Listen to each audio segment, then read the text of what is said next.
The Book of Delight. Joseph Zabara has only in recent times received the consideration justly due to him.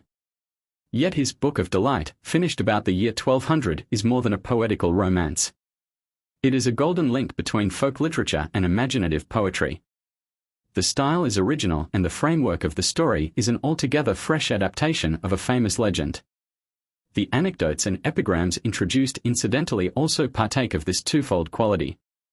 The author has made them his own, yet they are mostly adapted rather than invented. Hence, the poem is as valuable to the folklorist as to the literary critic.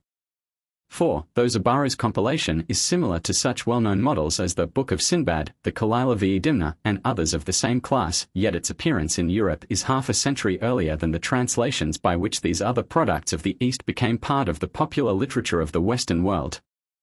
At the least, then, the Book of Delight is an important addition to the scanty store of the folklore records of the early part of the 13th century. The folklore interest of the book is, indeed, greater than was known formerly, for it is now recognized as a variant of the Solomon Markoff legend. On this more will be said below. As a poet and as a writer of Hebrew, Joseph Zabara's place is equally significant. He was one of the first to write extended narratives in Hebrew rhymed prose with interspersed snatches of verse, the form invented by Arabian poets and much esteemed as the medium for storytelling and for writing social satire.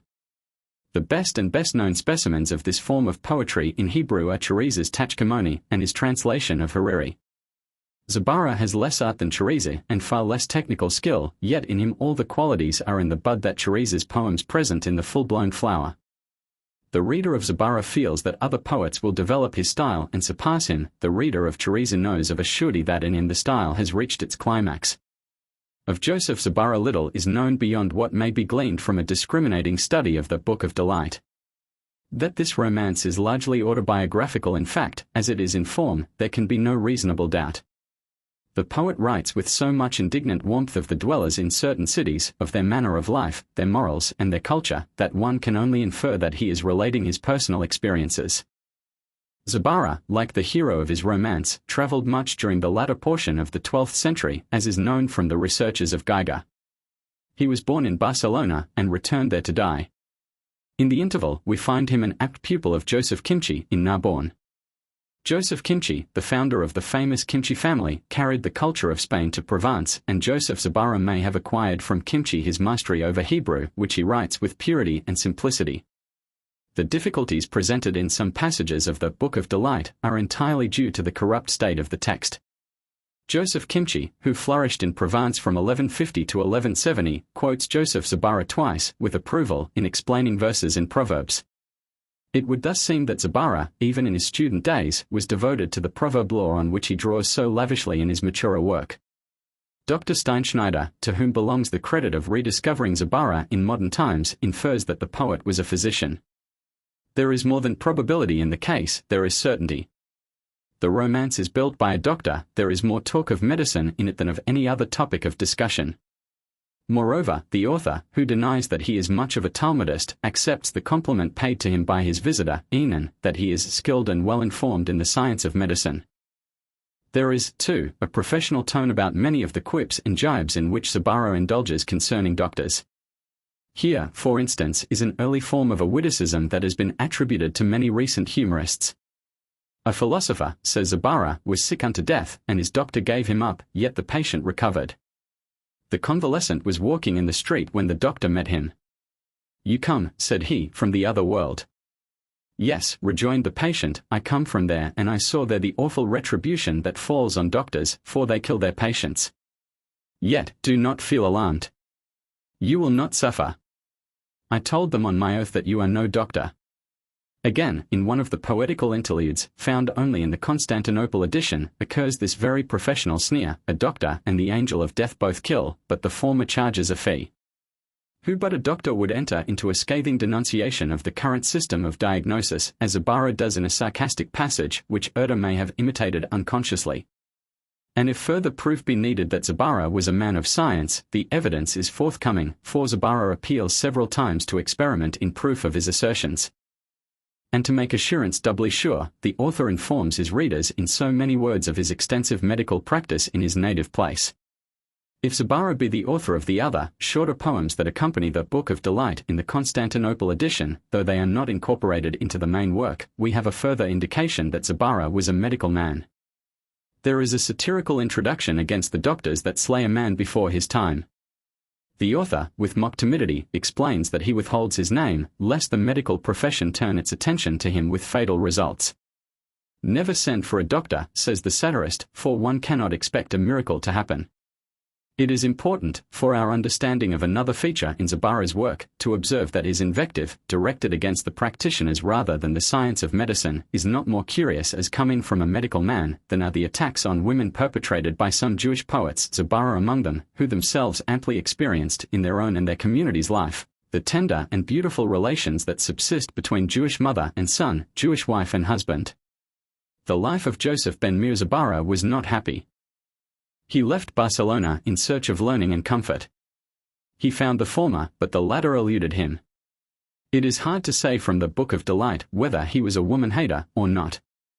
On the one hand, he says many pretty things about women. The moral of the first section of the romance is, put your trust in women, and the moral of the second section of the poem is, a good woman is the best part of man. But, though this is so, Zabara does undoubtedly quote a large number of stories full of point and sting, stories that tell of women's wickedness and infidelity, of their weakness of intellect and fickleness of will. His philogynist tags hardly compensate for his misogynist satires.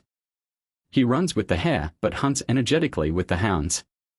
It is this characteristic of Zabara's method that makes it open to doubt whether the additional stories referred to as printed with the Constantinople edition did really emanate from our author's pen. These editions are sharply misogynist, the poet does not even attempt to blunt their point. They include the widow's vow. The widow, protesting undying constancy to her first love, eagerly weds another, and a woman's contentions. In the latter, a wicked woman is denounced with the wildest invective. She has demoniac traits, her touch is fatal. A condemned criminal is offered his life if he will wed a wicked woman. O king, he cried, slay me, for rather would I die once, than suffer many deaths every day. Again, once a wicked woman pursued a heroic man. He met some devils. What are you running from? Asked they. From a wicked woman, he answered. The devils turned and ran away with him. One rather longer story may be summarized thus: Satan, disguised in human shape, met a fugitive husband who had left his wicked wife. Satan told him that he was in similar case and proposed a compact. Satan would enter into the bodies of men, and the other, pretending to be a skillful physician, would exorcise Satan. They would share the profits. Satan begins on the king, and the queen engages the confederate to cure the king within 3 days, for a large fee, but in case of failure the doctor is to die. Satan refuses to come out. His real plan is to get the doctor killed in this way. The doctor obtains a respite and collects a large body of musicians who make a tremendous din. Satan trembles. What is that noise? He asks. Your wife is coming, says the doctor. Out sprang Satan and fled to the end of the earth. These tales and quips, it is true, are directed against wicked women, but if Zabara really wrote them, it would be difficult to acquit him of woman hatred unless the stories have been misplaced and should appear, as part of the Book of Delight, within the leopard section, which rounds off a series of unfriendly tales with a moral friendly to woman. In general, Oriental satire directed against women must not be taken too seriously. As Goodman has shown, the very Jews that wrote most bitterly of women were loud in praise of their own wives, the women whom alone they knew intimately. Woman was the standing butt for men to hurl their darts at, and one cannot help feeling that a good deal of the fun got its point from the knowledge that the charges were exaggerated or untrue. You find the Jewish satirists exhausting all their stores of drollery on the subject of rollicking drunkenness. They roar till their sides creak over the humor of the wine-bibber. They laugh at him and with him. They turn again and again to the subject which shares the empire with women in the Jewish poets. Yet we know well enough that the writers of these Hebrew anacreontic lyrics were sober men, who rarely indulged in overmuch strong drink. In short, the medieval Jewish satirists were gifted with much of what a little time ago was foolishly styled the new humor. Joseph Zabara was a new humorist. He has the quaint subtlety of the author of the Ingoldsby Legends and revelled in the exaggeration of trifles that is the stock in trade of the modern funny man. Woman plays the part with the former that the mother-in-law played a generation ago with the latter. In Zabara, again, there is a good deal of mere rudeness which the author seems to mistake for cutting repartee. This, I take it, is another characteristic of the so-called new humor. The probable explanation of the marked divergence between Zabara's stories and the moral he draws from them lies, however, a little deeper. The stories themselves are probably Indian in origin, hence they are marked by the tone hostile to woman so characteristic of Indian folklore. On the other hand, if Zabara himself was a friendly critic of woman, his own moralizings in her favor are explained. This theory is not entirely upset by the presence even of the additional stories, for these, too, are translations and Zabara cannot be held responsible for their contents. The selection of good anecdotes was restricted in his day within very narrow limits.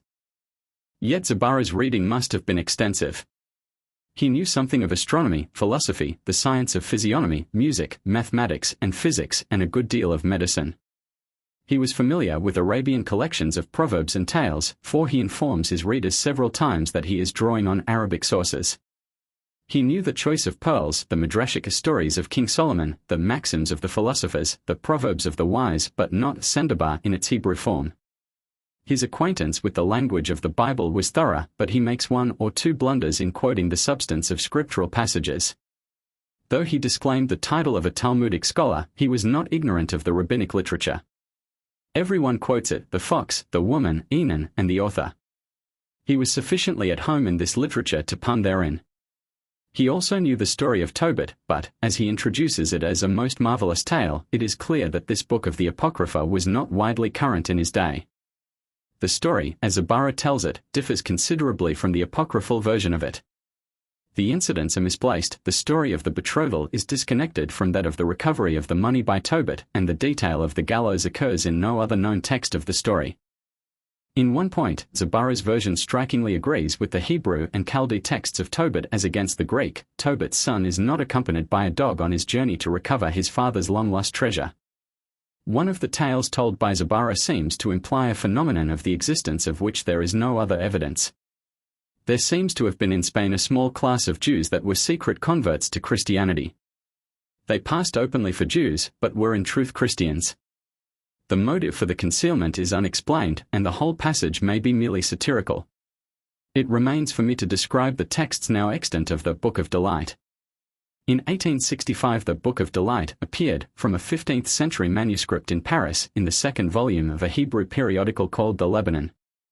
In the following year the late Senior Sachs wrote an introduction to it and to two other publications which were afterwards issued together under the title Yen Lebanon, Paris, 1866. The editor was aware of the existence of another text, but, strange to tell, he did not perceive the need of examining it. Had he done this, his edition would have been greatly improved. For the Bodleian Library possesses a copy of another edition of the Book of Delight, undated and without place of issue, but printed in Constantinople in 1577. One or two other copies of this edition are extant elsewhere. The editor was Isaac Akrish, as we gather from a marginal note to the version of Tobit given by Joseph Zabara. This Isaac Akrish was a traveling bookseller who printed interesting little books and hawked them about. Dr. Steinschneider points out that the date of Isaac Akrish's edition can be approximately fixed by the type. The type is that of the Jabez Press, established in Constantinople and Salonika in 1560. This Constantinople edition is not only longer than the Paris edition, it is, on the whole, more accurate. The verbal variations between the two editions are extremely numerous, but the greater accuracy of the Constantinople edition shows itself in many ways. The rhymes are much better preserved, though the Paris edition is occasionally superior in this respect. But many passages that are quite unintelligible in the Paris edition are clear enough in the Constantinople edition. The gigantic visitor of Joseph, the narrator, the latter undoubtedly the author himself, is a strange being. Like the guide of Gulbias on his adventures, he is called a demon, and he glares and emits smoke and fire. But he proves amenable to argument and quotes the story of the washerwoman to show how it was that he became a reformed character.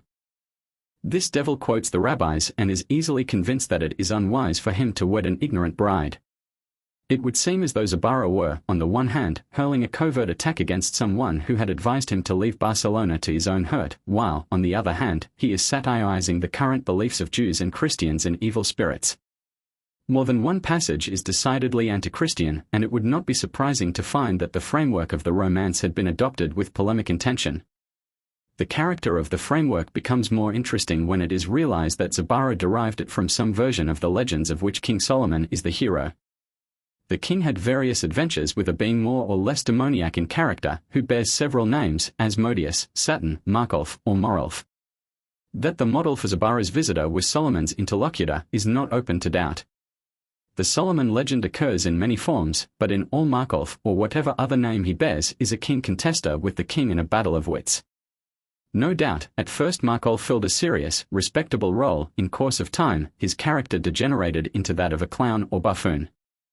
It is difficult to summarize the legend, it varies so considerably in the versions. Markolf in the best-known forms, which are certainly older than Zabara, is right rude and great of body, of visage greatly misshapen and foul. Sometimes he is a dwarf, sometimes a giant, he is never normal. He appears with his counterpart, a sluttish wife, before Solomon, who, recognizing him as famous for his wit and wisdom, challenges him to a trial of wisdom, promising great rewards as the prize of victory. The two exchange a series of questions and answers which may be compared in spirit, though not in actual content, with the questions and answers to be found in Zabara. Markolf succeeds in thoroughly tiring out the king, and though the courtiers are for driving Markolf off with scant courtesy, the king interposes, fulfills his promise, and dismisses his adversary with gifts. Markolf leaves the court, according to one version, with the noble remark, "You be nonest lex, I be nonest rex." This does not exhaust the story, however. In another part of the legend, to which, again, Zabara offers parallels, Solomon, being out hunting, comes suddenly on Markolf's hut, and, calling upon him, receives a number of riddling answers which completely foil him, and for the solution of which he is compelled to have recourse to the proposer. "May it please your majesty," says Markolf, "merely to show you that milk is not wider than daylight. That nature is stronger than education," Markolf proves by throwing 3 mice, one after the other, before a cat trained to hold a lighted candle in its paws during the king's supper. The cat drops the taper, and chases the mice. Markolf further enters into a bitter abuse of womankind, and ends by inducing Solomon himself to join in the diatribe. When the king perceives the trick, he turns Markolf out of court, and eventually orders him to be hanged. One favor is granted to him, he may select his own tree. Markolf and his guards traverse the valley of Jehoshaphat, pass to Jericho over Jordan, through Arabia and the Red Sea, but nevermore could Markolf find a tree that he would choose to hang on. By this device, Markolf escapes from Solomon's hands, returns home, and passes the rest of his days in peace. The legend, no doubt Oriental in origin, enjoyed popularity in the Middle Ages largely because it became the frame into which could be placed collections of proverbial lore. Hence, as happened also with the legend of the Queen of Sheba and her riddles, the versions vary considerably as to the actual content of the questions and answers bandied between Solomon and Markolf. And I told him the story. In this manner, illustrative tales are introduced throughout the poem. Zabara displays rare ingenuity in fitting the illustrations into his framework. He proceeds, "The fox and the leopard. A leopard once lived in content and plenty, ever he found easy sustenance for his wife and children. Hard by there dwelt his neighbor and friend, the fox. The fox felt in his heart that his life was safe only so long as the leopard could catch other prey, and he planned out a method for ridding himself of this dangerous friendship. Before the evil cometh, say the wise, counsel is good. Let me move him hence, thought the fox, I will lead him to the paths of death, for the sages say, if one come to slay thee, be beforehand with him, and slay him instead. Next day the fox went to the leopard, and told him of a spot he had seen, a spot of gardens and lilies, where fawns and does disported themselves, and everything was fair. The leopard went with him to behold this paradise, and rejoiced with exceeding joy. Ah, thought the fox, many a smile ends in a tear. But the leopard was charmed, and wished to move to this delightful abode, but, first, said he, I will go to consult my wife, my lifelong comrade, the bride of my youth. The man's anger was roused. Why blasphemest thou against wine, and bearest false witness against it? Wine bringeth joy, sorrow and sighing fly before it. It strengtheneth the body, maketh the heart generous, prolongeth pleasure, and deferreth age, faces it maketh shine, and the senses it maketh bright. Agreed, but let thy servant take the water first, as the ancient physicians advise, later I will take the wine, a little, without water. When I had eaten and drunk with him, I asked for his name and his purpose. I come, said he, from a distant land, from pleasant and fruitful hills. My wisdom is as thine, my laws as thine, my name Enenhanatash, the son of Enhadesh. I was amazed at the name, unlike any I had ever heard. Come with me from this land, and I will tell thee all my secret law. Leave this spot, for they know not here thy worth and thy wisdom. I will take thee to another place, pleasant as a garden, peopled by loving men, wise above all others. But I answered, my lord, I cannot go. Here are many wise and friendly. While I live, they bear me on the wing of their love. When I die, they will make my death sweet. I fear thee for thy long limbs, and in thy face I see, clear-cut, the marks of unworthiness. I fear thee, and I will not be thy companion, lest there befall me what befell the leopard with the fox. The fox was sadly disconcerted. Full well he knew the wisdom and the craft of the leopard's wife. Nay, said he, trust not thy wife. A woman's counsel is evil and foolish, her heart hard like marble. She is a plague in a house. Yes, ask her advice, and do the opposite. The leopard told his wife that he was resolved to go. Beware of the fox, she exclaimed. Two small animals there are, the craftiest they, by far, the serpent and the fox. Hast thou not heard how the fox bound the lion and slew him with cunning? How did the fox dare, asked the leopard, to come near enough to the lion to do it? The wife then takes up the parable, and cites the incident of the fox and the lion. Then said the leopard's wife, the lion loved the fox, but the fox had no faith in him, and plotted his death. One day the fox went to the lion whining that a pain had seized him in the head. I have heard, said the fox, that physicians prescribe for a headache, that the patient shall be tied up hand and foot. The lion assented, and bound up the fox with a cord. Ah, blithely said the fox, my pain is gone. Then the lion loosed him. Time passed, and the lion's turn came to suffer in his head. Fashion for her a silver image of herself, and I will bear it to her as a gift. The statue was soon made, and the princess rejoiced at seeing it. She gave a cloak and earrings to the artist's wife, and she showed them to her husband in triumph. But where is the wealth and the honor? He asked. The statue was worth much more than thou hast brought. Next day the king saw the statue in his daughter's hand, and his anger was kindled. Is it not ordered, he cried, that none should make an image? Cut off his right hand. The king's command was carried out, and daily the smith wept, and exclaimed, Take warning from me, ye husbands, and obey not the voice of your wives. The leopard shuddered when he heard this tale, but the fox went on. The woodcutter and the woman a hewer of wood in Damascus was cutting logs, and his wife sat spinning by his side. My departed father, she said, was a better workman than thou. He could chop with both hands. When the right hand was tired, he used the left.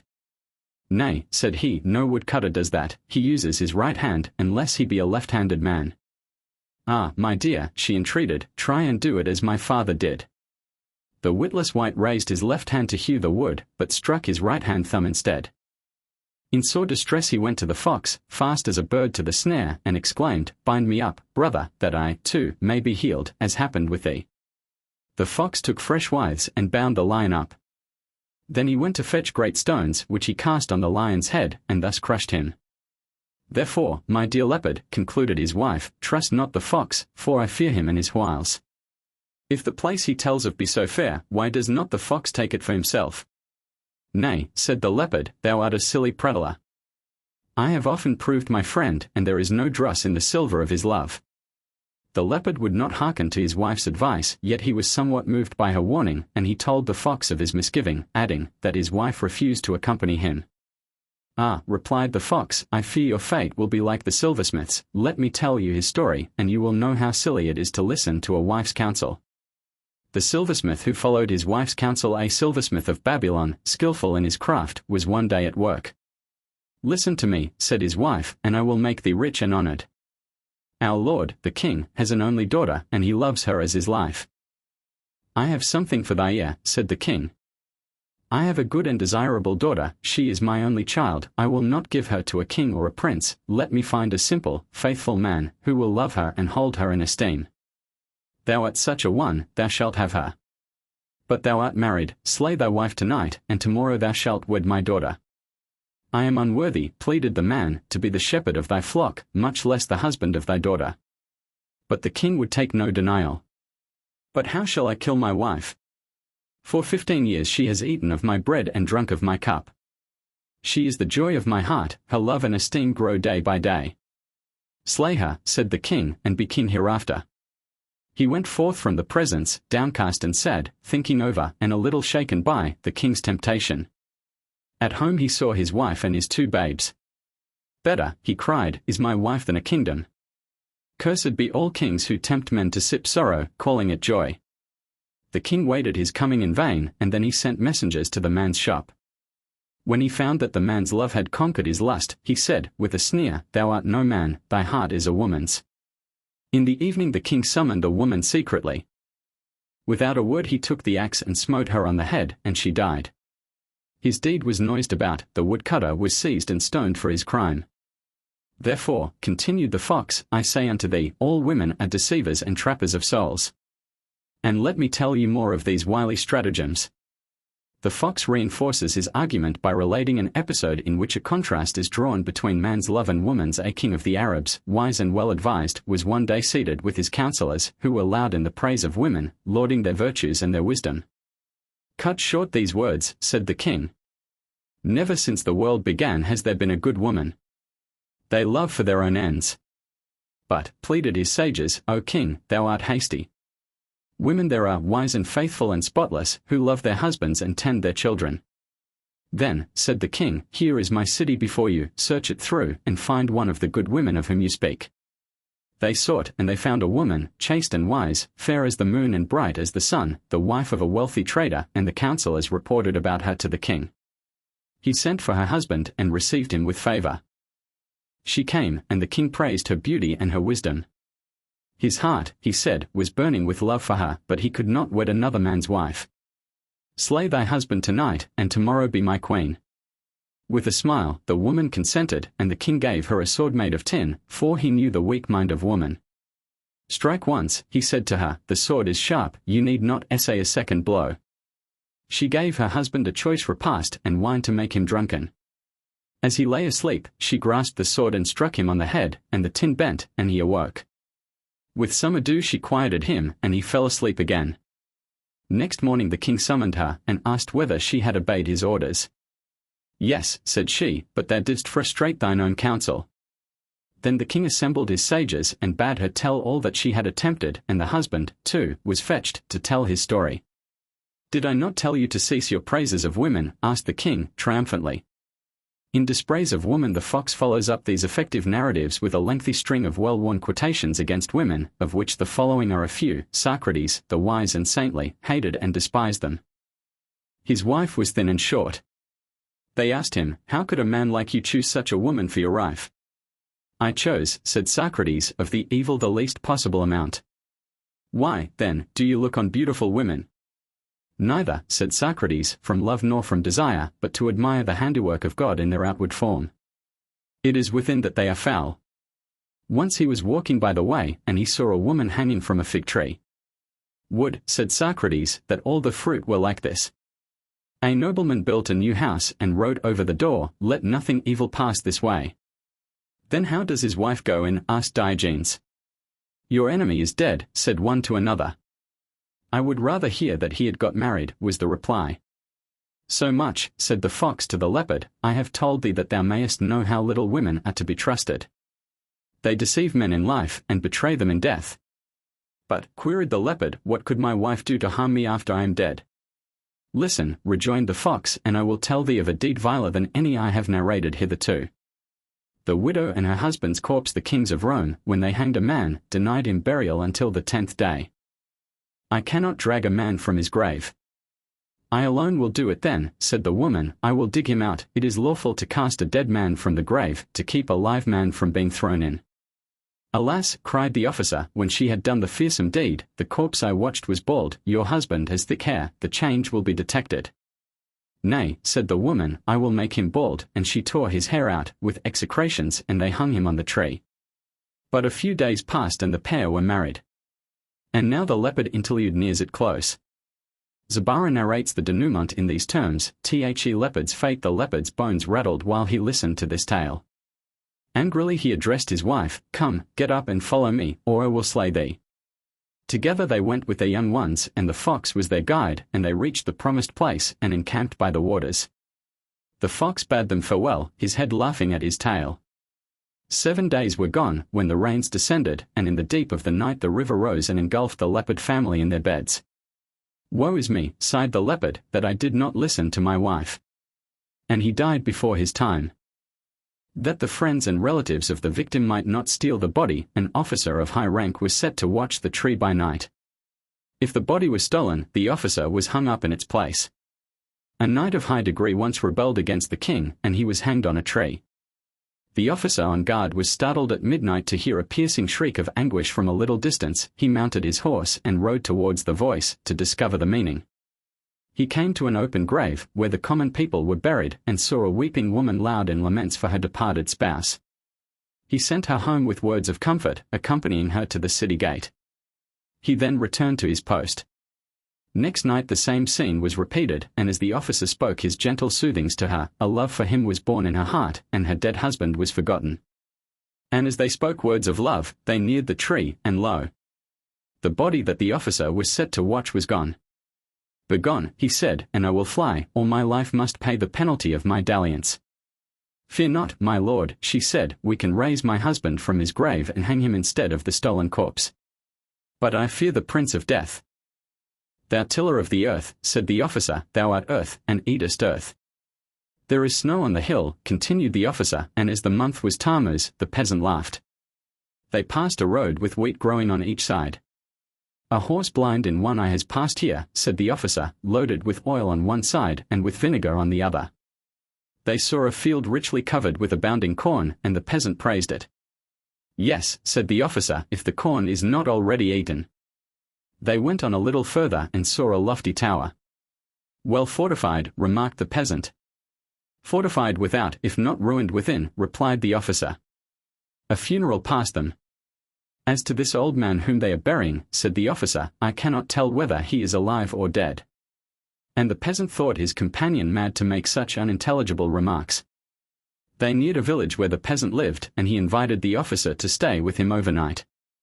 The peasant, in the dead of the night, told his wife and daughters of the foolish things the officer had said, though he looked quite wise. Nay, said the peasant's youngest daughter, a maiden of 15 years, the man is no fool, thou didst not comprehend the depth of his meaning. The journey begun by Joseph, and Enon the author has now finished his protest against his visitor's design to make him join him on a roving expedition. Enon glares and asks, Am I a fox and thou a leopard, that I should fear thee? Then his note changes and his tone becomes coaxing and bland. Joseph cannot resist his fascination. Together they start, riding on their asses. Then says Enon unto Joseph, Carry thou me, or I will carry thee. But, continues the narrator, Joseph, we were both riding on our asses. What dost thou mean? Our asses carry us both. Explain thy words. It is the story of the peasant with the king's officer. The clever girl and the king's dream. A king with many wives dreamt that he saw a monkey among them, his face fell, and his spirit was troubled. This is none other, said he, than a foreign king, who will invade my realm, and take my harem for his spoil. One of his officers told the king of a clever interpreter of dreams, and the king dispatched him to find out the meaning of his ominous vision. He set forth on his mule, and met a countryman riding. Carry me, said the officer, or I will carry thee. The peasant was amazed. But our asses carry us both, he said. The tiller of the earth eats food grown from the earth. By that snow on the hill is meant thy white beard on thy head, thou shouldst have answered, time caused it. The horse blind in one eye he knew had passed, because he saw that the wheat was eaten on one side of the way, and not on the other, and as for its burden, he saw that the vinegar had parched the dust, while the oil had not. His saying, Carry me, or I will carry thee, signifies that he who beguiles the way with stories and proverbs and riddles, carries his companion, relieving him from the tedium of the journey. The corn of the field you passed, continued the girl, was already eaten if the owner was poor, and had sold it before it was reaped. The lofty and stately tower was in ruins within, if it was without necessary stores. About the funeral, too, his remark was true. If the old man left a son, he was still alive; if he was childless, he was, indeed, dead. In the morning, the girl asked her father to give the officer the food she would prepare. She gave him 30 eggs, a dishful of milk, and a whole loaf. Tell me, said she, how many days old the month is the moon new, and the sun at its zenith? Her father ate 2 eggs, a little of the loaf, and sipped some of the milk, and gave the rest to the officer. Joseph demands food and wine, and Enon gives him a little of the former and none of the latter. Be still, says Enon, too much food is injurious to a traveller weary from the way. But you cannot be so very hungry, or you would fall to on the dry bread. But wine with its exciting qualities is bad for one heated by a long day's ride. Even their asses are starved, and Joseph remarks sarcastically, tomorrow it will be, indeed, a case of carry thou me or I thee, for our asses will not be able to bear us. They sleep on the ground, without couch or cover. At dawn Enon rouses him, and when he sees that his ass is still alive, he exclaims, Man and beast thou savest, O Lord. The ass, by the way, is a lineal descendant of Balaam's animal. They proceed, and the asses nod and bow as though they knew how to pray. Enon weeps as they near a town. Here, says he, my dear friend died, a man of wisdom and judgment. I will tell thee a little of his cleverness. The dishonest singer and the wedding robes a man once came to him crying in distress.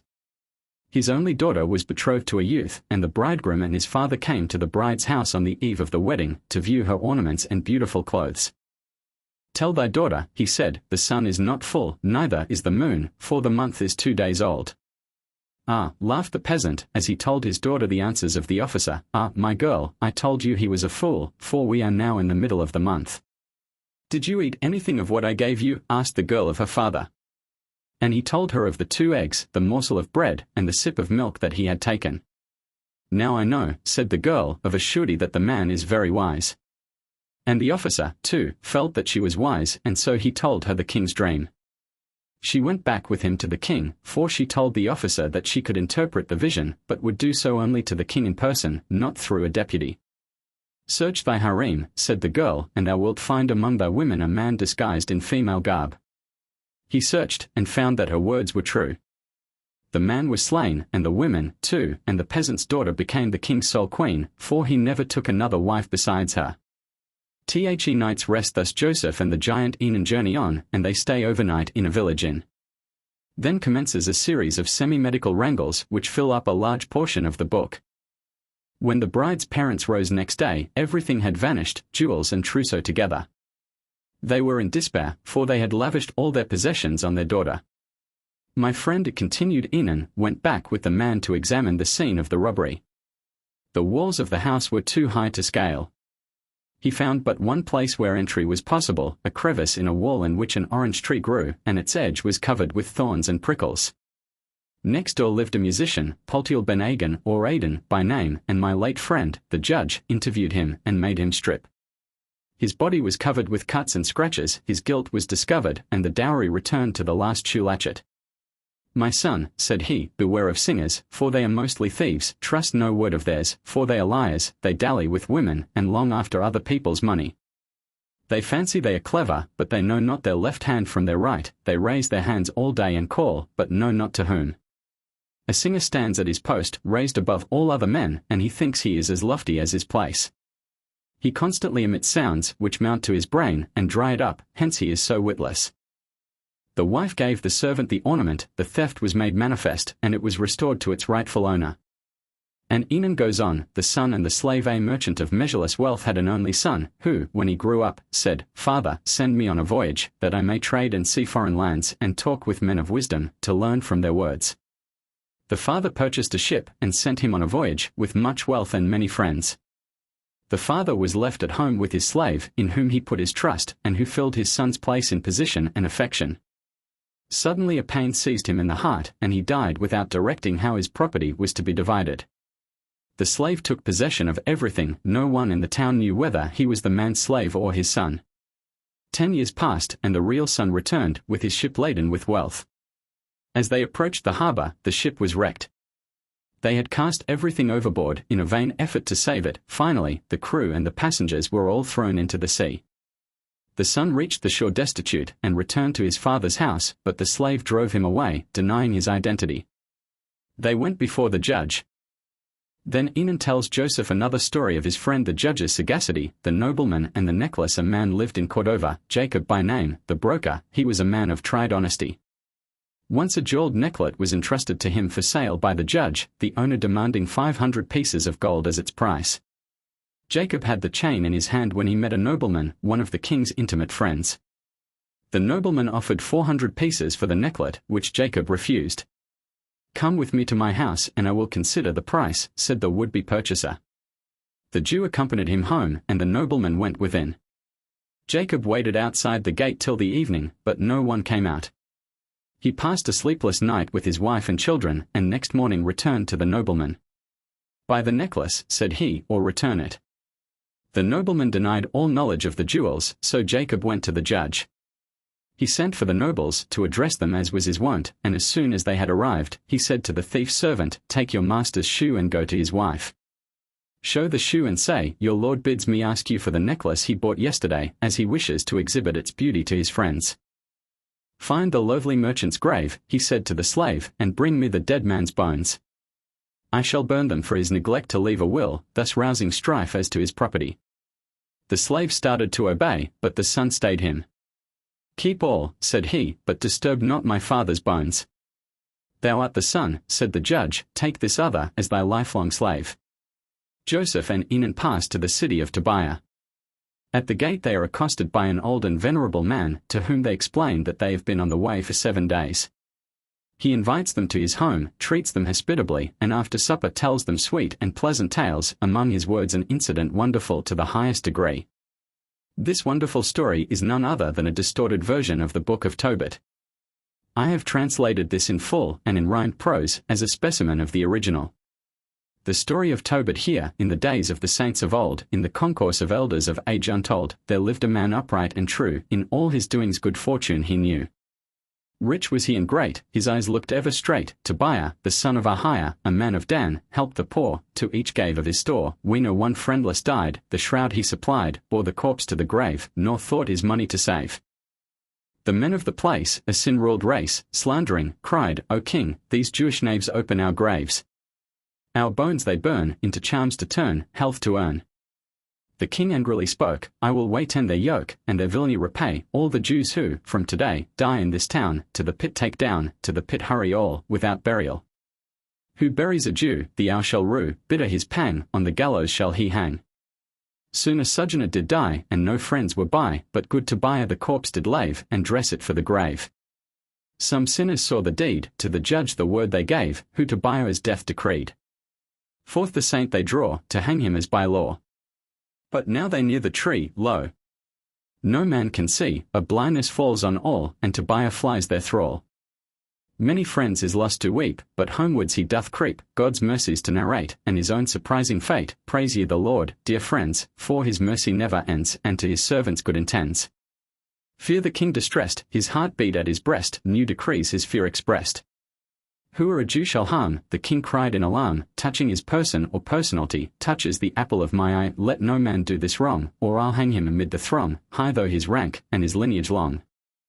And well he kept his word, he punished those who erred, but on the Jews his mercies shone, the while he ruled the throne.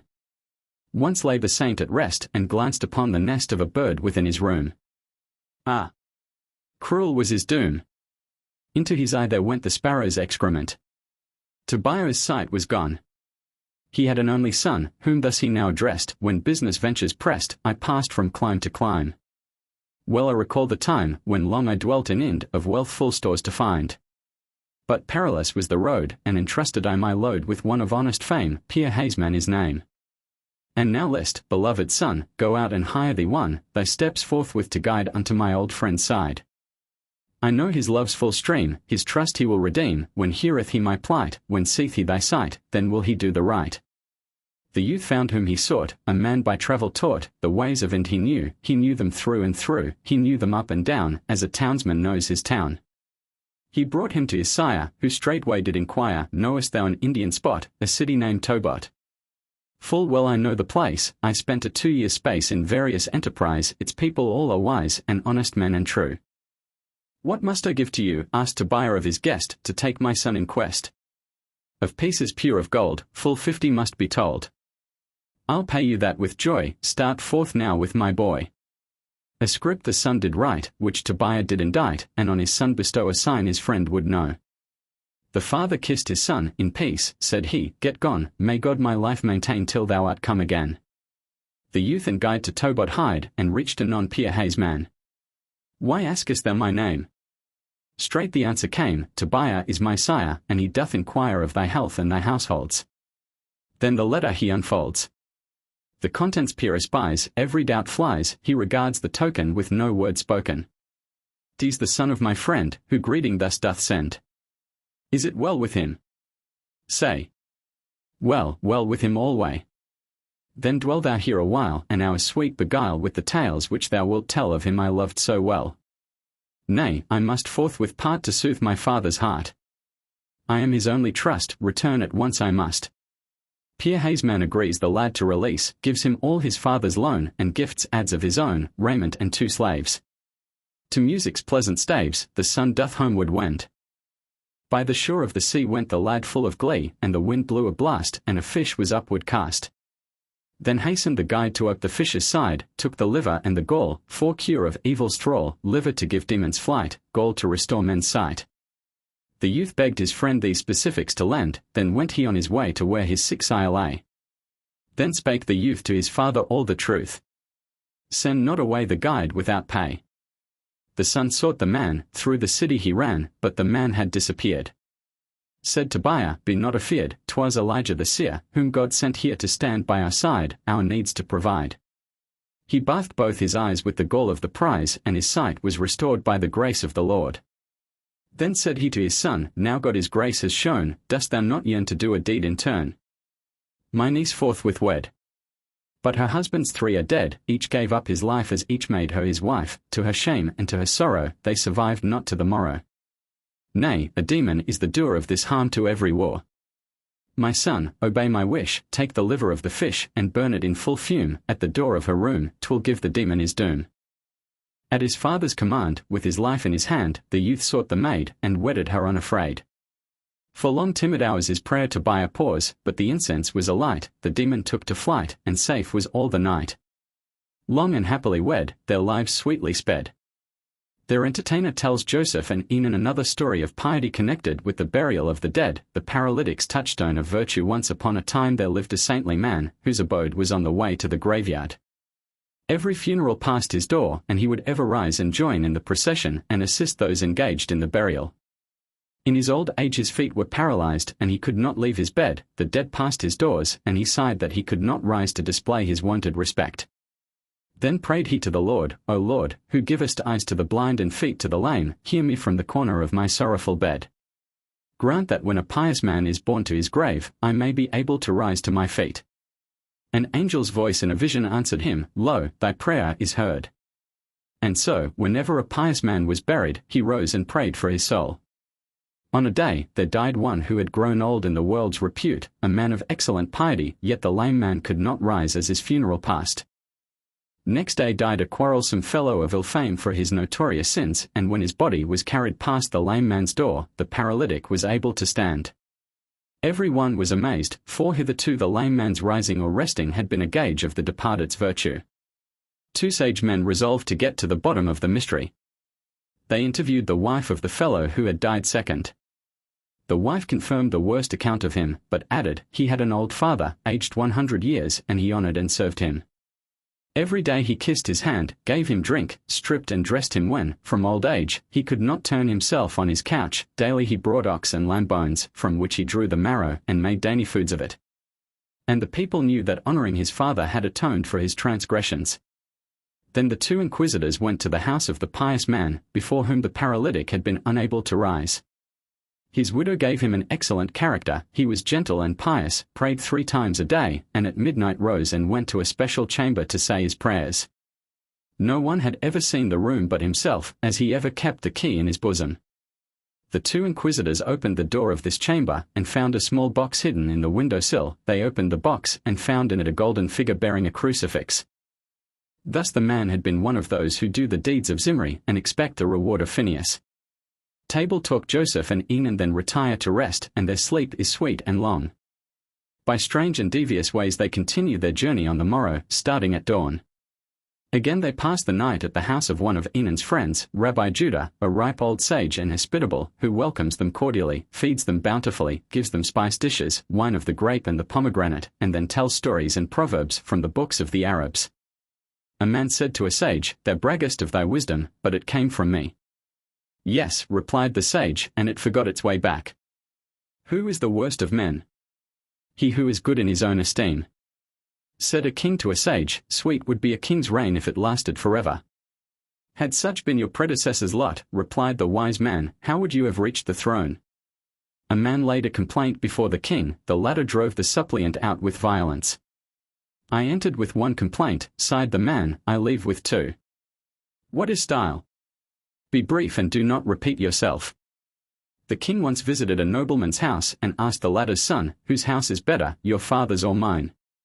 My father's, said the boy, while the king is in it. A king put on a new robe, which did not become him. It is not good to wear, said a courtier, but it is good to put on. The king put the robe on him. A boy visited a sick man. What ails thee? He asked. Thy presence, said the sufferer. A man of high lineage abused a wise man of lowly birth. My lineage is a blot on me, retorted a sage, thou art a blot on thy lineage. To another who reviled him for his lack of noble ancestry, he retorted, thy noble line ends with thee, with me mine begins. Diogenes and Dives were attacked by robbers. Woe is me, said Dives, if they recognize me. Woe is me, said Diogenes, if they do not recognize me. A philosopher sat by the target at which the archers were shooting. 'Tis the safest spot, said he. An Arab's brother died. Why did he die? One asked. Because he lived, was the answer. What hast thou laid up for the cold weather? They asked a poor fellow. Shivering, he answered. Death is the dread of the rich and the hope of the poor. Which is the best of the beasts? Woman. Hide thy virtues as thou hidest thy faults. A dwarf brought a complaint to his king. No one, said the king, would hurt such a pygmy. But, retorted the dwarf, my injurer is smaller than I am. A dolt sat on a stone. Lo, a blockhead on a block, said the passers-by. What prayer make you by night? They asked a sage. Fear God by day, and by night you will sleep, not pray. Rather a wise enemy than a foolish friend. Not everyone who flees escapes, not everyone who begs has need. A sage had weak eyes. Heal them, said they. To see what? He rejoined. A fool quarrelled with a sage. Said the former, for every word of abuse I hear from thee, I will retort 10. Nay, replied the other, for every 10 words of abuse I hear from thee, I will not retort 1. An honest man cannot catch a thief. All things grow with time except grief. The character of the sent tells the character of the sender. What is man's best means of concealment? Speech. Why walkest thou so slowly? Asked the lad of the greybeard. My years are a chain to my feet, and thy years are preparing thy chain. Do not swallow poison because you know an antidote. The king heard a woman at prayer. O God, she said, remove this king from us. And put a better in his stead, added the eavesdropping monarch. Take measure for this life as though thou wilt live forever, prepare for the next world as though thou diest tomorrow. He will die, said the doctor, but the patient recovered. You have returned from the other world, said the doctor when he met the man. Yes, said the latter, and the doctors have a bad time there. But fear not. Thou art no doctor. 3 things weary, a lamp that will not burn, a messenger that dawdles, a table spread and waiting. Then follows a string of sayings about threes, reason rules the body, wisdom is the pilot, law is its light. Might is the lion's, burdens are the ox's, wisdom is man's, spinning the spiders, building the bees, making stores the ants. In 3 cases lying is permissible, in war, in reconciling man to man, in appeasing one's wife. Their host concludes his lengthy list of sententious remarks thus, a king had a signet ring, on which were engraved the words, thou hast bored me, rise, and when a guest stayed too long, he showed the visitor the ring. The heir of a wealthy man squandered his money, and a sage saw him eating bread and salted olives. Hadst thou thought that this would be thy food, this would not be thy food. Marry no widow. She will lament her first husband's death. The city of Enon. This was the signal for the party to retire to rest. Next day the wayfarers reach Enon's own city, the place he had all along desired Joseph to see. He shows Joseph his house, but the latter replies, I crave food, not sightseeing. Surely, says Enon, the more hurry the less speed. At last the table is spread, the cloth is ragged, the dishes contain unleavened bread, such as there is no pleasure in eating, and there is a dish of herbs and vinegar. Then ensues a long wrangle displaying much medical knowledge on the physiology of herbs and vegetables, on the eating of flesh, much and fast. Enon makes sarcastic remarks on Joseph's rapacious appetite. He tells Joseph he must not eat this or that. A joint of lamb is brought on the table. Enon says the head is bad, and the feet, and the flesh, and the fat, so that Joseph has no alternative but to eat it all.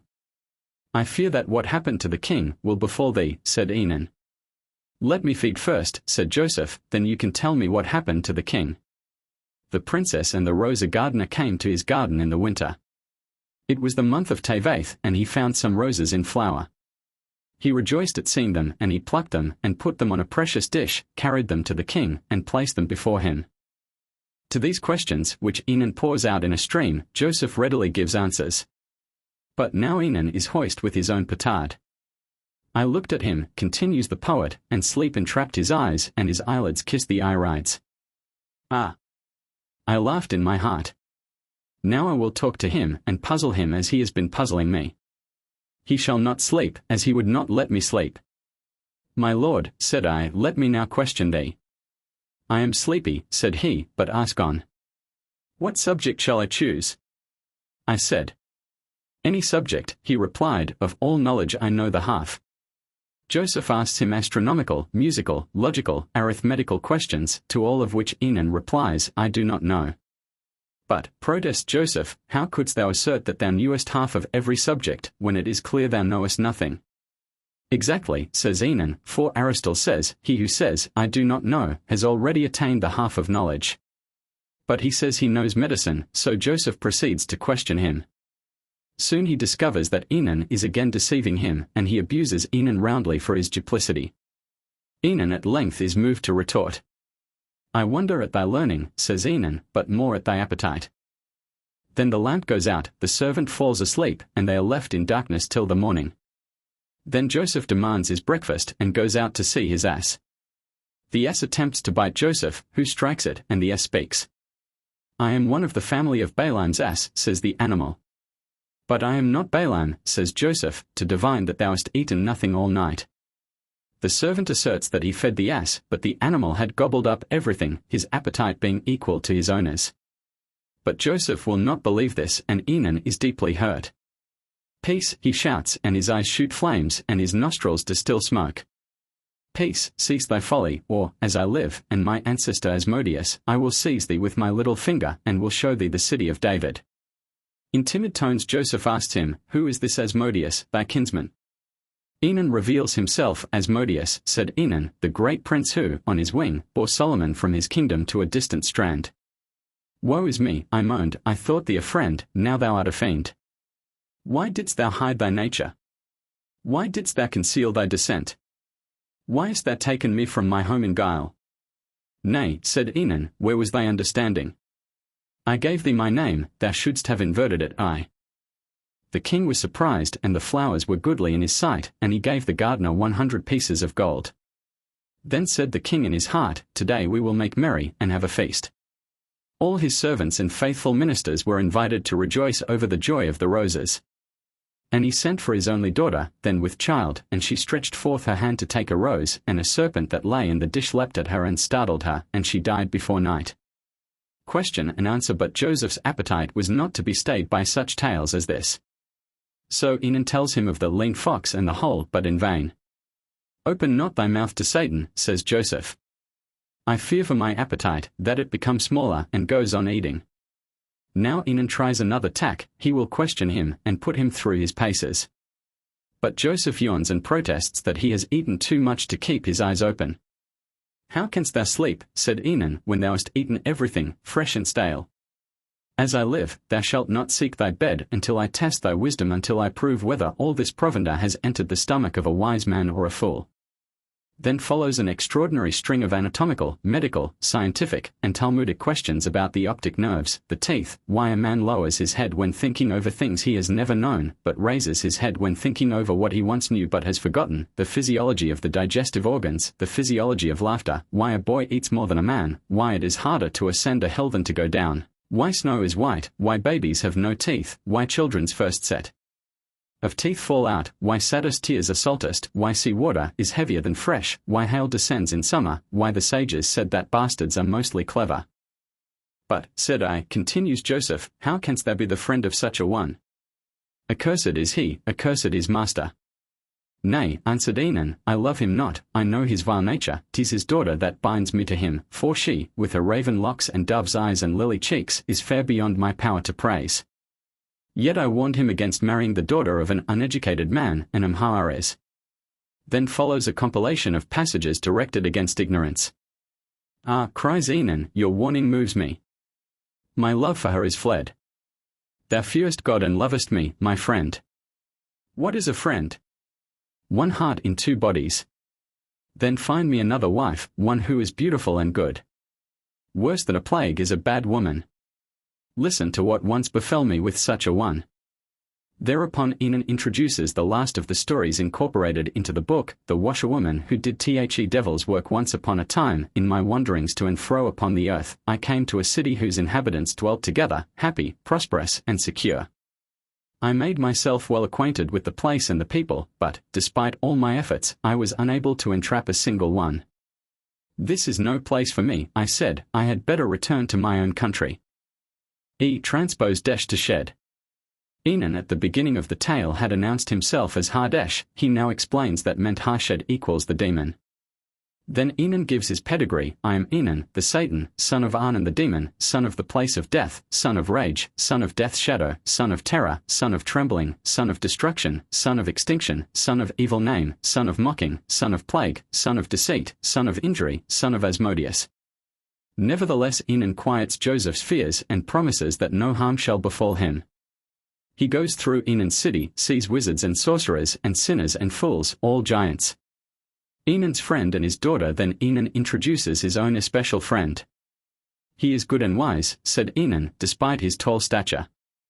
He shows his goodness in hating the wise and loving fools. He is generous, for he will give a beggar a crust of dry bread and make him pay for it. He knows medicine, for he can tell that if a man is buried, he either has been sick or has had an accident. He knows astronomy, for he can tell that it is day when the sun shines and night when the stars appear. He knows arithmetic, for he can tell that 1 and 1 make 2. He knows mensuration, for he can tell how many handbreadths his belly measures. He knows music, for he can tell the difference between the barking of a dog and the braying of an ass. I left the city, and, journeying on, came across a river, at the brink of which I seated myself. Scarcely had I done so, when a woman appeared bearing her garments to be washed in the river.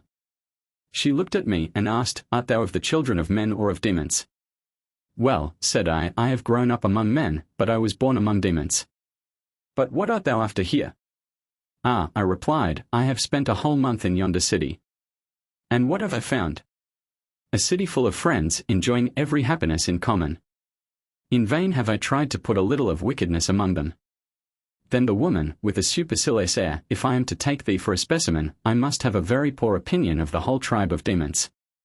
You seem mighty enough, but you haven't the strength of women.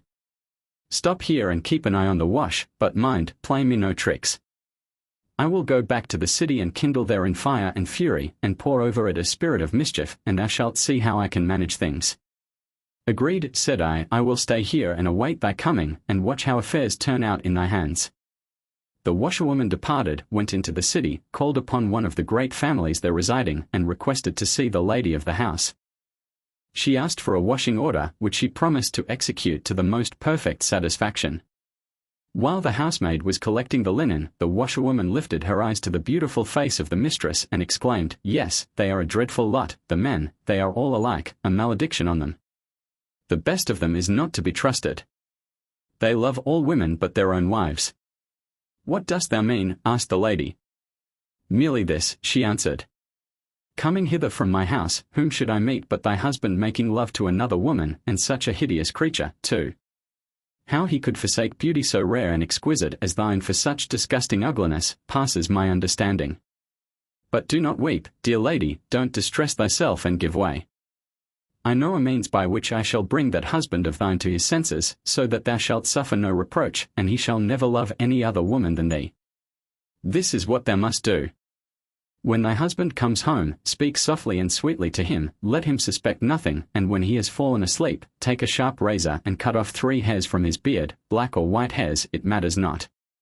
These thou must afterwards give to me, and with them I will compound such a remedy that his eyes shall be darkened in their sockets, so that he will look no more upon other lovely women, but cling to thee alone in mighty and manifest and enduring love.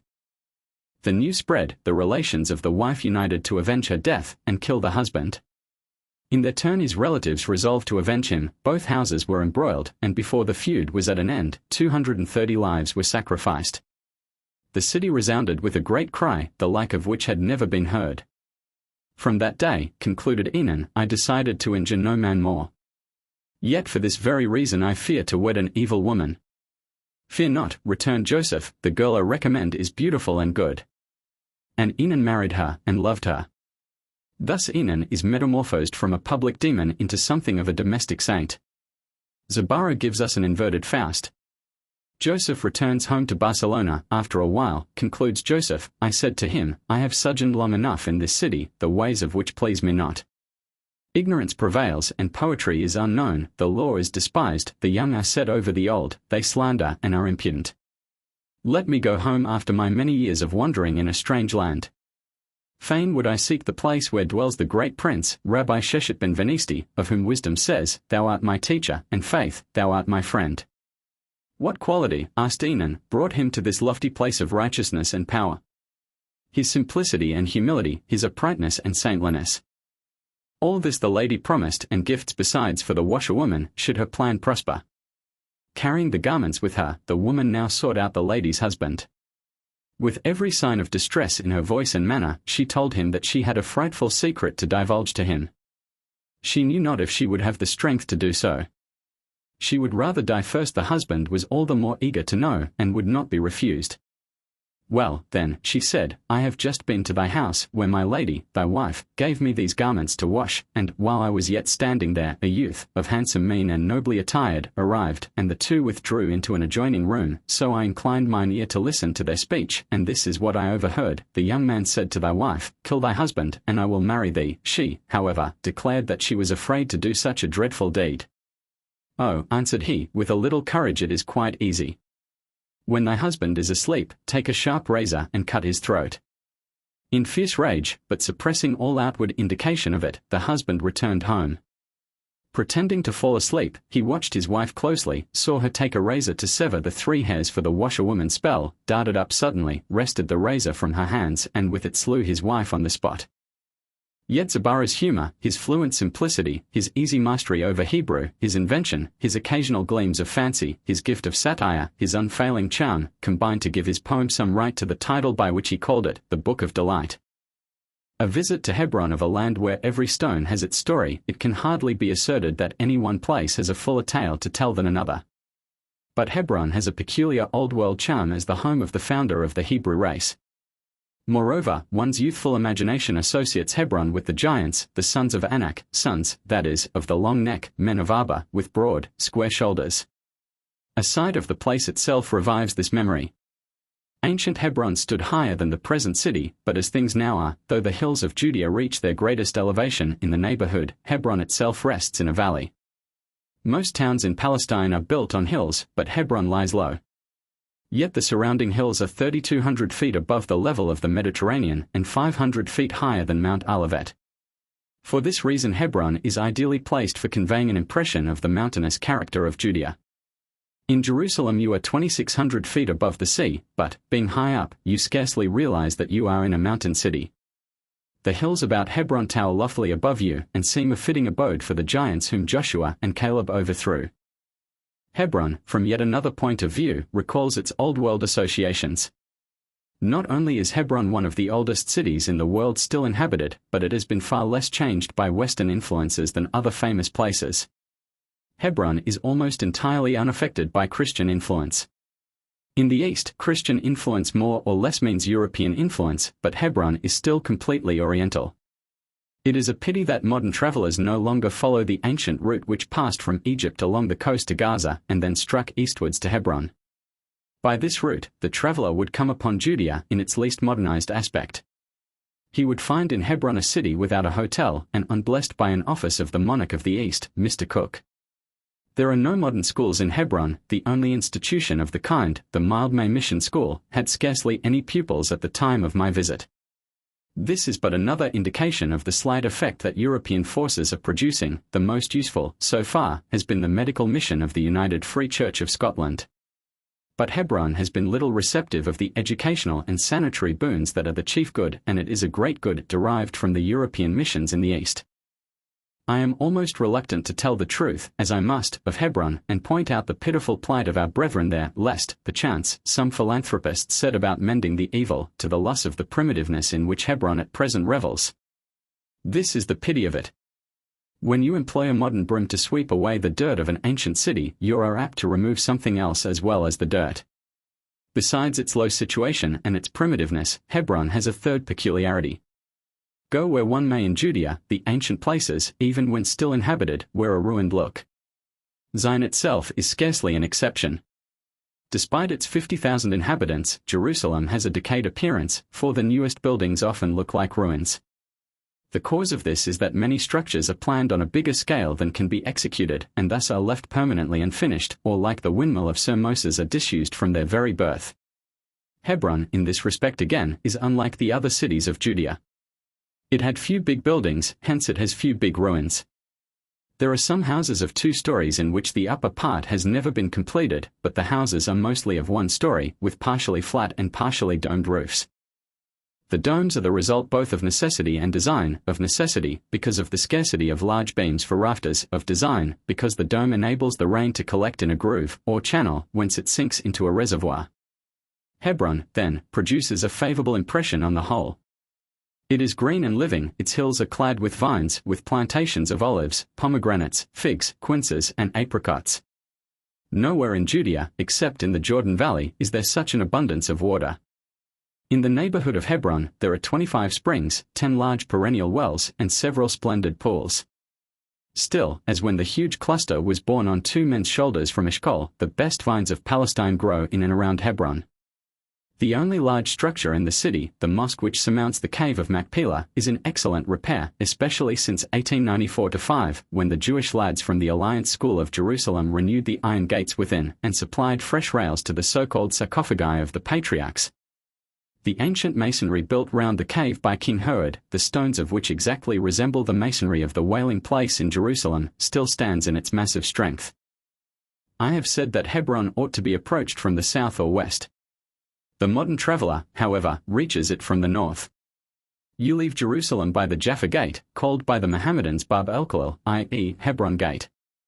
The Mohammedans call Hebron el-Khalil, City of the Friend of God, a title applied to Abraham both in Jewish and Mohammedan tradition. Some, indeed, derive the name Hebron from Chaba, comrade or friend, but Hebron may mean confederation of cities, just as its other name, Kiriath Arba, may possibly mean Tetrapolis. The distance from Jerusalem to Hebron depends upon the views of the traveler. You can easily get to Hebron in 4 hours and a half by the new carriage road, but the distance, though less than 20 miles, took me 14 hours, from 5 in the morning till 7 at night. Most travelers turn aside to the left to see the pools of Solomon, and the grave of Rachel lies on the right of the highroad itself. It is a modern building with a dome, and the most affecting thing is the rough-hewn block of stone worn smooth by the lips of weeping women. On the opposite side of the road is Tekoa, the birthplace of Amos. Before you reach it, 5 miles more to the north, you get a fine glimpse also of Bethlehem, the White City, cleanest of Judean settlements. Travelers tell you that the rest of the road is uninteresting. I did not find it so. For the motive of my journey was just to see those uninteresting sights, Bethzer, where Judas Maccabeus won such a victory that he was able to rededicate the temple, and Beth Zacharias, through whose broad valley roads the Syrian elephants wound their heavy way, to drive Judas back on his precarious base at the capital. It is somewhat curious that this indifference to the Maccabean sites is not restricted to Christian tourists. For, though several Jewish travelers passed from Jerusalem to Hebron in the Middle Ages, none of them mentions the Maccabean sites, none of them spares a tear or a cheer for Judas Maccabeus. They were probably absorbed in the memory of the patriarchs and of King David, the other and older names identified with this district. Medieval fancy, besides, was too busy with peopling Hebron with myths to waste itself on sober facts. Hebron, according to a very old notion, was the place where Adam and Eve lived after their expulsion from Eden. It was from Hebron's red earth that the first man was made. The Perkdi Rabbi Eliezer relate that when the three angels visited Abraham and he went to get a lamb for their meal, the animal fled into a cave. Abraham followed it and saw Adam and Eve lying asleep, with lamps burning by their tombs and a sweet savor, as of incense, emanating from the dead father and mother of humankind. Abraham conceived a love for the cave and hence desired it for Sarah's resting place. I suppose that some will hold that we are not on surer historical ground when we come to the biblical statement that connects Abraham with Hebron. Before arguing whether Abraham lived in Hebron and was buried in Machpelah, one ought to prove that Abraham ever lived at all, to be buried anywhere. But I shall venture to take Abraham's real existence for granted, as I am not one of those who think that a statement must be false because it is made in the book of Genesis. That there was a very ancient shrine in Hebron, that the great tree of Mamre was the abode of a local deity, may be conceded, but to my mind there is no more real figure in history than Abraham. Especially when one compares the modern legends with the biblical story, does the substantial truth of the narrative in Genesis manifest itself. The narrative may contain elements of folk poetry, but the hero Abraham is a genuine personality. As I have mentioned the tree, it may be as well to add at once that Abraham's oak is still shown at Hebron, and one can well imagine how it was thought that this magnificent terebinth dated from Bible times. A few years ago it was a fresh, vigorous giant, but now it is quite decayed. The ruin began in 1853, when a large branch was broken off by the weight of the snow. 12 years ago the Russian archimandrite of Jerusalem purchased the land on which the tree stands, and naturally he took much care of the relic. In fact, he took too much care, for some people think that the low wall which the Russians erected as a safeguard round the oak has been the cause of the rapid decay that has since set in. Year by year the branches have dropped off, the snow and the lightning have had their victims. It is said that only 2 or 3 years ago one branch towards the east was still living, but when I saw it, the trunk was bare and barkless, full of little wormholes, and quite without a spark of vitality. The last remaining fragment has since fallen, and now the site of the tree is only marked by the row of young cypresses which have been planted in a circle round the base of the oak of Mamre. But who shall prophesy that, a century hence, a tree will not have acquired sufficient size and antiquity to be foisted upon uncritical pilgrims as the veritable tree under which Father Abraham dwelt? The Jewish tradition does not quite agree with the view that identified this old tree with Mamre. According to Jewish tradition, the tree is at the ruins of Ramat Elkalel, the high place of the friend, i.e. of Abraham, about 2 miles nearer Jerusalem. Mr. Shaw Caldecott has propounded the theory that this site is Samuel's Ramah, and that the vast ruins of a stone-walled enclosure here represent the enclosure within which Samuel's altar stood. The Talmud has it that Abraham erected a guest house for the entertainment of strangers near the grove of Mamre. There were doors on every side, so that the traveler found a welcome from whichever direction he came. There our father made the name of God proclaimed at the mouth of all wayfarers. How? After they had eaten and refreshed themselves, they rose to thank him. Abraham answered, "Was the food mine? It is the bounty of the Creator of the universe." Then they praised, glorified, and blessed him who spake, and the world was. We are on the road now near Hebron, but, before entering, let us recall a few incidents in its history. After the patriarchal age, Hebron was noted as the possession of Caleb. It also figures as a priestly city and as one of the cities of refuge. David passed much of his life here, and after Saul's death, Hebron was the seat of David's rule over Judea. Abner was slain here by Joab and was buried here. They still show Abner's tomb in the garden of a large house within the city. By the pool at Hebron were slain the murderers of Ishbosheth, and here Absalom assumed the throne. After his time we hear less of Hebron. Jerusalem overshadowed it in importance, yet we have 1 or 2 mentions. Rehoboam strengthened the town, and from a stray reference in Nehemiah we gather that the place long continued to be called by its older name of Kiriath Arba. For a long period after the return from the exile, Hebron belonged to the Idumeans. It was the scene of warfare in the Maccabean period and also during the rebellion against Rome. In the marketplace at Hebron, Hadrian sold numbers of Jewish slaves after the fall of Bar Kokhba in 135 CE. In the 12th century Hebron was in the hands of the Christian Crusaders. The fief of Hebron, or, as it was called, of Saint Abraham, extended southwards to Beersheba. A bishopric was founded there in 1169, but was abandoned 20 years later. We hear of many pilgrims in the Middle Ages. The Christians used to eat some of the red earth of Hebron, the earth from which Adam was made. On Sunday the 17th of October, 1165, Maimonides was in Hebron, passing the city on his way from Jerusalem to Cairo. Obadiah of Bertinoro, in 1488, took Hebron on the reverse route. He went from Egypt across the desert to Gaza, and, though he traveled all day, did not reach Hebron from Gaza till the second morning. If the text is correct, David Rubeni was 4 days in traversing the same road, a distance of about 33 miles. To revert to an earlier time, Nachmanides very probably visited Hebron. Indeed, his grave is shown to the visitor. But this report is inaccurate. He wrote to his son, in 1267, from Jerusalem, "Now I intend to go to Hebron, to the sepulchre of our ancestors, to prostrate myself, and there to dig my grave." But he must have altered his mind in the last-named particular, for his tomb is most probably in Acre. I need not go through the list of distinguished visitors to Hebron. Suffice it to say that in the 14th century there was a large and flourishing community of Jews in the town. They were weavers and dyers of cotton stuffs and glassmakers, and the rabbi was often himself a shepherd in the literal sense, teaching the Torah while at work in the fields. He must have felt embarrassed sometimes between his devotion to his metaphorical and to his literal flock. When I was at Moza, I was talking over some biblical texts with Mr. David Yellen, who was with me. The colonists endured this for a while, but at last they broke into open complaint. One of the colonists said to me, "It is true that the Mishnah forbids you to turn aside from the Torah to admire a tree, but you have come all the way from Europe to admire my trees. Leave the Torah alone for the present." I felt that he was right, and wondered how the shepherd rabbis of Hebron managed in similar circumstances. In the century of which I am speaking, the Hebron community consisted entirely of Sephardim, and it was not till the 16th century that Ashkenazim settled there in large numbers. I have already mentioned the visit of David Rubeni.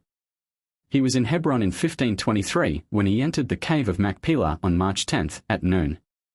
It is of interest to note that his account of the cave agrees fully with that of Konder. It is now quite certain that he was really there in person, and his narrative was not made up at second hand. The visit of Rubeni, as well as Sabbatai Zebes, gave new vogue to the place. When Sabbatai was there, a little before the year 1666, the Jews were awake and up all night, so as not to lose an instant of the sacred intercourse with the Messiah. But the journey to Hebron was not popular till our own days. It was too dangerous, the Hebron natives enjoying a fine reputation for ferocity and brigandage. An anonymous Hebrew writer writes from Jerusalem in 1495, that a few days before a Jew from Hebron had been waylaid and robbed. But he adds, "I hear that on Passover some Jews are coming here from Egypt and Damascus with the intention of also visiting Hebron. I shall go with them, if I am still alive." In Baedeker, Hebron is still given a bad character, the Muslims of the place being called fanatical and violent. I cannot confirm this verdict. The children throw stones at you, but they take good care not to hit. As I have already pointed out, Hebron is completely non-Christian, just as Bethlehem is completely non-Mohammedan. The Crescent is very disinclined to admit the cross into Hebron, the abode of Abraham, a name far more honored by Jews and Mohammedans than by Christians. It is not quite just to call the Hebronites fanatical and sullen, they really only desire to hold Hebron as their own. Hebron for the Hebronites is their cry. The road, at all events, is quite safe. One of the surprises of Palestine is the huge traffic along the main roads. The doctor welcomed us right heartily. He said that it was a joy to entertain us. Now it was that one saw the advantages of the Oriental architecture. The chief room in an Eastern house is surrounded on 3 sides by a wide stone or wooden divan, which, in wealthy houses, is richly upholstered. The Hebron doctor was not rich, but there was the same divan covered with a bit of chintz. On it one made one's bed, hard, it is true, but yet a bed. You always take your rugs with you for covering at night, you put your portmanteau under your head as a pillow, and there you are. You may rely upon one thing. People who, on their return from Palestine, tell you that they had a comfortable trip, have seen nothing of the real life of the country. To do that you must rough it, as I did both at Moding and at Hebron. To return to the latter. The rooms have stone floors and vaulted roofs, the children walk about with wooden shoes, and the pitter-patter makes a pleasant music. They throw off the shoes as they enter the room. My host had been in Hebron for 6 years, and he told me overnight what I observed for myself next day, that, considering the fearful conditions under which the children live, there is comparatively little sickness. I was soaked quite wet by the time I returned from my solitary stroll. I had a capital breakfast, for which we supplied the solids and our host the coffee. Butter is a luxury which we neither expected nor got. Hebron, nonetheless, seemed to me a paradise, and I applauded the legend that locates Adam and Eve in this spot. Alas! I had not yet seen Hebron. The doctor lived on the outskirts near the high road, where there are many fine and beautiful residences. I was soon to enter the streets and receive a rude awakening when I saw the manner in which the 1,500 Jews of Hebron live. Hebron is a ghetto in a garden. It is worse than even Jerusalem, Jerusalem being clean in comparison. Dirty, dark, narrow, vaulted, unevenly paved, running with liquid slime, such are the streets of Hebron. You are constantly in danger of slipping, unless you wear the flat, heel-less Eastern shoes, and, if you once fell, not all the perfumes of Arabic could make you sweet again. I should say that, before starting on my round, I had to secure the attendance of soldiers. Not that it was necessary, but they utilize Baedeker's assertion that the people are savage to get fees out of visitors, a cunning manner of turning the enemy's libels to profitable account. I hired 2 soldiers, but one by one others joined my train, so that by the time my tour was over, I had a whole regiment of guardians, all demanding bakshish. I would only deal with the leader, a ragged warrior with 2 daggers, a sword, and a rifle. How much? She asked. We usually ask a Napoleon, i.e. 20 francs, for an escort, but we will charge you only 10 francs. I turned to the doctor and asked him, how much? Give them a beslik between them, he said. A beslik is only 5 pence. I offered it in trepidation, but the sum satisfied the whole gang, who thanked me profusely. First I visited the prison, a sort of open-air cage, in which about a dozen men were smoking cigarettes. The prison was much nicer than the Mohammedan school close by. This was a small overcrowded room, with no window in it, the little boy sitting on the ground, swaying with a sleepy chant. The teacher's only function was represented by his huge cane, which he plied often and skillfully.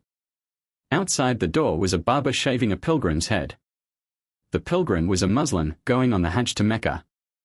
These pilgrims are looked on with mingled feelings, their piety is admired, but also distrusted. A local saying is, if thy neighbor has been on the Hajj, beware of him; if he has been twice, have no dealings with him; if he has been thrice, move into another street. After the pilgrim, I passed a number of blind weavers, working before large wooden frames. But now for the Jewish quarter. This is entered by a low wooden door, at which we had to knock and then stoop to get in. The Jews are no longer forced to have this door, but they retain it voluntarily. Having got in, we were in a street so dark that we could not see a foot before us, but we kept moving, and soon came to a slightly better place, where the sun crept through in fitful gleams. The oldest synagogue was entered first. Its flooring was of marble squares, its roof vaulted, and its arch looked north towards Jerusalem. There were, as so often in the East, 2 arcs. When one is too small, they do not enlarge it, but build another. The Sephardic Talmud Torah is a small room without window or ventilation, the only light and air enter by the door.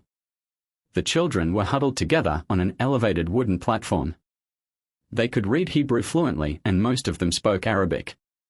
The German children speak Yiddish. The custom of using Hebrew as a living language has not spread here so much as in Jaffa and the colonies. The Beth Hamidrash for older children was a little better equipped. It had a stone floor, but the pupils reclined on couches round the walls. They learned very little of what we should call secular subjects. I examined the store of manuscripts, but Professor Schechter had been before me, and there was nothing left but modern Kabbalistic literature. The other synagogue is small and very bare of ornament. The rabbi was seated there, learning, with great tefillin and talis on, a fine, simple, benevolent soul. To my surprise he spoke English, and turned out to be none other than Rachman Joseph Franco, who, as long ago as 1851, when the earthquake devastated the Jewish quarter, had been sent from Rhodes to collect relief funds. He was very ailing, and I could not have a long conversation with him, but he told me that he had known my father, who was then a boy, in London. Then I entered a typical Jewish dwelling of the poor. It consisted of a single room, opening onto the dark street, and had a tiny barred window at the other side. On the left was a broad bed, on the right a rude cooking stove and a big water pitcher. There was nothing else in the room except a deep stagnant mud pool which filled the center of the floor. Next door they were baking matzort in an oven fed by a wood fire.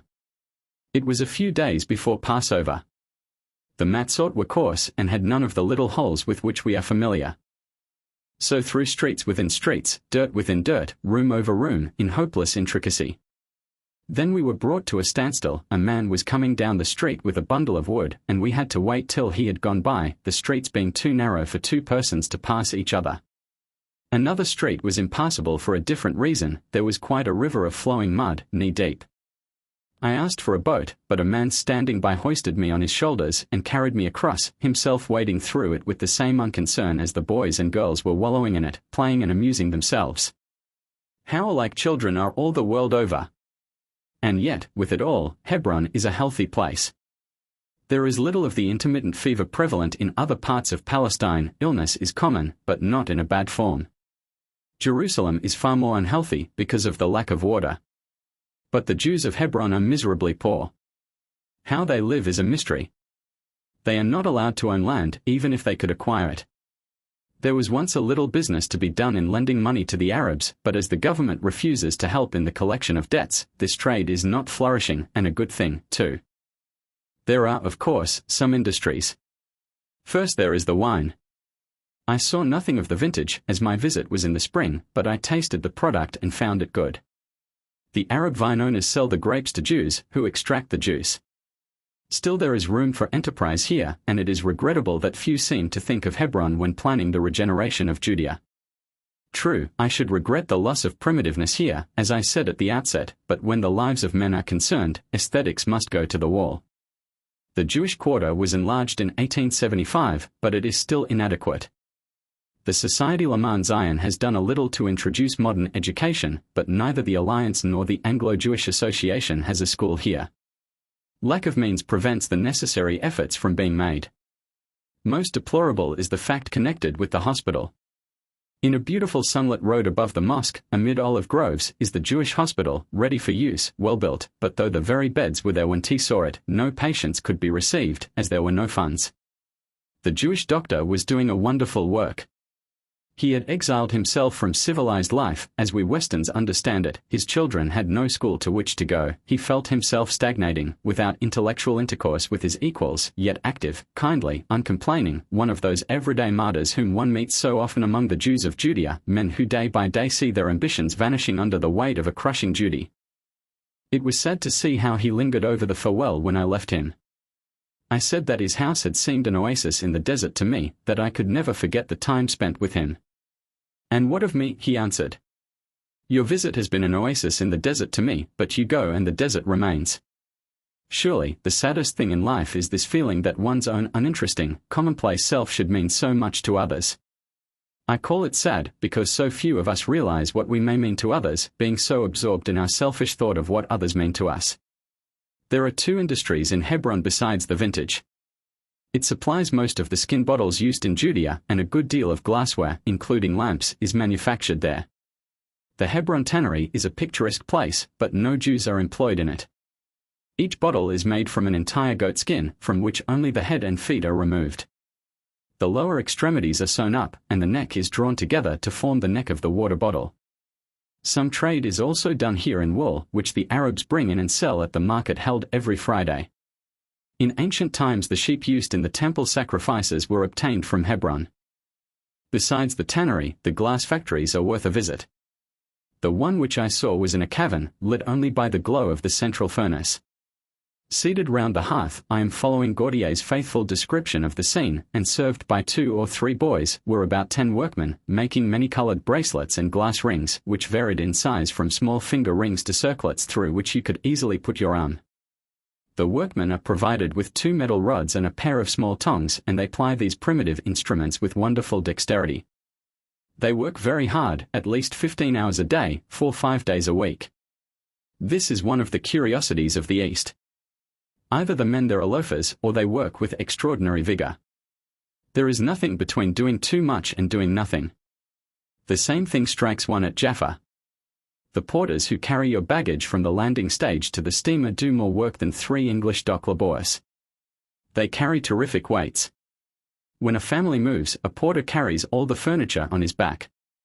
Yet side by side with these overworked men, Jaffa is crowded with idlers who do absolutely nothing. Such are the contrasts of the surprising Orient. Many of the beads and rosaries taken to Europe by pious pilgrims are made in Hebron, just as the mother-of-pearl relics come chiefly from Bethlehem, where are made also the tobacco jars of Dead Sea stone. Hebron does a fair trade with the Bedouins, but on the whole it is quite unprogressive.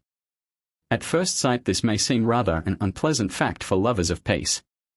Hebron has for many centuries been absolutely free from the ravages of war, yet it stagnates. Peace is clearly not enough for progress. As the rabbinical phrase well puts it, peace is the vessel which holds all other good. Without peace this other good is spilt, but peace is after all the containing vessel, not the content of happiness. I have left out, in the preceding narrative, the visit paid to the harem erected over the cave of Machpelah. The mosque is an imposing structure, and rises above the houses on the hill to the left as you enter from Jerusalem. The walls of the enclosure and of the mosque are from time to time whitewashed, so that the general appearance is somewhat dazzling. It has already been mentioned that certain repairs were effected in 1894-5. The work was done by the lads of the technical school in Jerusalem. They made an iron gate for Joseph's tomb. The Muslims believe that Joseph is buried in Hebron, and they made one gate for Abraham's tomb, one gate and 3 window gratings for Isaac's tomb, and one gate and 2 window gratings for Rebekah's tomb. This ironwork, it is satisfactory to remember, was rendered possible by the splendid machinery sent out to the school from London by the Anglo-Jewish Association. The ordinary Jewish visitor is not allowed to enter the enclosure at all. I was stopped at the steps, where the custodian audaciously demanded a tip for not letting me in. The tombs within are not the real tombs of the patriarchs, they are merely laid erections over the spots where the patriarchs lie buried. No one has ever doubted that Machpelah is actually at this site, but the building is, of course, not patriarchal in age. The enclosure is as old as the Wailing Wall at Jerusalem. It belongs to the age of Herod. We see the same cyclopean stones, with the same surface draftings as at Jerusalem. Why Herod built this edifice seems clear. Hebron was the center of Idumean influence, and Herod was an Idumean. He had a family interest in the place, and hence sought to beautify it. No Jew or Christian can enter the enclosure except by special irade. Even Sir Moses Montefiore was refused the privilege. Rather, one should say, the Muslim authorities wished to let Sir Moses in, but they were prevented by the mob from carrying out their amiable intentions. The late English King Edward VII and the present King George V were privileged to enter the structure. Mr. Elkin Adler got in at the time when the Alliance workmen were repairing the gates, but there is nothing to see of any interest.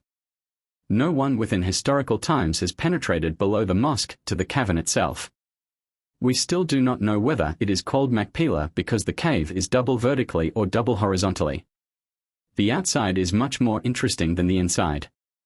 Halfway up the steps leading into the mosque, there is a small hole or window at which many Jews pray, and into which, it is said, all sorts of things, including letters to the patriarchs, are thrown, especially by women. In the Middle Ages, they spread at this hole a tender calf, some venison pasties, and some red pottage, every day, in honor of Abraham, Isaac, and Jacob, and the food was eaten by the poor. It is commonly reported, though I failed to obtain any local confirmation of the assertion, that the Jews still write their names and their requests on strips of paper and thrust them into this hole. The Muslims let down a lamp through the hole and also cast money into it, which is afterwards picked up by little boys as it is required for the purposes of the mosque and for repairing the numerous tombs of prophets and saints with which Hebron abounds. If you were to believe the local traditions, no corpses were left for other cemeteries. The truth is that much obscurity exists as to the identity even of modern tombs, for Hebron preserves its old custom, and none of the Jewish tombs to this day bear epitaphs. What a mass of posthumous hypocrisy would the world be spared if the Hebron custom were prevalent everywhere. But it is obvious that the method lends itself to inventiveness, and as the tombs are unnamed, local guides tell you anything they choose about them, and you do not believe them even when they are speaking the truth. There is only one other fact to tell about the cave. The Muslims have a curious dread of Isaac and Rebekah. They regard the other patriarchs as kindly disposed, but Isaac is irritable and Rebekah malicious. It is told of Ibrahim Pasha of Egypt, he who feared neither man nor devil, that when he was let down into the cave by a rope, he surprised Rebekah in the act of combing her hair. She resented the intrusion and gave him so severe a box on the ears that he fell down in a fit and could be rescued alive only with much difficulty. It is with equal difficulty that one can depart, with any reverence left, from the mass of legend and childishness with which one is crushed in such places. One escapes with the thought of the real Abraham, his glorious service to humanity, his lifelong devotion to the making of souls, to the spread of the knowledge of God. One recalls the Abraham who, in the Jewish tradition, is the type of unselfishness, of watchfulness on behalf of his descendants. The marks of his genuine relationship to the patriarch are a generous eye and a humble spirit. As one turns from Hebron, full of such happy memories, one forms the resolve not to rely solely on an appeal to the patriarch's merits, but to strive to do something oneself for the Jewish cause, and thus fulfill the poet's lines, "Thus shalt thou plant a garden round the tomb, where golden hopes may flower, and fruits immortal bloom." The solace of books. In the year 1190, Judah ibn Tibbon, a famous Provençal Jew, who had migrated to southern France from Granada, wrote in Hebrew as follows to his son: "Avoid bad society, make thy books thy companions. Let thy bookcases and shelves be thy gardens and pleasure grounds. Pluck the fruit that grows therein, gather the roses, the spices, and the myrrh. If thy soul be satiate and weary, change from garden to garden, from furrow to furrow, from scene to scene. Then shall thy desire renew itself, and thy soul be rich with manifold delight." In this beautiful comparison of a library to a garden, there is one point missing. The perfection of enjoyment is reached when the library, or at least a portable part of it, is actually carried into the garden. When Lightfoot was residing at Ashley, Staffordshire, he followed this course, as we know from a letter of his biographer. There he built himself a small house in the midst of a garden, containing 2 rooms below, viz. a study and a withdrawing room, and a lodging chamber above, and there he studied hard, and laid the foundations of his rabbinic learning, and took great delight, lodging there often, though quaintly adds John Stipe, he was then a married man. Montaigne, whose great-grandfather, be it recalled, was a Spanish Jew, did not possess a library built in the open air, but he had the next best thing. He used the top story of a tower, whence, says he, I behold under me my garden. In ancient Athens, philosophers thought out their grandest ideas walking up and down their groves. Nature sobers us. When I behold thy heavens, the work of thy fingers, the moon and the stars which thou hast ordained, what is man that thou art mindful of him, and the son of man that thou visitest him? But if nature sobers, she also consoles. As the psalmist continues, thou hast made him but little lower than the angels, and crownest him with glory and honor. Thou madest him to have dominion over the works of thy hands, thou hast put all things under his feet. Face to face with nature, man realizes that he is greater than she. On earth there is nothing great but man, in man there is nothing great but mind. So, no doubt, the Athenian sages gained courage as well as modesty from the contact of mind with nature. And not they only, for our own Jewish treasure, the Mishnah, grew up, if not literally, at least metaphorically, in the open air, in the vineyard of Jamnia. Standing in the sordid little village which today occupies the site of ancient Jamnia, with the sea close at hand and the plain of Sharon and the Judean lowlands at my feet, I could see Rabbi Jochanan ben Zakkai and his comrades pacing to and fro, pondering those great thoughts which live among us now, though the authors of them have been in their graves for 18 centuries. It is curious how often this habit of movement goes with thinking. Montaigne says, every place of retirement requires a walk. My thoughts sleep if I sit still, my fancy does not go by itself, as it goes when my legs move it. What Montaigne seems to mean is that we love rhythm. Body and mind must move together in harmony. So it is with the Mohammedan over the Quran and the Rabbi over the Talmud. Jews sway at prayer for the same reason. Movement of the body is not a mere mannerism, it is part of the emotion, like the instrumental accompaniment to a song. The child cons his lesson moving, we foolishly call it fidgeting. The child is never receptive unless also active. But there is another of Montaigne's feelings, with which I have no sympathy. He loved to think when on the move, but his walk must be solitary.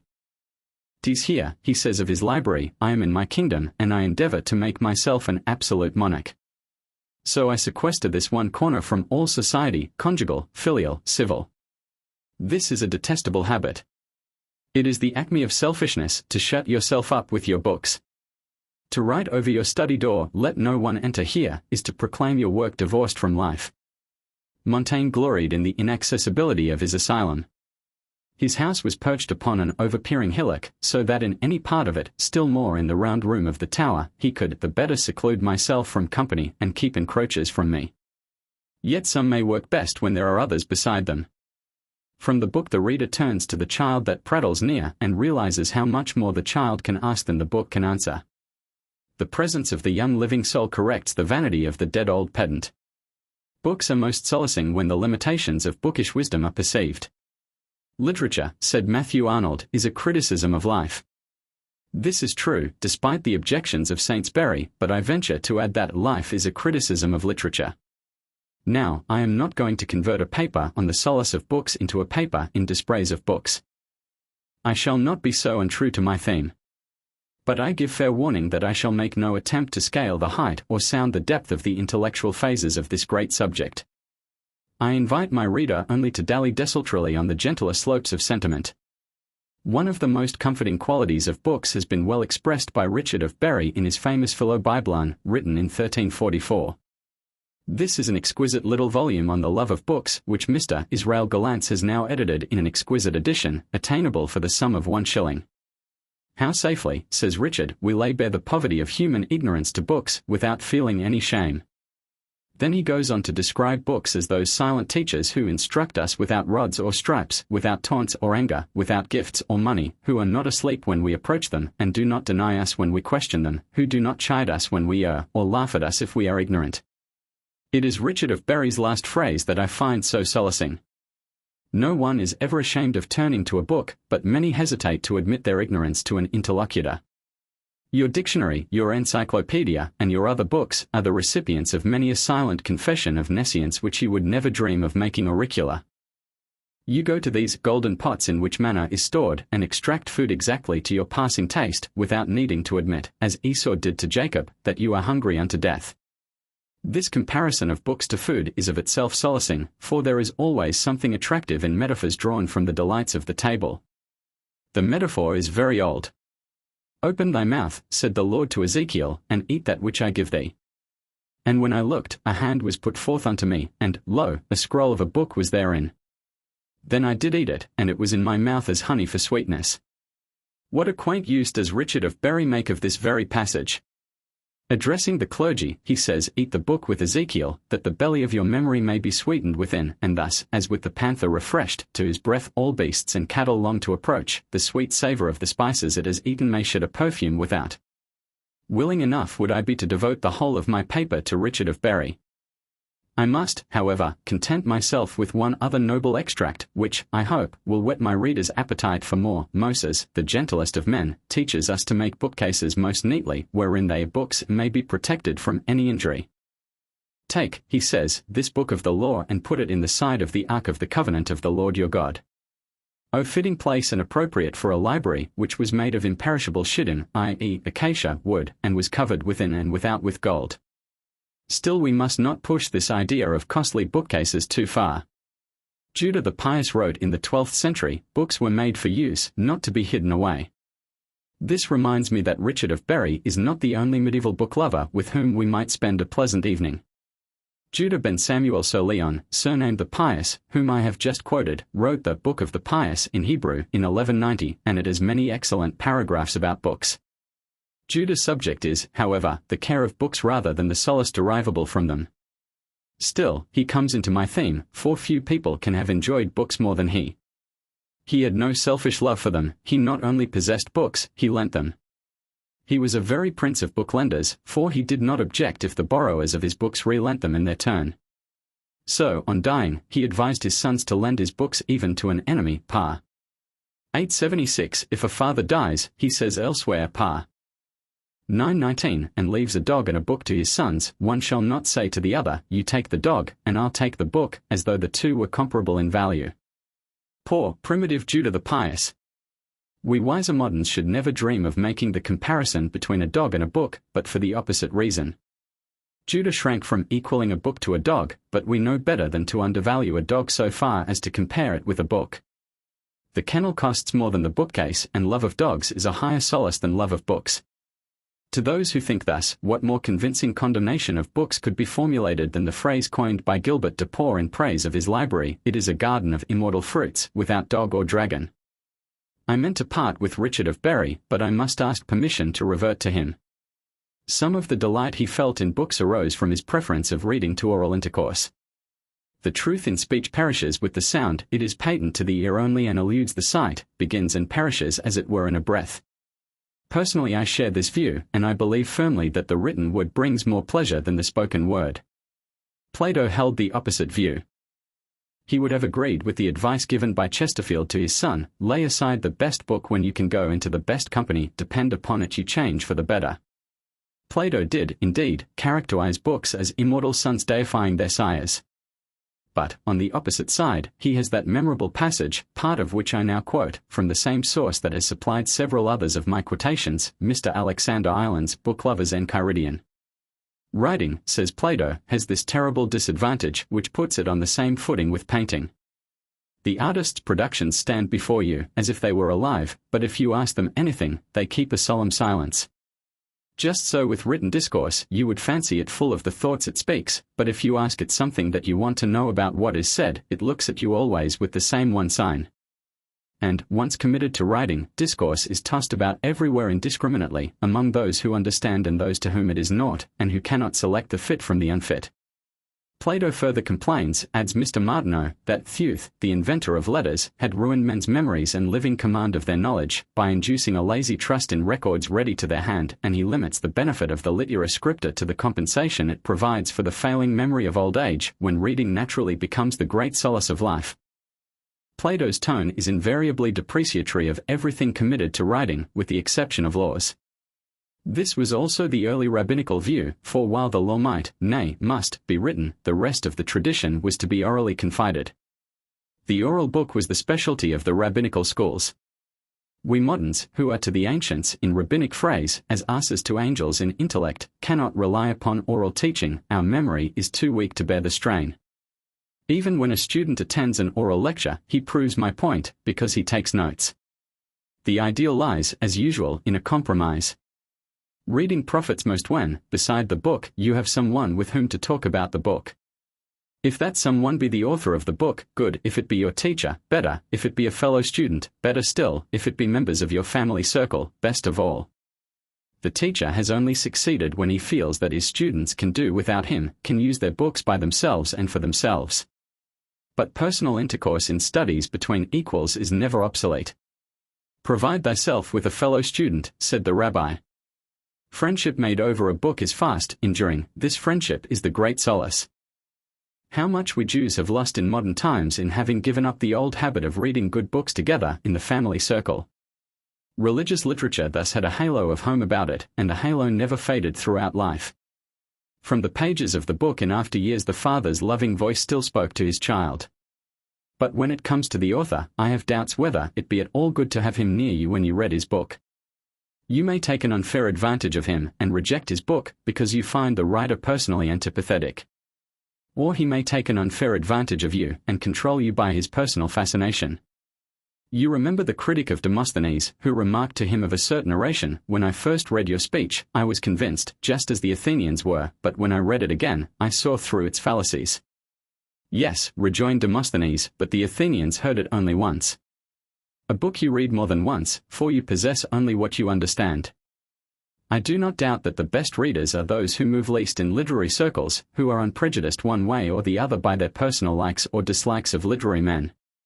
How detestable are personal paragraphs about authors, often, alas. Autobiographical titbits. We expect a little more reticence, we expect the author to say what he has to say in his book, and not in his talks about his book and himself. We expect him to express himself and suppress himself. Respect the books, says Judah the Pious, or you show disrespect to the writer. No, not to the writer, but to the soul whose progeny the book is, to the living intellect that bred it, in Milton's noble phrase, to an immortality rather than a life. Many a man, he says, lives a burden to the earth, but a good book is the precious lifeblood of a master spirit, embalmed and treasured up on purpose to a life beyond life. It is a sober truth that, of the books we chiefly love, we know least about the authors. Perpetrating probably the only joke in his great Bodleian catalogue, Dr. Steinschneider enters the Bible under the heading Anonyma. We are nowadays so concerned to know whether Moses or another wrote the Pentateuch, that we neglect the Pentateuch as though no one had ever written it. What do we know about the personality of Shakespeare? Perhaps we are happy in our ignorance. Sometimes, said Jonathan Swift, I read a book with pleasure and detest the author. Most of us would say the same of Jonathan Swift himself, and all of us, I think, share a. In former times the personality, if not of the author, at all events of the scribe, pressed itself perforce upon the reader. The reader had before him not necessarily an autograph, but at all events a manuscript. Printing has suppressed this individuality, and the change is not all for the better. The evil consists in this, that whereas of old a book, being handwritten, was clearly recognized as the work of someone's hand, it now assumes, being printed, an impersonal importance which may be beyond its deserts. Especially is this the case with what we may term religious authorities. We are now apt to forget that behind the authority there stands simply the author. It is instructive to contrast the customary method of citing two great codifiers of Jewish law, Maimonides and Joseph Caro. Caro lived in the age of printing, and the Shulchan Aruch was the first great Jewish book composed after the printing press was in operation.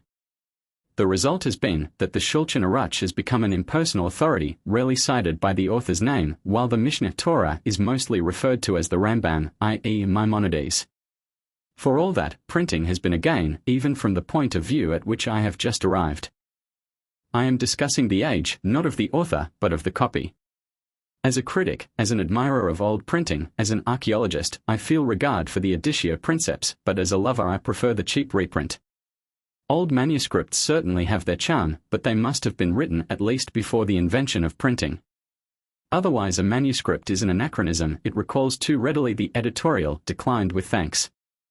At best, the autograph original of a modern work is a literary curiosity, it reveals the author's mechanism, not his mind. But old manuscripts are in a different case, their age has increased their charm, mellowed and confirmed their graces, whether they be canonical books, which defile the hand in the rabbinical sense, or Genizagrimed fragments, which soil the fingers more literally.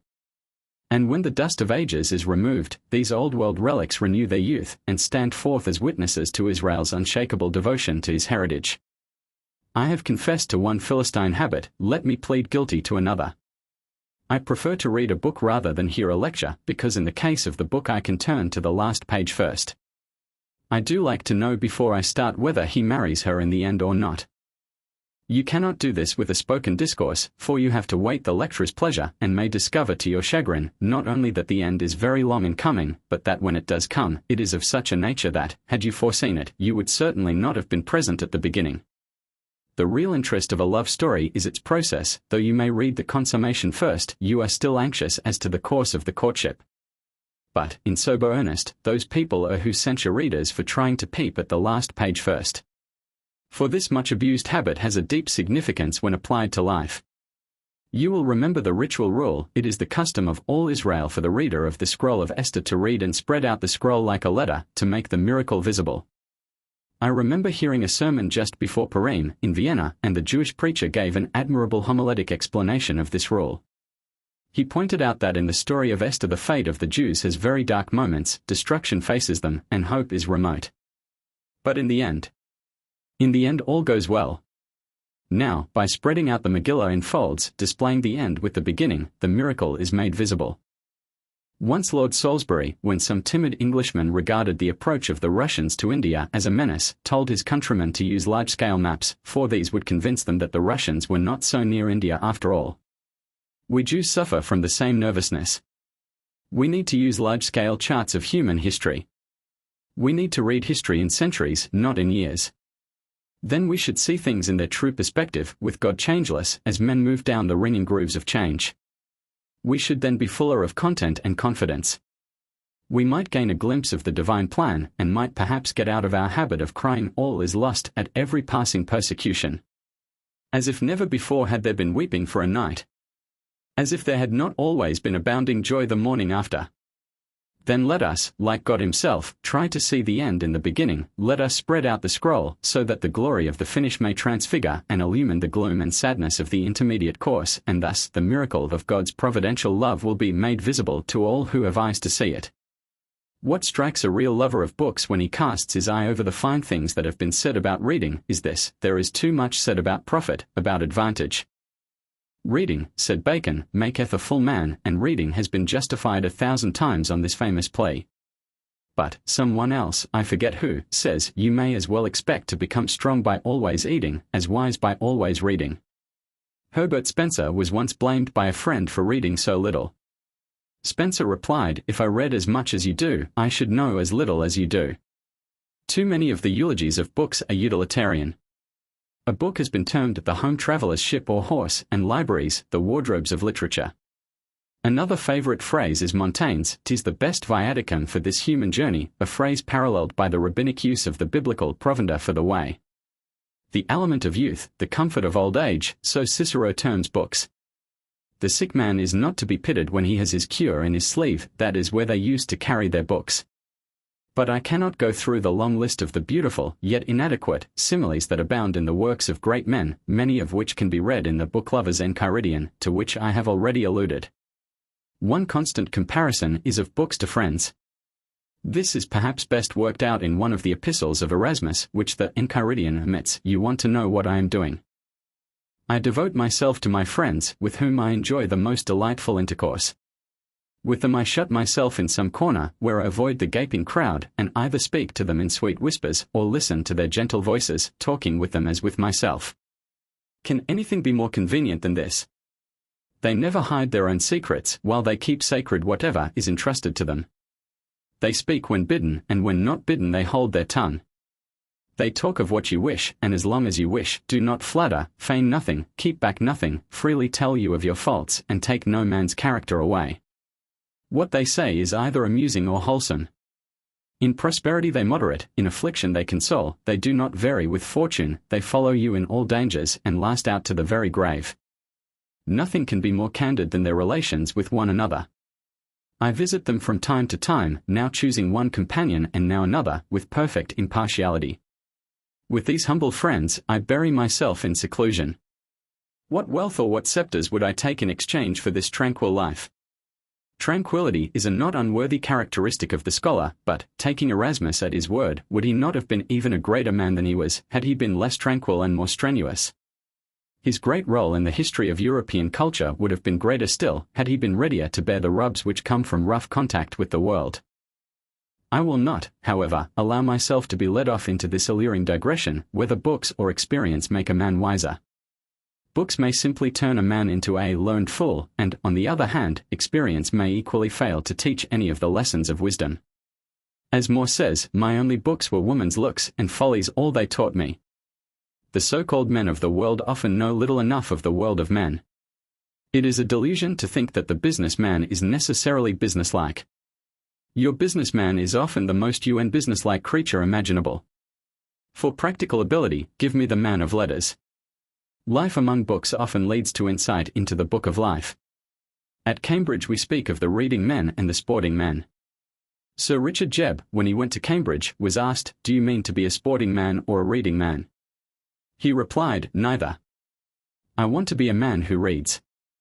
Marcus Aurelius, the scholar and philosopher, was not the least efficient of the emperors of Rome. James Martineau was right when he said that the student not only becomes a better man, but he also becomes a better student when he concerns himself with the practical affairs of life as well as with his books. And the idea cuts both ways. We should be better men of business if we were also men of books. It is not necessary to recall that the ancient rabbis were not professional bookmen. They were smiths and ploughmen, traders and merchants, and their businesses and their trades were idealized and ennobled, and, may we not add, their handiwork improved by the expenditure of their leisure in the schools and libraries of Jerusalem. And so all the foregoing comparisons between books and other objects of utility or delight, charming though some of these comparisons are, fail to satisfy one. One feels that the old Jewish conception is the only completely true one, that conception which came to its climax in the appointment of a benediction to be uttered before beginning to read a book of the law. The real solace of books comes from the sense of service, to be rendered or received, and one must enter that holy of holies, the library, with a grateful benediction on one's lip, and humility and reverence and joy in one's soul. Of all the writers about books, Charles Lamb, in his playful way, comes nearest to this old world, yet imperishable, ideal of the Jewish sages. He says, "I own that I am disposed to say grace upon 20 other occasions in the course of the day besides my dinner. I want a form for setting out on a pleasant walk, for a midnight ramble, for a friendly meeting, for a solved problem. Why have we none for books, those spiritual repasts, the grace before Milton, the grace before Shakespeare, a devotional exercise proper to be said before reading the Fairy Queen?" The Jewish ritual could have supplied Lamb with several of these graces. It will, I hope, now be seen why in speaking on the solace of books I have said so little about consolation. It pains me to hear books praised as a relief from worldly cares, to hear the library likened to an asylum for broken spirits. I have never been an admirer of Boethius. His Consolations of Philosophy have always been influential and popular, but I like better the first famous English translator than the original Latin author. Boethius wrote in the 6th century as a fallen man, as one to whom philosophy came in lieu of the mundane glory which he had once possessed and had now lost. But Alfred the Great turned the Consolations into English at the moment of his greatest power. He translated it in the year 886, when king on a secure throne, in his brightest days, when the Danish clouds had cleared. Sorrow has often produced great books, great psalms, to which the sorrowful heart turns for solace. But in the truest sense the Shekinah rests on man only in his joy, when he has so attuned his life that misfortune is but another name for good fortune. He must have learned to endure before he seeks the solace of communion with the souls of the great, with the soul of God. Very saddening it is to note how often men have turned to books because life has no other good. The real book lover goes to his books when life is fullest of other joys, when his life is richest in its manifold happiness. Then he adds the crown of joy to his other joys and finds the highest happiness. I do not like to think of the circumstances under which Sir Thomas Bodley went to Oxford to found his famous library. Not till his diplomatic career was a failure, not till Elizabeth's smiles had darkened into frowns, did he set up his staff at the library door. But Bodley rather mistook himself. As a lad the library had been his joy, and when he was abroad, at the summit of his public fame, he turned his diplomatic missions to account by collecting books and laying the foundation of his future munificence. I even think that no lover of books ever loved them so well in his adversity as in his prosperity. Another view was held by Don Isaac Abarbanel, the famous Jewish statesman and litterateur. Under Alfonso V of Portugal and other rulers, he attained high place, but was brought low by the Inquisition and shared in the expulsion of his brethren. He writes in one of his letters, "The whole time I lived in the courts and palaces of kings, occupied in their service, I had no leisure to read or write books. My days were spent in vain ambitions, seeking after wealth and honor. Now that my wealth is gone, and honor has become exiled from Israel, now that I am a vagabond and a wanderer on the earth, and I have no money, now I have returned to seek the book of God, as it is said, Hebrew, Cheth Samek Vov Reshiod Mem Cheth Samek Reshalaf Vov Hafyod Qof Tavnanyod, he is in sore need, therefore he studies." This is witty, but it is not wise. Fortunately, it is not quite true. Abarbanel does little justice to himself in this passage, for elsewhere, in the preface to his commentary on Kings, he draws a very different picture of his life in his brilliant court days. "My house," he says, "was an assembly place for the wise, in my abode and within my walls were wealth and fame for the Torah and for those made great in its law." Naturally, the active statesman had less leisure for his books than the exiled, fallen minister. So, too, with an earlier Jewish writer, Sodia. No sadder title was ever chosen for a work than his Sefer HaGalui, Book of the Exiled. It is beyond our province to enter into his career, full of stress and storm. Between 933 and 937, driven from power, he retired to his library at Baghdad, just as Cincinnatus withdrew to his farm when Rome no longer needed him. During his retirement Sodia's best books were written. Why? Greets tells us that Sodia was still under the ban of excommunication. He had, therefore, no other sphere of action than that of an author. This is pitiful, but, again, it is not altogether true. Sodia's whole career was that of active authorship, when in power and out of power, as a boy, in middle life, in age, his constant thought was the service of truth, in so far as literature can serve it, and one may well think that he felt that the crown of the law was better worth wearing in prosperity, when he chose it out of other crowns, than in adversity, when it was the only crown within his reach. It was thus that King Solomon chose. So, in speaking of the solace of books, I have ventured to employ solace in an old, unusual sense. Solace has many meanings. It means comfort in sorrow, and in Scotch law it denotes a compensation for wounded feelings, solation, moral and intellectual damages in short. But in Chaucer and Spenser, solace is sometimes used as a synonym for joy and sweet exhilaration. This is an obsolete use, but let me hope that the thing is not obsolete. For one must go to his books for solace, not in mourning garb, but in gayest attire, to a wedding, not to a funeral. When John Clare wrote, "I read in books for happiness, but books mistake the way to joy," he read for what he ought to have brought, and thus he failed to find his goal. The library has been beautifully termed a bridal chamber of the mind. So, too, the Apocrypha puts it in the Wisdom of Solomon, wisdom is radiant. Her I loved and sought out from my youth, and I sought to take her for my bride, and I became enamored of her beauty. When I am come into my house, I shall find rest with her, for converse with her hath no bitterness, and to live with her hath no pain. O God of the fathers, give me wisdom, that sitteth by thee on thy throne.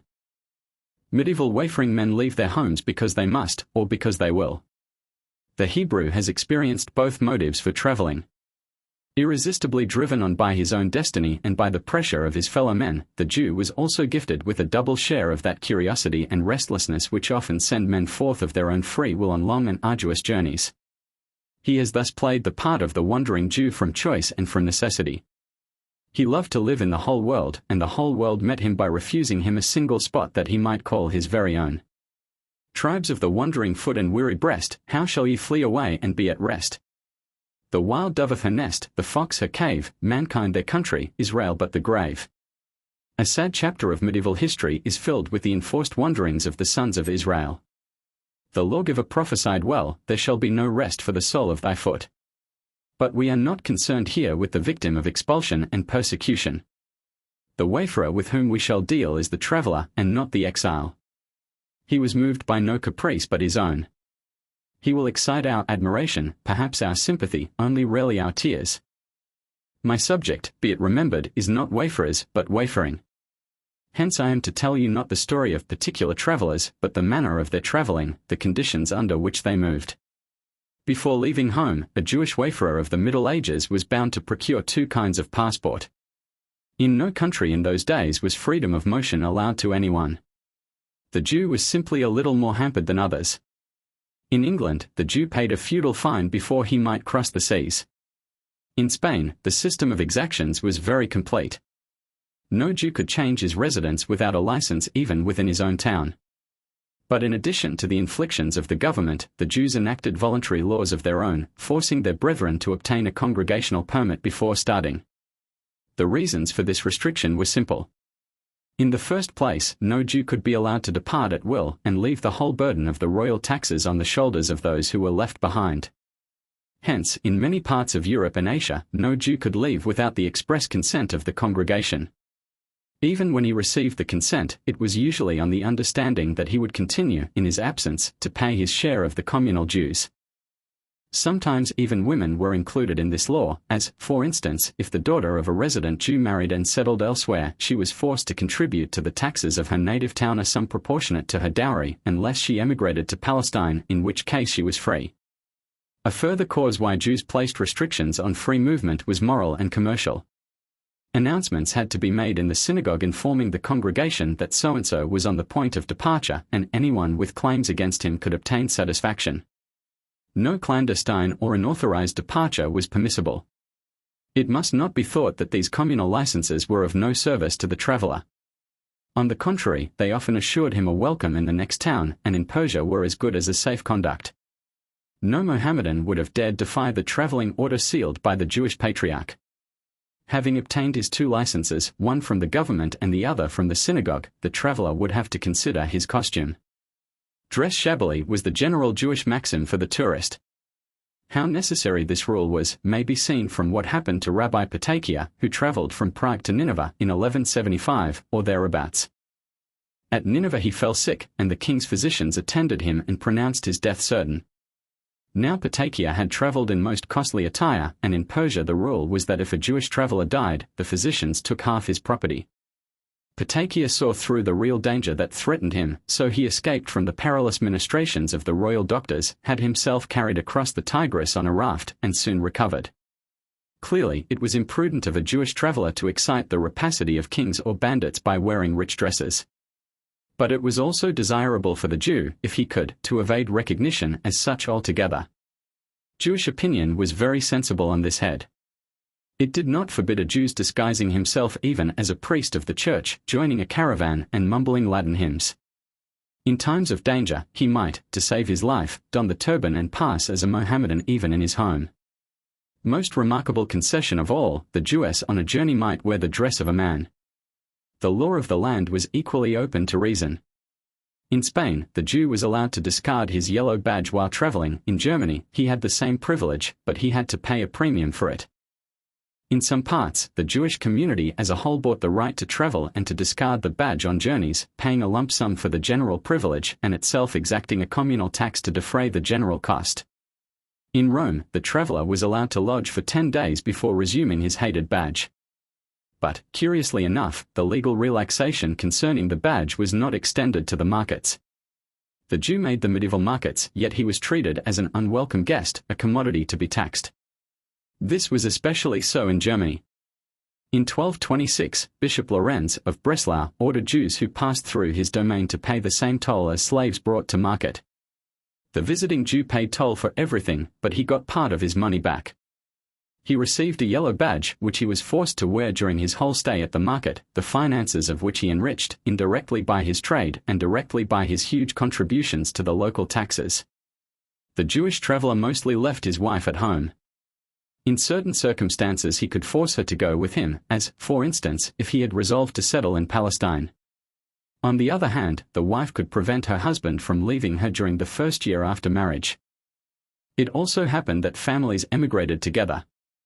Mostly, however, the Jewess remained at home, and only rarely did she join even the pilgrimage to Jerusalem.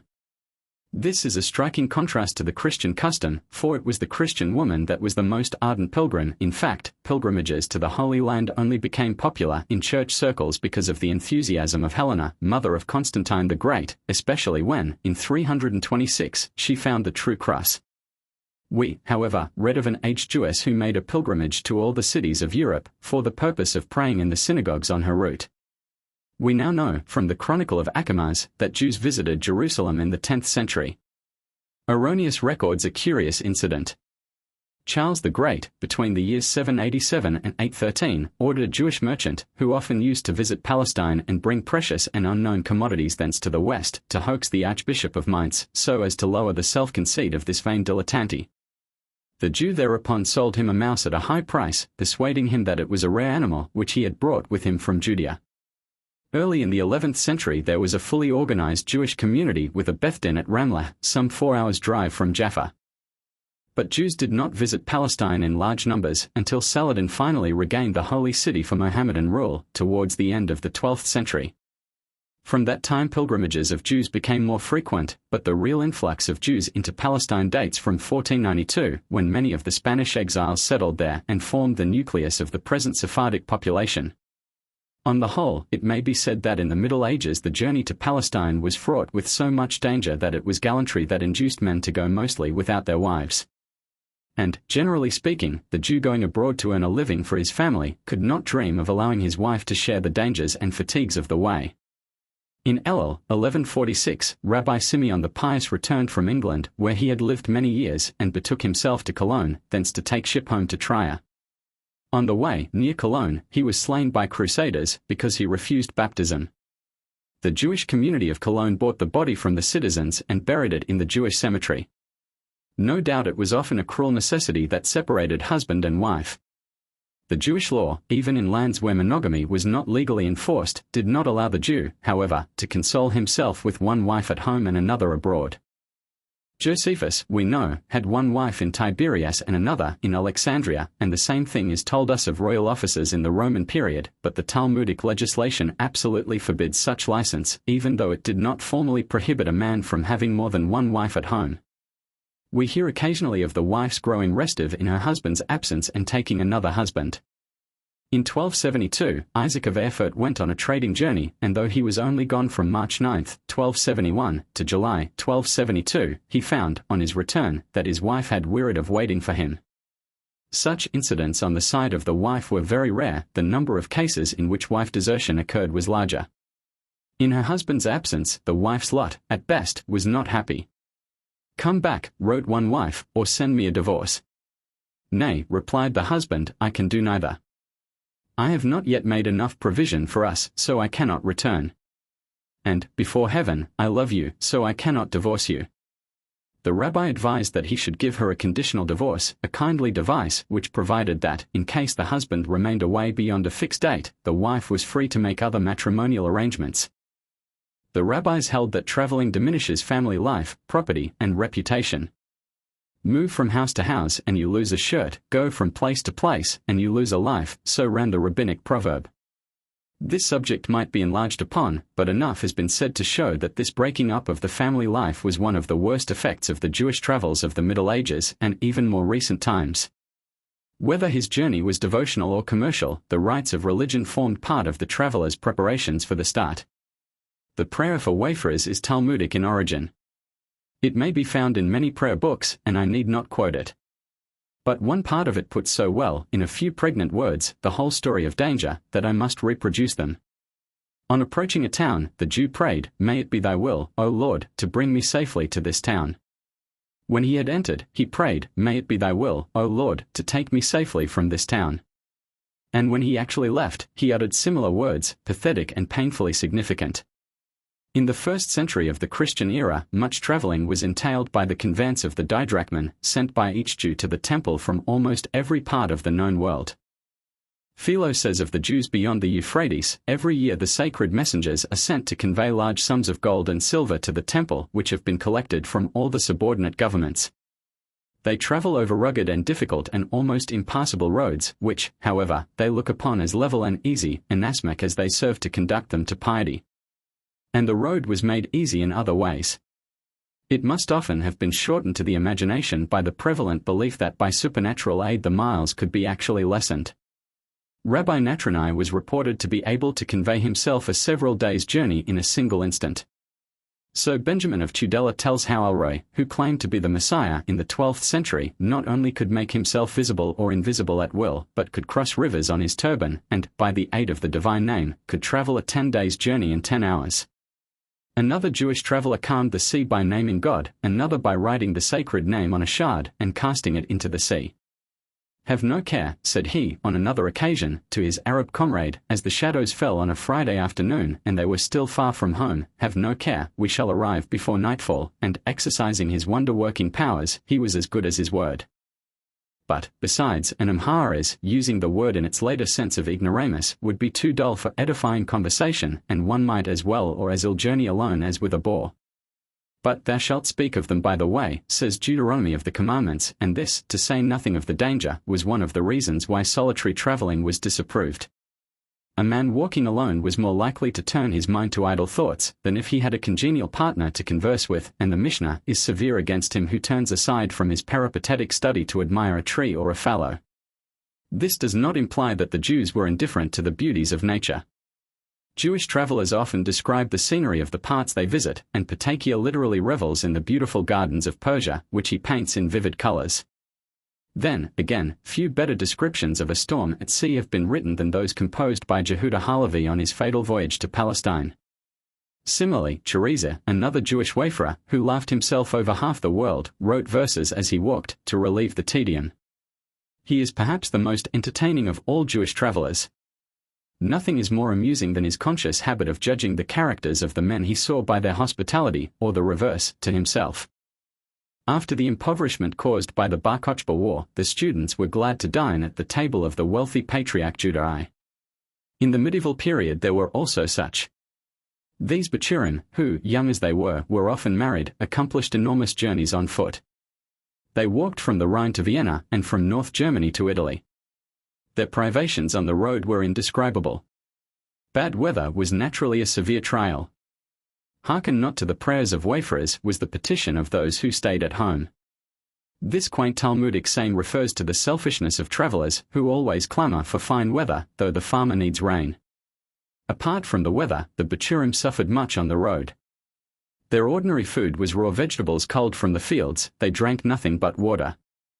They were often accompanied by their teachers, who underwent the same privations. Unlike their Talmudical precursors, they traveled much by night, because it was safer, and also because they reserved the daylight for study.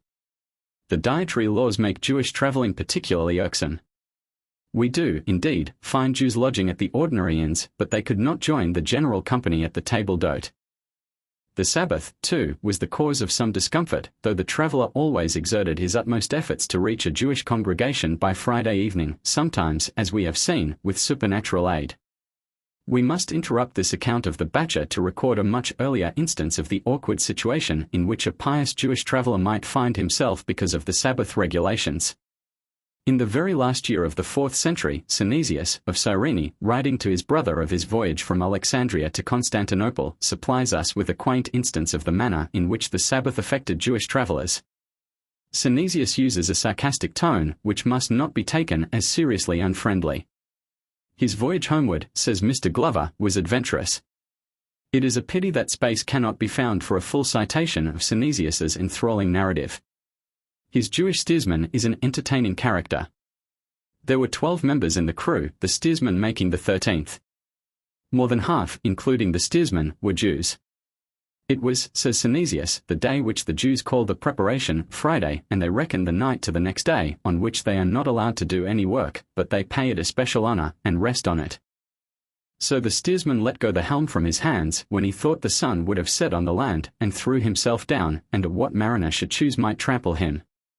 We did not at first understand the real reason, but took it for despair, and went to him and besought him not to give up all hope yet. For in plain fact the big roller still kept on, and the sea was at issue with itself. It does this when the wind falls and the waves it has set going do not fall with it, but, still retaining in full force the impulse that started them, meet the onset of the gale, and to its front oppose their own. Well, when people are sailing in such circumstances, life hangs, as they say, by a slender thread. But if the steersman is a rabbi into the bargain, what are one's feelings?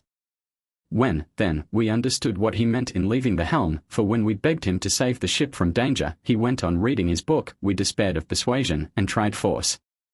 And a gallant soldier, for we have with us a good few Arabians, who belong to the cavalry, drew his sword, and threatened to cut his head off, if he would not steer the ship. But in a moment he was a genuine Maccabee, and would stick to his dogma. Yet when it was now midnight, he took his place of his own accord, for now, says he, the law allows me, as we are clearly in danger of our lives. At that the tumult begins again, moaning of men and screaming of women. Everybody began calling on heaven, and wailing and remembering their dear ones. Amarantus alone was cheerful, thinking he was on the point of ruling out his creditors. Amarantus was the captain, who wished to die, because he was deep in debt. What with the devil-may-care captain, the Maccabean steersman, and the critical onlooker, who was a devoted admirer of Hypatia, rarely has wayfaring been conducted under more delightful conditions. As is often the case in life, the humors of the scene almost obscure the fact that the lives of the actors were in real danger. But all ended well. As for us, says Synesius further on, as soon as we reached the land we longed for, we embraced it as if it had been a living mother. Offering, as usual, a hymn of gratitude to God, I added to it the recent misadventure from which we had unexpectedly been saved. To return to our traveling bachelor of later centuries than Synesius's rabbi steersman. On the road, the student was often attacked, but, as happened with the son of the great Asheri, who was waylaid by bandits near Toledo, the robbers did not always get the best of the fight. The bachelor could take his own part. One Jew gained much notoriety in 801 by conducting an elephant all the way from Harun al-Rashid's court as a present to Charlemagne, the king of the Franks. But the rabbi suffered considerably from his religion on his journeys. Dr. Schechter tells us how the Gaon Elijah got out of his carriage to say his prayer, and, as the driver knew that the rabbi would not interrupt his devotions, he promptly made off, carrying away the Gaon's property.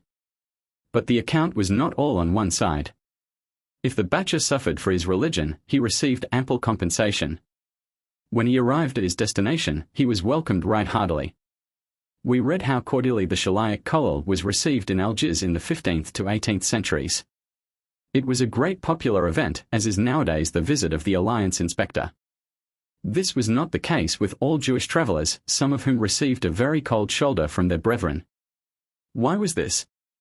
Chiefly because the Jews, as little as the rest of medieval peoples, realized that progress and enlightenment are indissolubly bound up with the right of free movement. They regarded the right to move here and there at will as a selfish privilege of the few, not the just right of all. But more than that. The Jews were forced to live in special and limited ghettos. It was not easy to find room for newcomers. When a crisis arrived, such as the expulsion of the Jews from Spain, then, except here and there, the Jews were generous to a fault in providing for the exiles. Societies all over the continent and round the coast of the Mediterranean spent their time and money in ransoming the poor victims who, driven from Spain, were enslaved by the captains of the vessels that carried them and were then brought back to freedom by their Jewish brethren. This is a noble fact in Jewish history. But it is nevertheless true that Jewish communities were reluctant in ordinary times to permit new settlements. This was not so in ancient times. Among the Essenes, a newcomer had a perfectly equal right to share everything with the old inhabitants. These Essenes were great travelers, going from city to city, probably with propagandist aims. In the Talmudic law there are very clear rules on the subject of passers through a town or immigrants into it. By that law, persons staying in a place for less than 30 days were free from all local dues except special collections for the poor. He who stayed less than a year contributed to the ordinary poor relief, but was not taxed for permanent objects, such as walling the town, defences, etc., nor did he contribute to the salaries of teachers and officials, nor the building and support of synagogues. But as his duties were small, so were his rights. After a 12-month stay he became a son of the city, a full member of the community. But in the Middle Ages, newcomers, as already said, were not generally welcome. The question of space was one important reason, for all newcomers had to stay in the ghetto. Secondly, the newcomer was not amenable to discipline. Local custom varied much in the details both of Jewish and general law. The new settler might claim to retain his old customs, and the regard for local custom was so strong that the claim was often allowed, to the destruction of uniformity and the undermining of authority. To give an instance or two, a newcomer would insist that, as he might play cards in his native town, he ought not to be expected to obey puritanical restrictions in the place to which he came. The result was that the resident Jews would clamor against foreigners enjoying special privileges, as in this way all attempts to control gambling might be defeated. Or the newcomer would claim to shave his beard in accordance with his home custom, but to the scandal of the town which he was visiting. The native young men would imitate the foreigner, and then there would be trouble. Or the settler would assert his right to wear colors and fashions and jewelry forbidden to native Jews. Again, the marriage problem was complicated by the arrival of insinuating strangers, who turned out to be married men masquerading as bachelors. Then as to public worship, the congregation was often split into fragments by the independent services organized by foreign groups, and it would become necessary to prohibit its own members from attending the synagogues of foreign settlers. Then as to communal taxes, these were fixed annually on the basis of the population, and the arrival of newcomers seriously disturbed the equilibrium, led to fresh exactions by the government, which it was by no means certain the new settlers could or would pay, and which, therefore, fell on the shoulders of the old residents. When we consider all these facts, we can see that the eagerness of the medieval Jews to control the influx of foreign settlers was only in part the result of base motives. And, of course, the exclusion was not permanent or rigid. In Rome, the Sephardic and the Italian Jews fraternally placed their synagogues on different floors of the same building. In some German towns, the foreign synagogue was fixed in the same courtyard as the native. Everywhere foreign Jews abounded, and everywhere a generous welcome awaited the genuine traveler. As to the traveling beggar, he was a perpetual nuisance. Yet he was treated with much consideration. The policy with regard to him was, send the beggar further, and this suited the tramp, too. He did not wish to settle, he wished to move on. He would be lodged for 2 days in the communal inn, or if, as usually happened, he arrived on Friday evening, he would be billeted on some hospitable member, or the shamash would look after him at the public expense. It is not till the 13th century that we meet regular envoys sent from Palestine to collect money. The genuine traveller, however, was an ever-welcome guest. If he came at fair time, his way was smoothed for him. The Jew who visited the fair was only rarely charged local taxes by the synagogue. He deserved a welcome, for he not only brought wares to sell, but he came laden with new books. The fair was the only book market. At other times the Jews were dependent on the casual visits of traveling vendors of volumes. Bookselling does not seem to have been a settled occupation in the Middle Ages. The merchant who came to the fair also fulfilled another function, that of shachan. The day of the fair was, in fact, the crisis of the year. Naturally, the letter carrier was eagerly received. In the early part of the 18th century the function of conveying the post was sometimes filled by Jewesses. Even the ordinary traveller, who had no business to transact, would often choose fair time for visiting new places, for he would be sure to meet interesting people then. He, too, would mostly arrive on a Friday evening and would beguile the Sabbath with reports of the wonders he had seen. In the great synagogue of Sepphoris, Jochanan was discoursing of the great pearl, so gigantic in size that the eastern gates of the temple were to be built of the single gem.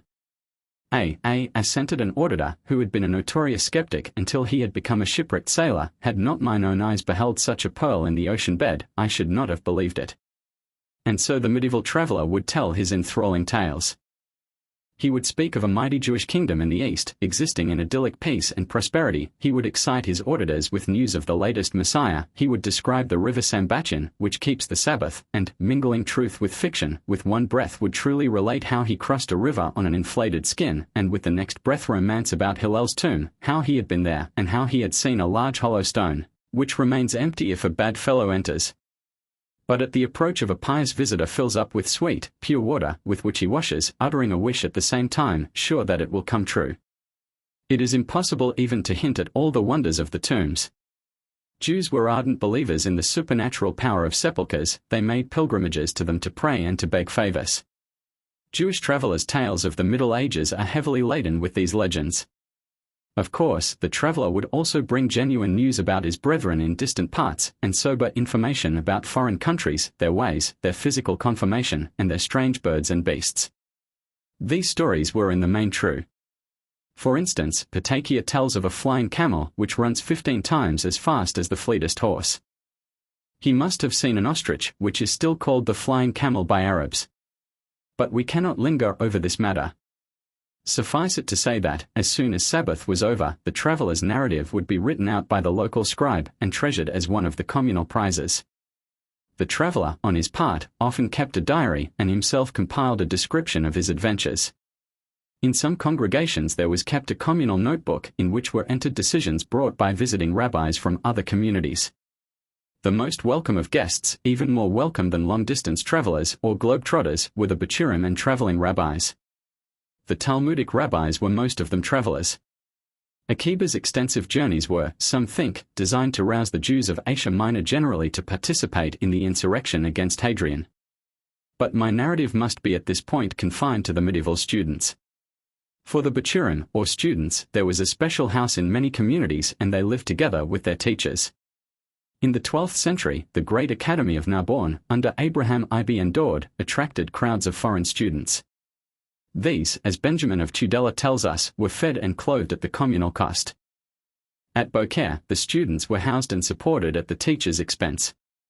In the 17th century, the students not only were paid small bursaries, but every household entertained one or more of them at table. In these circumstances their life was by no means dull or monotonous.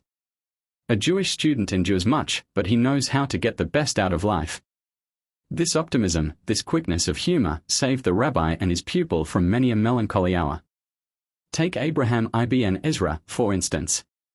If ever a man was marked out to be a bitter reviler of fate, it was he. But he laughed at fate. He gaily wandered from his native Spain over many lands penniless, travelled with no baggage but his thoughts, visited Italy and France, and even reached London, where, perhaps, he died. Fortune ill-treated him, but he found many joys. Wherever he went, patrons held out their hand. Travelling students found many such generous lovers of learning, who, with their wealth, encouraged their guests to write original works or copy out older books, which the patrons then passed on to poor scholars in want of a library. The legend is told how the prophet Elijah visited Hebron and was not called up in the synagogue. Receiving no aliyah on earth, he returned to his elevation in heaven. It was thus imprudent to deny honor to angels unawares.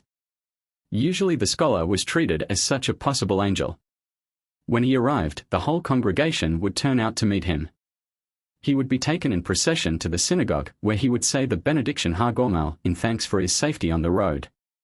Perhaps he would address the congregation, though he would do that rather in the school than in the synagogue. Then a banquet would be spread for him. This banquet was called one of the Seudath Mitzvah, i.e., commandment meals, to which it was a duty of all pious men to contribute their money and their own attendance. It would be held in the communal hall, used mostly for marriage feasts. When a wedding party came from afar, similar steps for general enjoyment were taken. Men mounted on horseback went forth to welcome the bride, mimic tournaments were fought en route, torchlight processions were made if it were night time, processions by boats if it were in Italy or by the Rhine, a band of communal musicians, retained at general cost, played merry marches, and everyone danced and joined in the choruses. These musicians often went from town to town, and the Jewish players were hired for Gentile parties, just as Jews employed Christian or Arab musicians to help make merry on the Jewish Sabbaths and festivals. We need not wonder, then, that a traveler like Ibn Ezra was no croaker, but a genial critic of life. He suffered, but he was light-hearted enough to compose witty epigrams and improvise rollicking wine songs. He was an accomplished chess player, and no doubt did something to spread the Eastern game in Europe. Another service rendered by such travelers was the spread of learning by their translations. Their wanderings made them great linguists, and they were thus able to translate medical, astronomical, and scientific works wherever they went. They were also sent by kings on missions to collect new nautical instruments. Thus, the baculus, which helped Columbus to discover America, was taken to Portugal by Jews, and a French Jew was its inventor.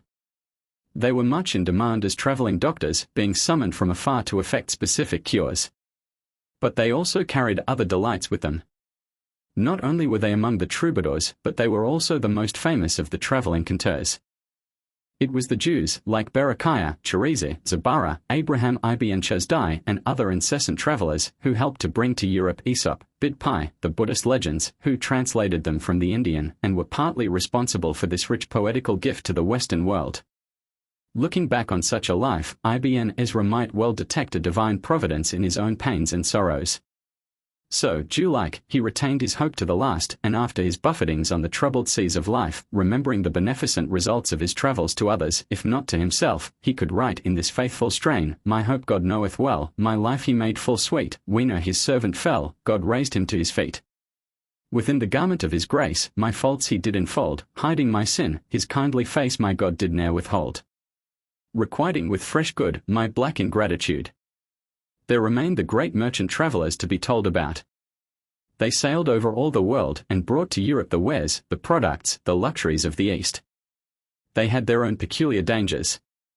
Shipwreck was the fate of others besides themselves, but they were peculiarly liable to capture and sale as slaves. Foremost among their more normal hardships I should place the bridge laws of the Middle Ages. The bridges were sometimes practically maintained by the Jewish tolls. In England, before 1290, a Jew paid a toll of a halfpenny on foot and a full penny on horseback, large sums in those days. A dead Jew paid 8d. Burial was for a long time lawful only in London, and the total toll paid for bringing a dead Jew to London over the various bridges must have been considerable.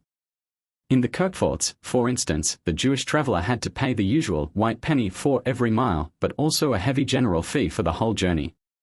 If he was found without his ticket of leave, he was at once arrested. But it was when he came to a bridge that the exactions grew insufferable. The regulations were somewhat tricky, for the Jew was specially taxed only on Sundays and the festivals of the church.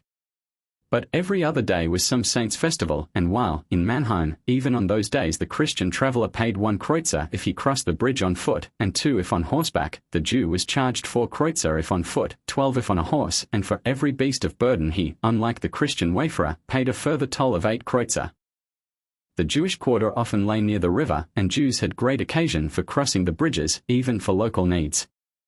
In Venice, the Jewish quarter was naturally intersected by bridges. In Rome there was the Ponte Judiorum, which, no doubt, the Jews had to maintain and repair. It must be remembered that many local Jewish communities paid a regular bridge tax which was not exacted from Christians, and when all this is considered, it will be seen that the Jewish merchant needed to work hard and go far afield if he was to get any profit from his enterprises. Nevertheless, these Jews owned horses and caravans and sailed their own ships long before the time when great merchants, like the English Jew Antonio Fernandez Carvajal, traded in their own vessels between London and the Canaries. We hear of Palestinian Jews in the 3rd century and of Italian Jews in the 5th century with ships of their own.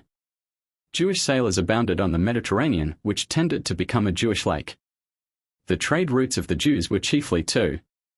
By one route, says Beasley, they sailed from the ports of France and Italy to the Isthmus of Suez and thence down the Red Sea to India and farther Asia. By another course, they transported the goods of the west to the Syrian coast, up the Orontes to Antioch, down the Euphrates to Bassora, and so along the Persian Gulf to Oman and the Southern Ocean. Further, there were two chief overland routes. On the one side, merchants left Spain, traversed the Straits of Gibraltar, went by caravan from Tanya along the northern fringe of the desert, to Egypt, Syria, and Persia. This was the southern route. Then there was the northern route, through Germany, across the country of the Slavs to the lower Volga, thence, descending the river, they sailed across the Caspian.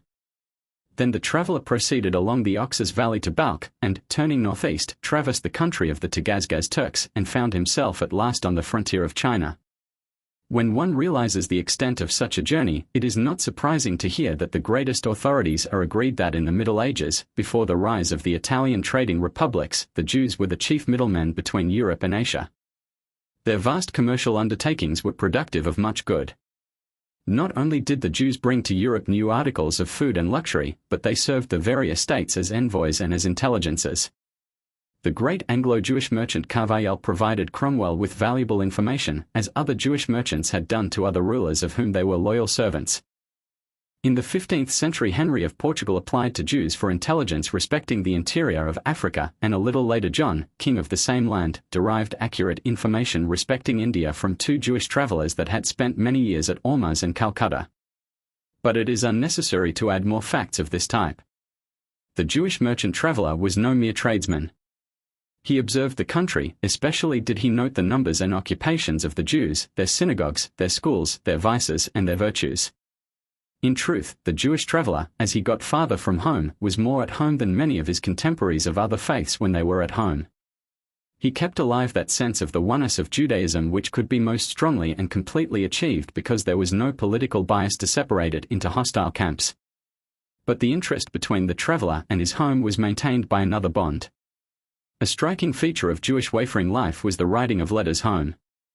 The Book of the Pious, composed about 1200, says, "He that departs from the city where his father and mother live, and travels to a place of danger, and his father and mother are anxious on account of him, it is the bounden duty of the son to hire a messenger as soon as he can and dispatch a letter to his father and mother, telling them when he departs from the place of danger, that their anxiety may be allayed." Twice a year all Jews wrote family letters, at the New Year and the Passover, and they sent special greetings on birthdays. But the traveller was the chief letter writer. "O my father," wrote the famous Obadiah of Berdonoro in 1488, "my departure from thee has caused thee sorrow and suffering, and I am inconsolable that I was forced to leave at the time when age was creeping on thee. When I think of thy grey hairs, which I no longer see, my eyes flow over with tears. But if the happiness of serving thee in person is denied to me, yet I can at least serve thee as thou desirest, by writing to thee of my journey, by pouring my soul out to thee, by a full narrative of what I have seen and of the state and manners of the Jews in all the places where I have dwelt." After a long and valuable narrative, he concludes in this loving strain, "I have taken me a house in Jerusalem near the synagogue, and my window overlooks it. In the court where my house is, there live 5 women, and only one other man besides myself. He is blind, and his wife attends to my needs. God be thanked, I have escaped the sickness which affects nearly all travellers here. And I entreat you, weep not at my absence, but rejoice in my joy, that I am in the holy city. I take God to witness that here the thought of all my sufferings vanishes, and but one image is before my eyes, thy dear face, O my Father. Let me feel that I can picture that face to me, not clouded with tears, but lit with joy.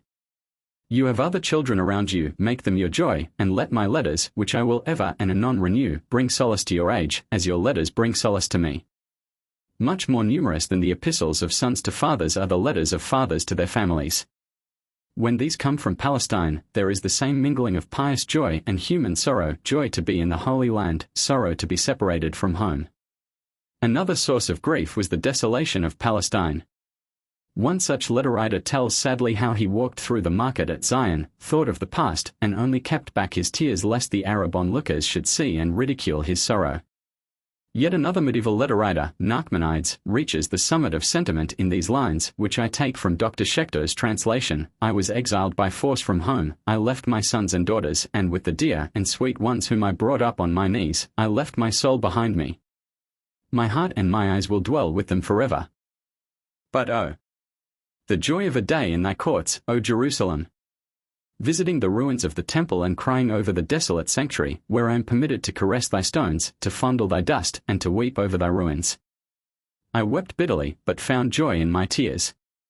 And with this thought in our mind we will take leave of our subject. It is the traveler who can best discern, amid the ruins wrought by man, the hope of a divine rebuilding. Over the heavy hills of strife, he sees the coming dawn of peace.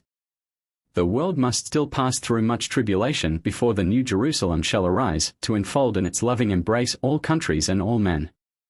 But the traveler, more than any other, hastens the good time. He overbridges seas, he draws nations nearer, he shows men that there are many ways of living and of loving. He teaches them to be tolerant, he humanizes them by presenting their brothers to them. The traveler it is who prepares a way in the wilderness, who makes straight in the desert a highway for the Lord. The fox's heart Pliny says that by eating the palpitating heart of a mole one acquires the faculty of divining future events. In Westward Ho, the Spanish prisoners beseech their English foe, Mr. Oxenham, not to leave them in the hands of the Cimarroons, for the latter invariably ate the hearts of all that fell into their hands, after roasting them alive. Do you know, asked Mr. Alston in The Witch's Head, what those Basutu devils would have done if they had caught us? They would have skinned us and made our hearts into Maori medicine and eaten them, to give them the courage of the white man. Ibn Verga, the author of a 16th-century account of Jewish martyrs, records the following strange story. I have heard that some people in Spain once brought the accusation that they had found, in the house of a Jew, a lad slain and his breast rent near the heart. They asserted that the Jews had extracted his heart to employ it at their festival. Don Solomon, the Levite, who was a learned man and a Kabbalist, placed the holy name under the lad's tongue. The lad then awoke and told who had slain him and who had removed his heart, with the object of accusing the poor Jews. I have not, adds the author of the Shebet Jehuda, seen this story in writing, but I have heard it related. We have the authority of Dr. Plauce for the statement that among the Slavs witches produce considerable disquiet in families into which, folk say, they penetrate in the disguise of hens or butterflies. They steal the hearts of children in order to eat them. They strike the child on the left side with a little rod, the breast opens and the witches tear out the heart and devour every atom of it. Thereupon the wound closes up of itself, without leaving a trace of what has been done. The child dies either immediately or soon afterwards, as the witch chooses. Many children's illnesses are attributed to this cause. If one of these witches is caught asleep, the people seize her and move her so as to place her head where her feet were before. On awaking, she has lost all her power for evil and is transformed into a medicine woman, who is acquainted with the healing effects of every herb and aids in curing children of their diseases. In Heine's poem, The Pilgrimage to Kevlar, the lovelorn youth seeks the cure of his heart's ill by placing a waxen heart on the shrine. This is unquestionably the most exquisite use in literature of the heart as a charm. 2 or 3 of the stories that I have noted down on the gruesome subject of heart-eating have been given above. Such ideas were abhorrent to the Jewish conscience, and the use of the heart torn from a living animal was regarded as characteristic of idolatry. Jerusalem Talmud, Avodah Zarah, 2, 41b. In the book of Tobit a fish's heart plays a part, but it is detached from the dead animal and is not eaten. It forms an ingredient of the smoke which exorcises the demon that is troubling the heroine Sarah. I have not come across any passage in the Jewish Midrashim that ascribes to heart-eating, even in folklore, the virtue of bestowing wisdom. Aristotle seems to lend his authority to some such notion as that I have quoted from Pliny when he says, man alone presents the phenomenon of heart-beating, because he alone is moved by hope and by expectation of what is coming. As George H. Lewis remarked, it is quite evident that Aristotle could never have held a bird in his hand. The idea, however, that eating the heart of an animal has wisdom-conferring virtue seems to underlie a very interesting Hebrew fable published by Dr. Steinschneider in his Alphabetum Siracidus. The angel of death had demanded of God the power to slay all living things. The Holy One replied, cast a pair of each species into the sea, and then thou shalt have dominion over all that remain of the species. The angel did so forthwith, and he cast a pair of each kind into the sea. When the fox saw what he was about, what did he do? At once he stood and wept.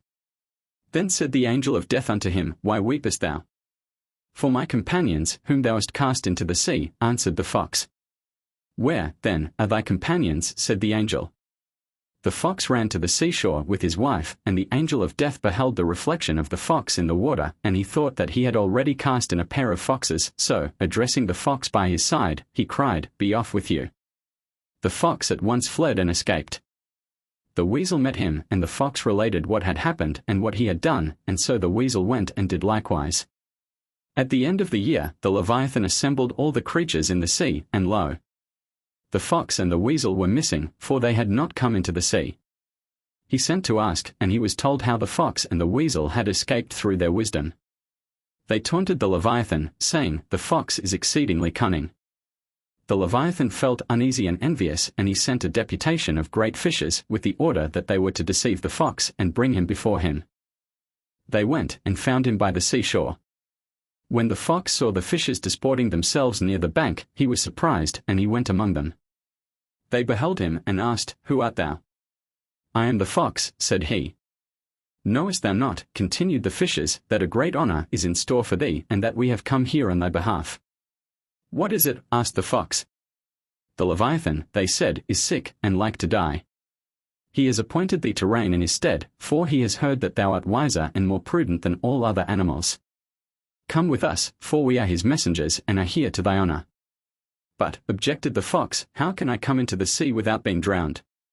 "Nay," said the fishes, "ride upon one of us, and he will carry thee above the sea, so that not even a drop of water shall touch so much as the soles of thy feet, until thou reachest the kingdom. We will take thee down without thy knowing it.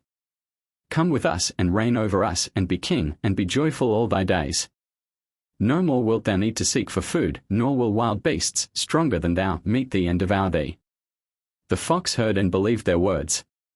He rode upon one of them, and they went with him into the sea. Soon, however, the waves dashed over him, and he began to perceive that he had been tricked. "Woe is me," wailed the fox, "what have I done? I have played many a trick on others, but these fishes have played one on me worth all mine put together.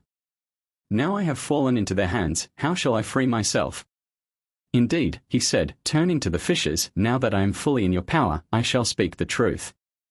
What are you going to do with me?" "To tell thee the truth," replied the fishes, "the Leviathan has heard thy fame, that thou art very wise, and he said, I will rend the fox and will eat his heart, and thus I shall become wise." "Oh," said the fox, "why did you not tell me the truth at first? I should then have brought my heart with me, and I should have given it to King Leviathan, and he would have honored me, but now ye are in an evil plight." "What? Thou hast not thy heart with thee?" "Certainly not. It is our custom to leave our heart at home while we go about from place to place. When we need our heart, we take it, otherwise it remains at home." "What must we do?" asked the bewildered fishes. "My house and dwelling place," replied the fox, "are by the seashore. If you like, carry me back to the place whence you brought me, I will fetch my heart, and will come again with you. I will present my heart to Leviathan, and he will reward me and you with honors. But if you take me thus, without my heart, he will be wroth with you, and will devour you. I have no fear for myself, for I shall say unto him, My Lord, they did not tell me at first, and when they did tell me, I begged them to return for my heart, but they refused." The fishes at once declared that he was speaking well. They conveyed him back to the spot on the seashore whence they had taken him. Off jumped the fox, and he danced with joy. He threw himself on the sand and laughed. "Be quick," cried the fishes, "get thy heart, and come." But the fox answered, "You fools! Begone! How could I have come with you without my heart? Have you any animals that go about without their hearts?" "Thou hast tricked us," they moaned. "Fools! I tricked the angel of death, how much more easily a parcel of silly fishes." They returned in shame and related to their master what had happened. "In truth," he said, "he is cunning, and ye are simple. Concerning you is it said, the turning away of the simple shall slay them." Proverbs 32. Then the Leviathan ate the fishes. Metaphorically, the Bible characterizes the fool as a man without a heart, and it is probably in the same sense that modern Arabs describe the brute creation as devoid of hearts. The fox in the narrative just given knew better. Not so, however, the lady who brought a curious question for a rabbi to solve. The case to which I refer may be found in the responses of Zebi Hirsch. Hirsch's credulous questioner asserted that she had purchased a live cock, but on killing and drawing it, she had found that it possessed no heart. The rabbi refused very properly to believe her. On investigating the matter, he found that, while she was dressing the cock, 2 cats had been standing near the table. The rabbi assured his questioner that there was no need to inquire further into the whereabouts of the cock's heart. Out of the crowd of parallels to the story of the fox's heart supplied by the labors of Ben Fay, I select one given in the 2nd volume of the learned investigator's Pantsikatantra. A crocodile had formed a close friendship with a monkey who inhabited a tree close to the waterside. The monkey gave the crocodile nuts, which the latter relished heartily. One day the crocodile took some of the nuts home to his wife. She found them excellent and inquired who was the donor. If, she said, when her husband had told her, he feeds on such ambrosial nuts, this monkey's heart must be ambrosia itself. Bring me his heart, that I may eat it, and so be free from age and death. Does not this version supply a more probable motive than that attributed in the Hebrew story to the Leviathan? I strongly suspect that the Hebrew fable has been pieced together from various sources and that the account given by the fishes, viz. that the Leviathan was ill, was actually the truth in the original story. The Leviathan would need the fox's heart not to become wise, but in order to save his life. To return to the crocodile. He refuses to betray his friend, and his wife accuses him of infidelity. His friend, she maintains, is not a monkey at all, but a lady-love of her husband's. Else why should he hesitate to obey her wishes? If he is not your beloved, why will you not kill him? Unless you bring me his heart, I will not taste food, but will die. Then the crocodile gives in and in the most friendly manner invites the monkey to pay him and his wife a visit. The monkey consents unsuspectingly, but discovers the truth and escapes by adopting the same ruse as that employed by the fox. He asserts that he has left his heart behind on his tree. That eating the heart of animals was not thought a means of obtaining wisdom among the Jews may be directly inferred from a passage in the Talmud, Horioth 13b. Among 5 things there enumerated as causing a man to forget what he has learned, the Talmud includes eating the hearts of animals. Besides, in certain well-known stories in the Midrash, where a fox eats some other animal's heart, his object is merely to enjoy a titbit. One such story in particular deserves attention. There are at least 3 versions of it. The one is contained in the Mishal Shualim, or Fox Stories, by Berechiah Hanakdan, number 106, the second in the Hadar Zekanim, fold 27b, and the third in the Midrash Yalkut, on Exodus, ed. Venice, 56a. Let us take the 3 versions in the order named. A wild boar roams in a lion's garden. The lion orders him to quit the place and not defile his residence. The boar promises to obey, but next morning he is found near the forbidden precincts. The lion orders one of his ears to be cut off.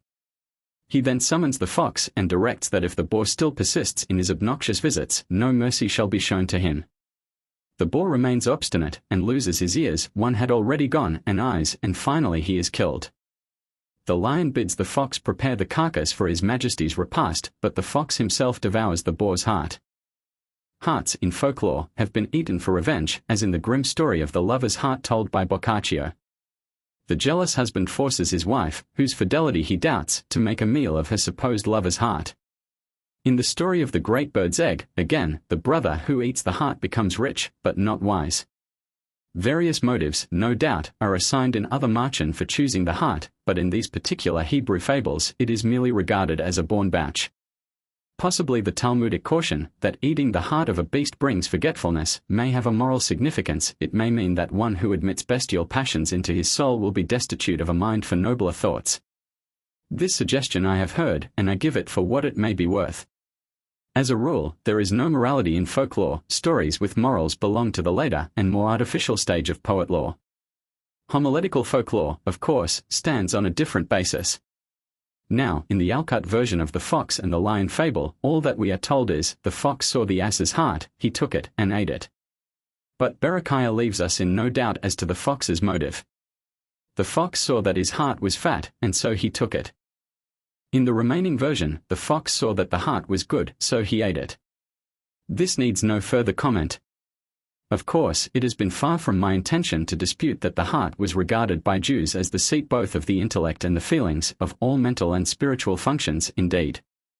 The heart was the best part of man, the fount of life, hence Jehuda Halevi's well-known saying, Israel is to the world as the heart to the body. An intimate connection was also established, by Jews and Greeks alike, between the physical condition of the heart and man's moral character. It was a not unnatural thought that former ages were more pious than later times. The heart of Rabbi Akiba was like the door of the porch, which was 20 cubits high. The heart of Rabbi Eliezer ben Shammua was like the door of the temple. This was only 10 cubits high, while our hearts are only as large as the eye of a needle. But I am going beyond my subject. To collect all the things, pretty and the reverse, that have been said in Jewish literature about the heart, would need more leisure and a great deal more learning than I possess. So I will conclude with a story, pathetic as well as poetical, from a Jewish medieval chronicle. A Mohammedan king once asked a learned rabbi why the Jews, who had in times long past been so renowned for their bravery, had in later generations become subdued, and even timorous. The rabbi, to prove that captivity and persecution were the cause of the change, proposed an experiment. He bade the king take 2 lions' whelps, equally strong and big. One was tied up, the other was allowed to roam free in the palace grounds. They were fed alike, and after an interval both were killed. The king's officers found that the heart of the captive lion was but 1/10 as large as that of his free companion, thus evidencing the degenerating influence of slavery. This is meant, no doubt, as a fable, but, at least, it is not without a moral. The days of captivity are gone, and it may be hoped that Jewish large-heartedness has come back with the breath of freedom. Marriages are made in heaven. The omnipresent, said a rabbi, is occupied in making marriages. The levity of the saying lies in the ear of him who hears it, for by marriages the speaker meant all the wondrous combinations of the universe, whose issue makes our good and evil. George Eliot. The proverb that I have said at the head of these lines is popular in every language of Europe. Need I add that a variant may be found in Chinese? The old man of the moon unites male and female with a silken, invisible thread, and they cannot afterwards be separated, but are destined to become man and wife. The remark of the rabbi quoted in Daniel Deronda carries the proverb back apparently to a Jewish origin, and it is, indeed, more than probable that the rabbinical literature is the earliest source to which this piece of folk philosophy can be traced. George Eliot's rabbi was José Bachelafter, and his remark was made to a lady, possibly a Roman matron of high quality, in Sepphoris. Rabbi José was evidently an adept in meeting the puzzling questions of women, for as many as 16 interviews between him and matrons are recorded in Agadic literature. Whether because prophetic of its subsequent popularity, or for some other reason, this particular dialogue in which Rabbi José bore so conspicuous a part is repeated in the Midrash Rabbah alone not less than 4 times, besides appearing in other midrashim. It will be as well, then, to reproduce the passage in a summarized form, for it may be fairly described as the locus classicus on the subject. How long, she asked, did it take God to create the world? And Rabbi José informed her that the time occupied was 6 days. What has God been doing since that time? Continued the matron. The Holy One, answered the rabbi, has been sitting in heaven arranging marriages. Indeed, she replied, I could do as much myself. I have thousands of slaves and could marry them off in couples in a single hour. It is easy enough. I hope that you will find it so, said Rabbi José. In heaven it is thought as difficult as the dividing of the Red Sea. He then took his departure, while she assembled 1,000 men servants and as many maidservants, and, marking them off in pairs, ordered them all to marry. On the day following this wholesale wedding, the poor victims came to their mistress in a woeful plight. One had a broken leg, another a black eye, a third a swollen nose. All were suffering from some ailment, but with one voice they joined in the cry, Lady, unmarry us again. Then the matron sent for Rabbi José, admitted that she had underrated the delicacy and difficulty of matchmaking, and wisely resolved to leave heaven for the future to do its work in its own way. The moral conveyed by this story may seem, however, to have been idealized by George Eliot almost out of recognition. This is hardly the case. Genius penetrates into the heart, even from a casual glance at the face of things.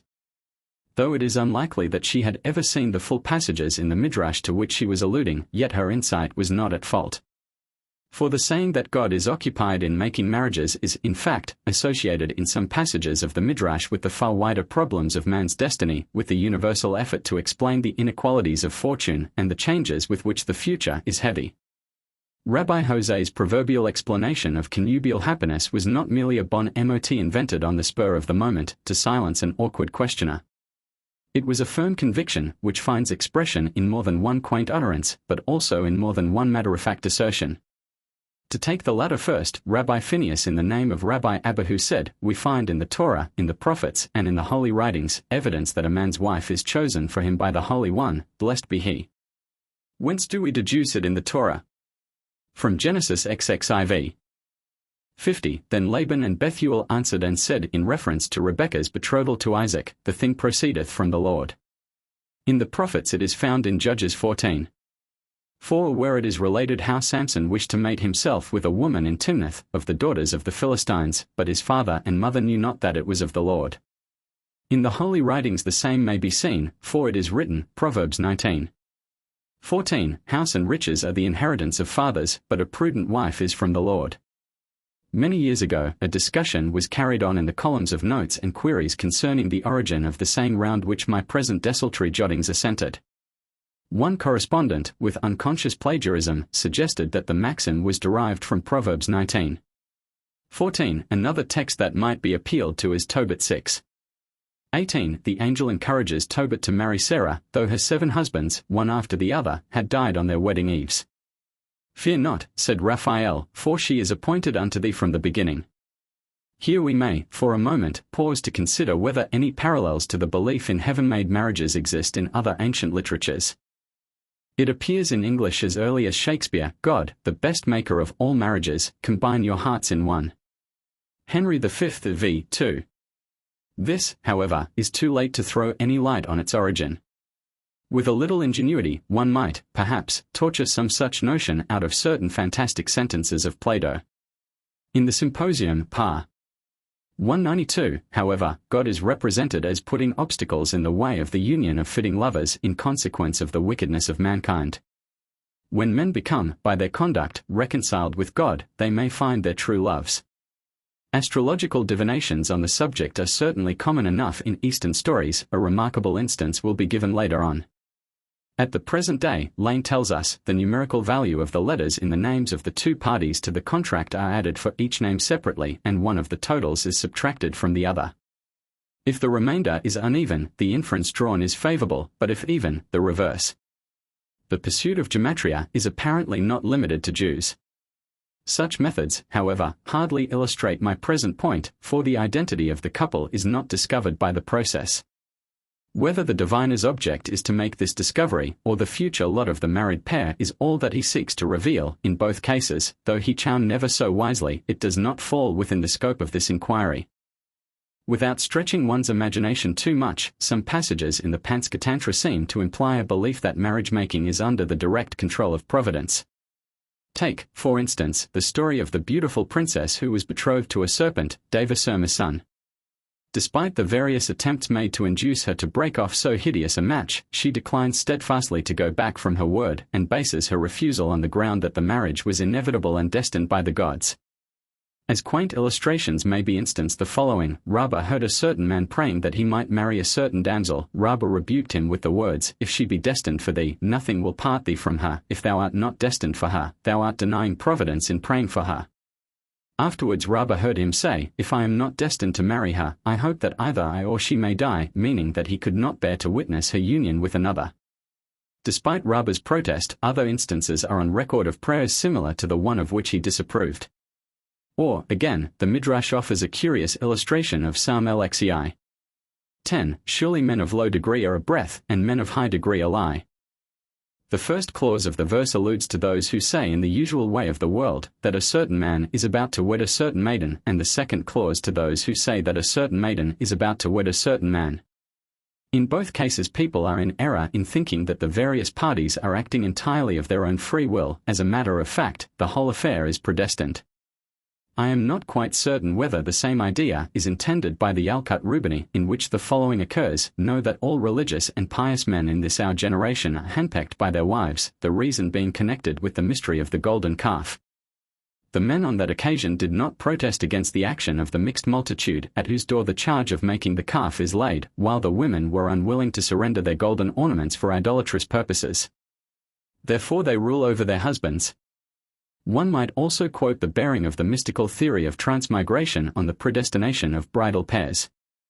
In the Talmud, on the other hand, the virtues of a man's wife are sometimes said to be in proportion to the husband's own, or in other words, his own righteousness is the cause of his acquiring a good wife.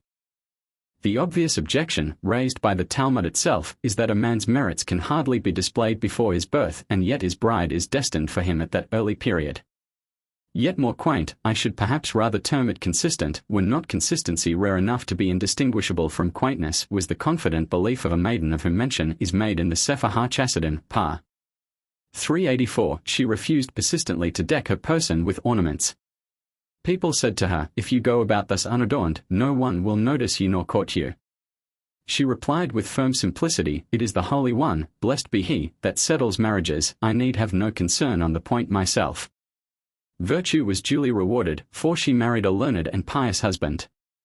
This passage in the Book of the Pious reminds me of the circumstance under which the originator of the latter-day Hasidism, Israel Balsham, is said to have married.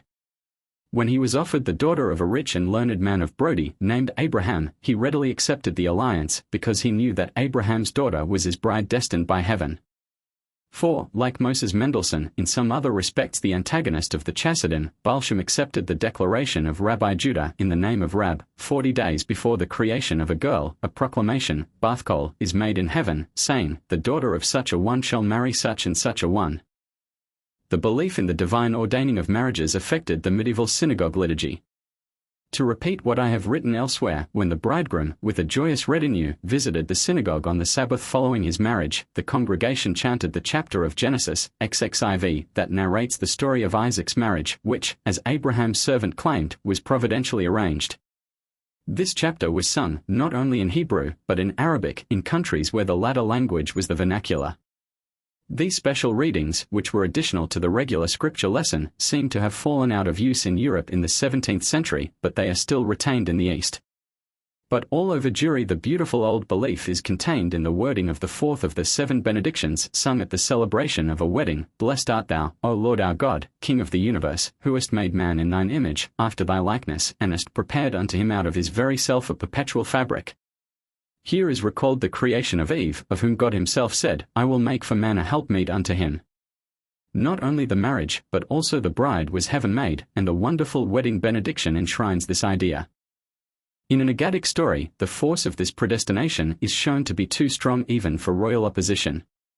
It does not follow that the prearrangement of marriages implies that the pair cannot fall in love of their own accord. On the contrary, just the right two eventually come together, for once free will and destiny need present no incompatibility. The combination, here shadowed, of a predestined and yet true love marriage, is effectively illustrated in what follows. Solomon the king was blessed with a very beautiful daughter, she was the fairest maiden in the whole land of Israel. Her father observed the stars, to discover by astrology who was destined to be her mate in life and wed her, when lo! He saw that his future son-in-law would be the poorest man in the nation. Now, what did Solomon do? He built a high tower by the sea, and surrounded it on all sides with inaccessible walls. He then took his daughter and placed her in the tower under the charge of 70 aged guardians.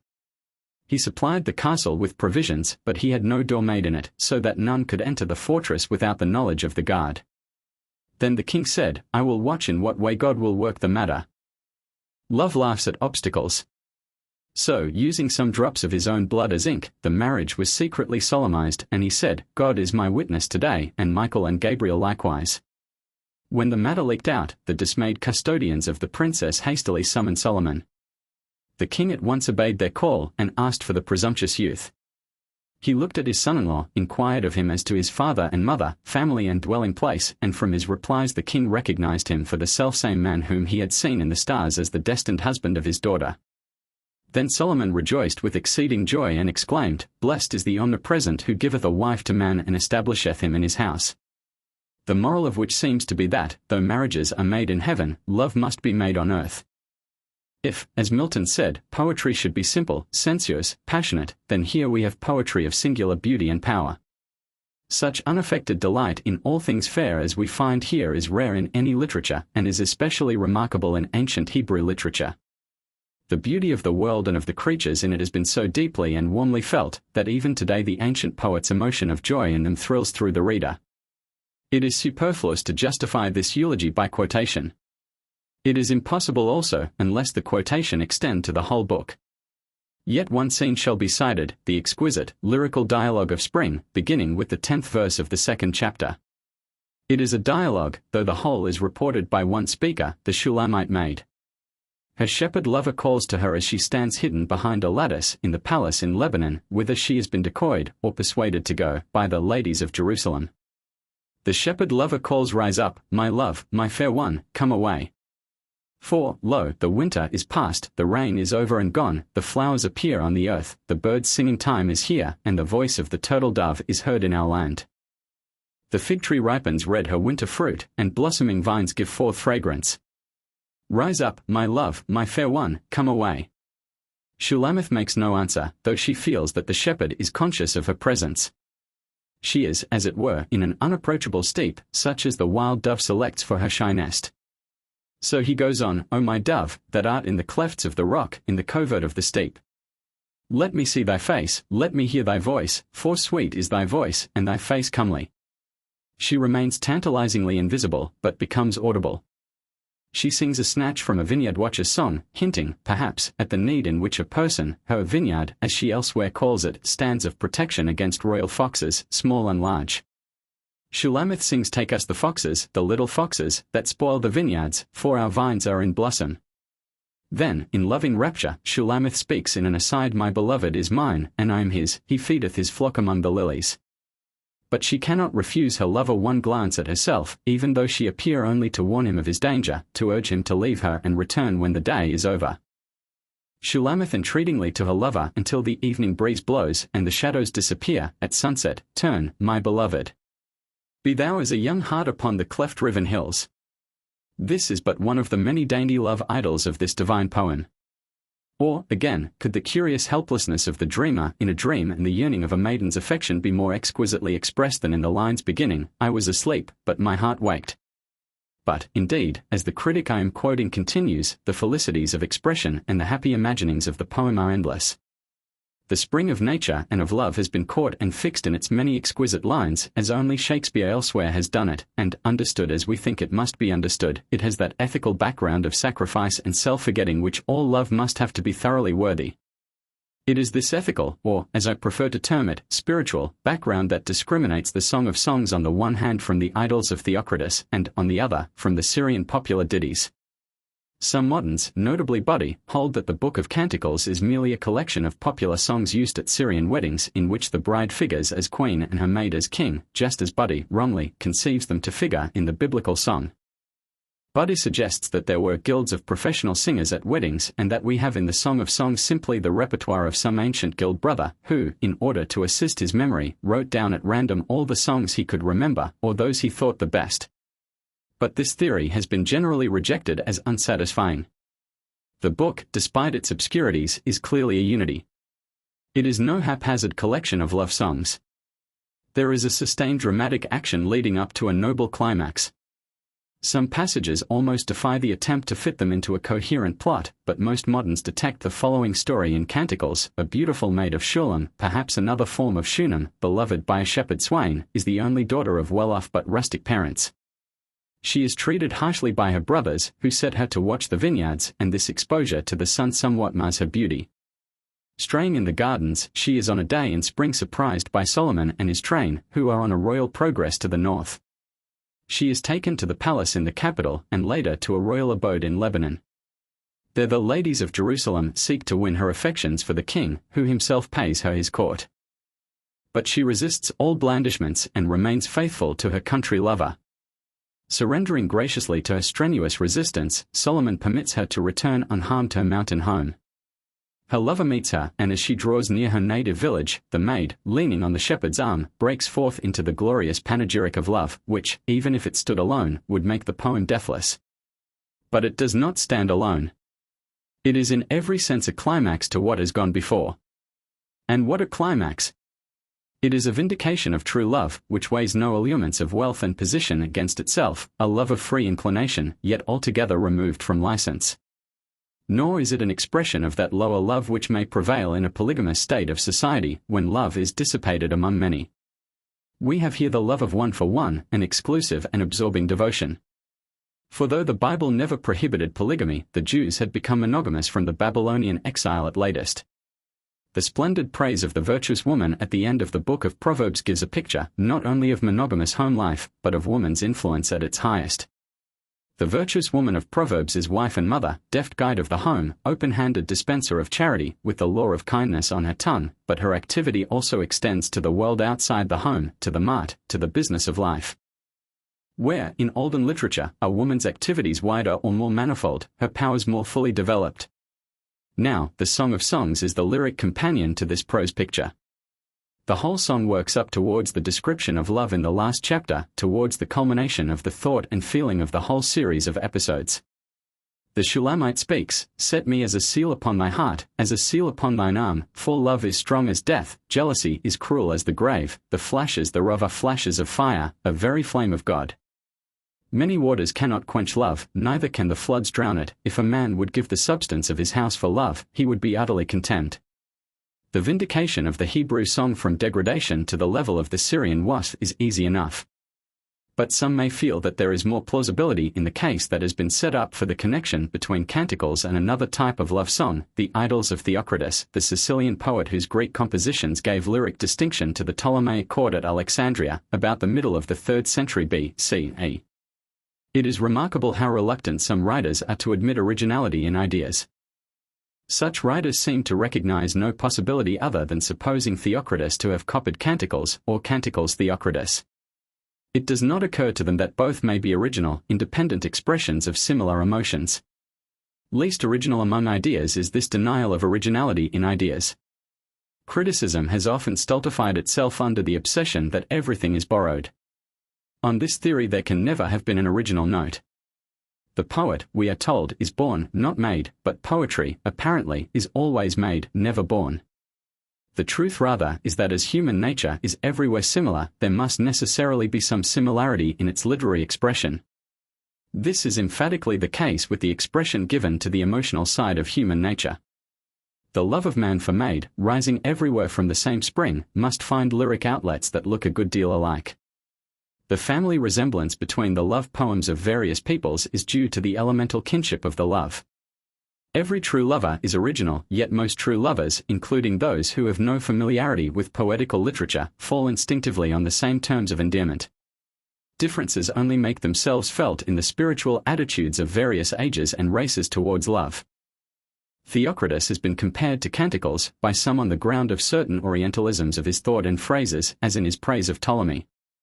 But his love poems bear no trace of Orientalism in feeling, as Canticles shows no trace of Hellenism in its conception of love. The similarities are human, the difference is racial. Direct literary imitation of love lyrics certainly does occur. Virgil imitated Theocritus, and the freshness of the Greek idyll became the convention of the Roman eclogue. When such conscious imitation takes place, it is perfectly obvious. There is no mistaking the affectation of an urban lyrist whose lovers masquerade as shepherds in the court of Louis XIV. Theocritus seems to have had earlier Greek models, but few readers of his idylls can question his originality, and fewer still will agree with Mahaffy in denying the naturalness of his goat herds and fishermen, in a word, his genuineness. Mahaffy wavers between two statements, that the idylls are an affectation for Alexandria and sincere for Sicily. The two statements are by no means contradictory. Much the same thing is true of Canticles, the biblical Song of Songs. It is unreasonable for anyone who has seen or read about a Palestinian spring, with its unique beauty of flower and bird and blossom, to imagine that the author of Canticles needed or used second-hand sources of inspiration, however little his drama may have accorded with the life of Jerusalem in the Hellenistic period. And as the natural scenic background in each case is native, so is the treatment of the love theme. In both it is passionate, but in the one it is nothing else, in the other it is also spiritual. In both, the whole is artistic, but not artificial. As regards the originality of the love interest in Canticles, it must suffice to say that there was always a strong romantic strain in the Jewish character. Canticles is perhaps, by no means certainly, post-exilic and not far removed in date from the age of Theocritus. Still, a post-exilic Hebrew poet had no more reason to go abroad for a romantic plot than Hosea, or the author of Ruth, or the writer of the royal epithalamium, Psalm XLV, an almost certainly pre-exilic composition. This psalm has been well termed a prelude to the Song of Songs, for in a real sense Canticles is anticipated and even necessitated by it. In Ruth we have a romance of the golden cornfield, and the author chooses the unsophisticated days of the judges as the setting of his tale. In Canticles we have a contrasted picture between the simplicity of shepherd life and the urban voluptuousness which was soon to attain its climax in the court of the Ptolemies. So the poet chose the luxurious reign of Solomon as the background for his exquisite melodrama. Both Ruth and Canticles are home products, and ancient Greek literature has no real parallel to either. Yet, despite the fact that the Hebrew Bible is permeated through and through, in its history, its psalmody, and its prophetic oratory, with images drawn from love, especially in rustic guise, so competent a critic as Greats conceive that the pastoral background of the love story of Canticles must have been artificial. While most of those who have accepted the theory of imitation they cannot have reread the idols and the song as wholes to persist in such a theory have contended that Theocritus borrowed from canticles, Greats is convinced that the Hebrew poet must have known and imitated the Greek idyllist. The hero and heroine of the song, he thinks, are not real shepherds, they are bucolic dilettanti, their shepherd role is not serious. Whence, then, this superficial pastoral mise-en-scene? This critic, be it observed, places canticles in the Ptolemaic age. In the then Judean world, writes Greats, in the post-exilic period, pastoral life was in no way so distinguished as to serve as a poetic foil. On the contrary, the shepherd was held in contempt. Agriculture was so predominant that large herds were considered a detriment, they spoiled the grain. Shepherds, too, were esteemed robbers in that they allowed their cattle to graze on the lands of others. In Judea itself, in the post-exilic period, there were few pasture grounds for such nomads. Hence the song transfers the goats to Gilead, where there still existed grazing places. In the Judean world the poet could find nothing to suggest the idealization of the shepherd. As he, nevertheless, represents the simple life, as opposed to courtly extravagance, through the figures of shepherds, he must have worked from a foreign model. But Theocritus was the first perfect pastoral poet. Through his influence shepherd songs became a favorite genre. He had no lack of imitators. Theocritus had full reason to contrast court and rustic life and idealize the latter, for in his native Sicily there were still shepherds in primitive simplicity. Under his influence and that of his followers, it became the fashion to represent the simple life in pastoral guise. The poet of canticles, who wrote for cultured circles, was forced to make use of the convention. But, as though to excuse himself for taking a Judean shepherd as a representative of the higher virtues, he made his shepherd one who feeds among the lilies. It is not the rude neat herds of Gilead or the Judean desert that hold such noble dialogues, but shepherds of delicate refinement. In a word, the whole eclogic character of canticles appears to be copied from the Theocritan model. This contention would be conclusive if it were based on demonstrable facts. But what is the evidence for it? Greats offers none in his brilliant commentary on canticles.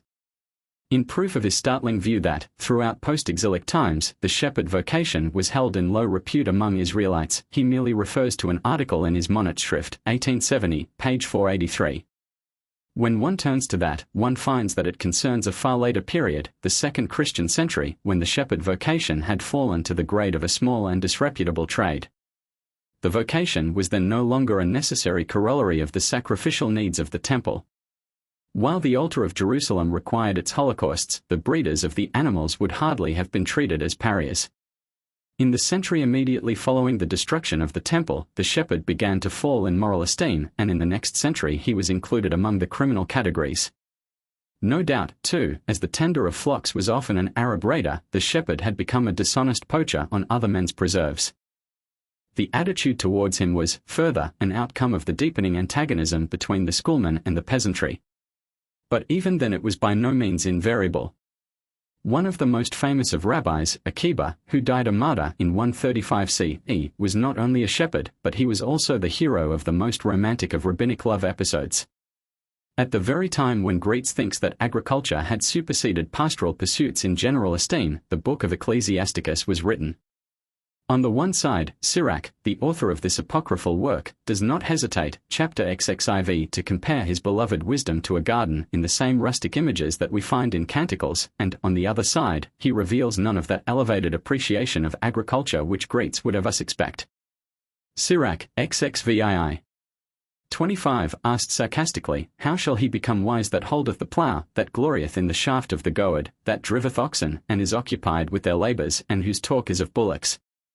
Here it is the farmer that is despised, not a word is hinted against the shepherd.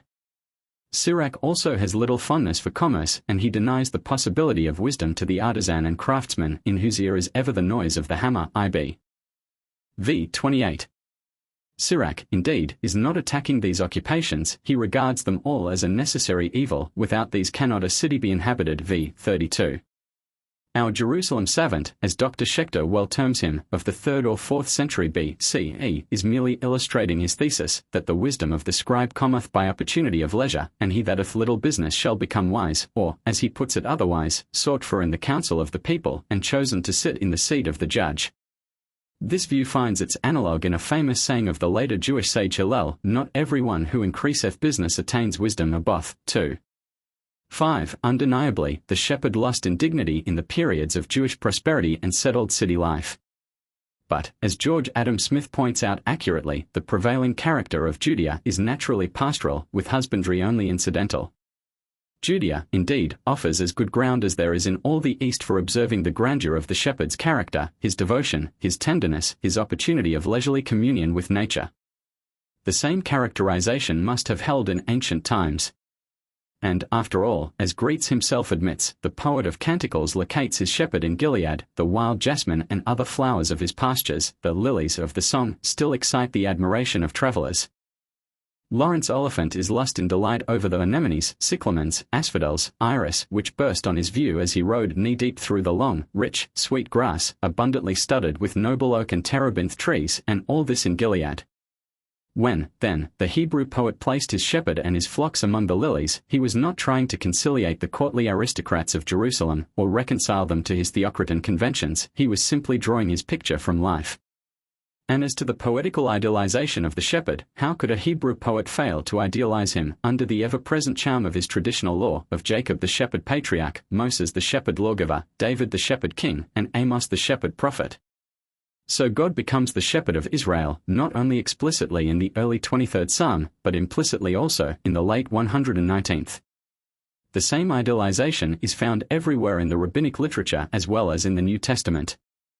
Moses is the hero of the beautiful midrashic parable of the straying lamb, which he seeks in the desert, and bears in his bosom, Exodus Rabbah 2. There is, on the other hand, something topsy-turvy in Greets' suggestion that a Hebrew poet would go abroad for a conventional idealization of the shepherd character, just when, on his theory, pastoral conditions were scorned and lightly esteemed at home. It was unnecessary, then, and inappropriate for the author of Canticles to go to Theocritus for the pastoral characters of his poem. But did he borrow its form and structure from the Greek? Nothing seems less akin than the slight dramatic interest of the idyls and the strong, if obscure, dramatic plot of Canticles. But he has failed altogether to convince readers of the song that no consistent story runs through it. It is, as has been said above, incredible that we should have before us nothing more than the disconnected ditties of a Syrian wedding minstrel. Greets knew nothing of the repertoire theory that has been based on Wettstein's discoveries of modern Syrian marriage songs and dances. Greets believed, as most still do, that Canticles is a whole, not an aggregation of parts, yet he held that, not only the dramatis personae, but the very structure of the Hebrew poem must be traced to Theocritus. He appeals, in particular, to the second idyll of the Greek poet, wherein the lady casts her magic spells in the vain hope of recovering the allegiance of her butterfly admirer. Obviously, there is no kinship between the facile sonitha of the idyll and the difficult Shulamith of Canticles, one the seeker, the other the sought, between the sensuous, unrestrained passion of the former and the self-sacrificing, continent affection of the latter. The nobler conceptions of love derive from the Judean maiden, not from the Greek paramour. But, argues Greets with extraordinary ingenuity, Samitha, recounting her unfortunate love affair, introduces, as Shulamith does, dialogues between herself and her absent lover. She repeats what he said to her, and she to him. Her monologue is no more a soliloquy than are the monologues of Shulamith, for both have an audience. Hear Thestilis, they're the chorus of women. Samitha's second refrain, as she bewails her love, after casting the ingredients into the bowl, turning the magic wheel to draw home to her the man she loves, runs thus: Bethink thee, mistress moon, whence came my love. Greets compares this to Shulamith's refrain in Canticles: I adjure you, O daughters of Jerusalem, by the rose and by the hinds of the field, that ye stir not up nor awaken love, until it please. But in meaning the refrains have an absolutely opposite sense, and, more than that, they have an absolutely opposite function. In the idyll the refrain is an accompaniment, in the song it is an intermezzo. It occurs 3 times, 2, 7, 3, 5 and 8. 4, and like other repeated refrains in the song concludes a scene, marks a transition in the situation. In Theocritus refrains are links, in the song they are breaks in the chain. Refrains are of the essence of lyric poetry as soon as anything like narrative enters into it. They are found throughout the lyrics of the Old Testament, the Psalms providing several examples. They belong to the essence of the Hebrew strophic system. And so it is with the other structural devices to which Greats refers: reminiscent narrative, reported dialogues, scenes within the scene, all are common features with certain differences of the native Hebraic style, and they supply no justification for the suggestion of borrowing from non-Hebraic models. There have, on the other side, been many, especially among older critics, who have contended that Theocritus owed his inspiration to canticles. These have not been disturbed by the consideration that, if he borrowed at all, he must assuredly have borrowed more than the most generous of them assert that he did. Recently an ingenious advocate of this view has appeared in Professor D.S. Margolith. All of his critical work is rich in originality and surprises. In the first chapter of his Lines of Defense of the Biblical Revelation, he turns the tables on Greats with quite entertaining thoroughness. Greats was certain that no Hebrew poet could have drawn his shepherds from life. Margolith is equally sure that no Greek could have done so. That this style of bucolic poetry, in which highly artificial performances are ascribed to shepherds and cowherds, should have originated in Greece, would be surprising, for the persons who followed these callings were ordinarily slaves, or humble hirelings, whom the classical writers treat with little respect. But from the time of Theocritus their profession becomes associated with poetic art. The shepherd's clothes are donned by Virgil, Spenser, and Milton. The existence of the Greek translation of the Song of Solomon gives us the explanation of this fact. The Song of Solomon is a pastoral poem, but its pictures are true to nature. The father of the writer, Margolith, believes in the Solomonic authorship of canticles, himself both a king and a poet, had kept sheep. The combination of court life with country life, which in Theocritus seems so unnatural, was perfectly natural in pre-exilic Palestine. Hence the rich descriptions of the country, 2. 12. Beside the glowing descriptions of the king's wealth, 3. 10. Theocritus can match both, Idols 7 and 15, but it may be doubted whether he could have found any Greek model for either. It is disturbing to one's confidence in the value of biblical criticism, both of the liberal school, Greats, and the conservative, Margolith, to come across so complete an antithesis. But things are not quite so bad as they look. Each critic is half right, Margolith in believing the pastoral pictures of canticles true to Judean life, Greats in esteeming the pastoral pictures of the idols true to Sicilian life. The English critic supports his theme with some philological arguments. He suggests that the vagaries of the Theocritan dialect are due to the fact that the idylist was a foreigner, whose native language was probably Hebrew or Syriac. Or perhaps Theocritus used the Greek translation of the song, unless Theocritus himself was the translator. All of this is a capital Jeu d'esprit, but it is scarcely possible that Canticles was translated into Greek so early as Theocritus, and, curiously enough, the Septuagint Greek version of the song has less linguistic likeness to the phraseology of Theocritus than has the Greek version of the song by a contemporary of Akiba, the proselyte Aquila. Margolith points out a transference by Theocritus of the word for daughter-in-law to the meaning bride, idol, 18. 15. This is a Hebraism, he thinks. But expansions of meaning in words signifying relationship are common to all poets. Far more curious is a transference of this kind that Theocritus does not make. Had he known Canticles, he would surely have seized upon the Hebrew use of sister to mean beloved, a usage which, innocent and tender enough in the Hebrew, would have been highly acceptable to the incestuous patron of Theocritus, who actually married his full sister. Strange to say, the ancient Egyptian love poetry employs the terms brother and sister as regular denotations of a pair of lovers. This last allusion to an ancient Egyptian similarity to a characteristic usage of canticles leads to the remark that Maspero and Spiegelberg have both published hieroglyphic poems of the 6th XXTH dynasties in which may be found other parallels to the metaphors and symbolism of the Hebrew song. As earlier writers exaggerated the likeness of canticles to Theocritus, so Maspero was at first inclined to exaggerate the affinity of canticles to the old Egyptian amatory verse. It is not surprising, but it is saddening, to find that Maspero, summarizing his interesting discovery in 1883, used almost the same language as Lessing had used in 1777 with reference to Theocritus. Maspero, it is true, was too sane a critic to assert borrowing on the part of canticles. But he speaks of the same manner of speech, the same images, the same comparisons, as Lessing does. Now if A equals B and B equals C, then it follows that A equals C. But in this case A does not equal C. There is no similarity at all between the Egyptian songs and Theocritus. It follows that there is no essential likeness between canticles and either of the other two. In his later books, Maspero has tacitly withdrawn his assertion of close Egyptian similarity, and it would be well if an equally frank withdrawal were made by the advocates of a close Theocritan parallel. Some of the suggested resemblances between the Hebrew and Greek songs are perhaps interesting enough to be worth examining in detail. In Idyll I 24, the goatherd offers this reward to Thersites: if he will but sing the song of Daphnis, I'll give thee first to milk, thrice, a goat, she suckles twins, yet any Earthelus can fill 2 milk pails full. It can hardly be put forward as a remarkable fact that the poet should refer to so common an incident in sheep breeding as the birth of twins. Yet the twins have been forced into the dispute, though it is hard to conceive anything more unlike than the previous quotation and the one that follows from Canticles 4. To thy teeth are like a flock of ewes, that are newly shorn, which are come up from the washing, whereof every one of twins, and none is bereaved among them.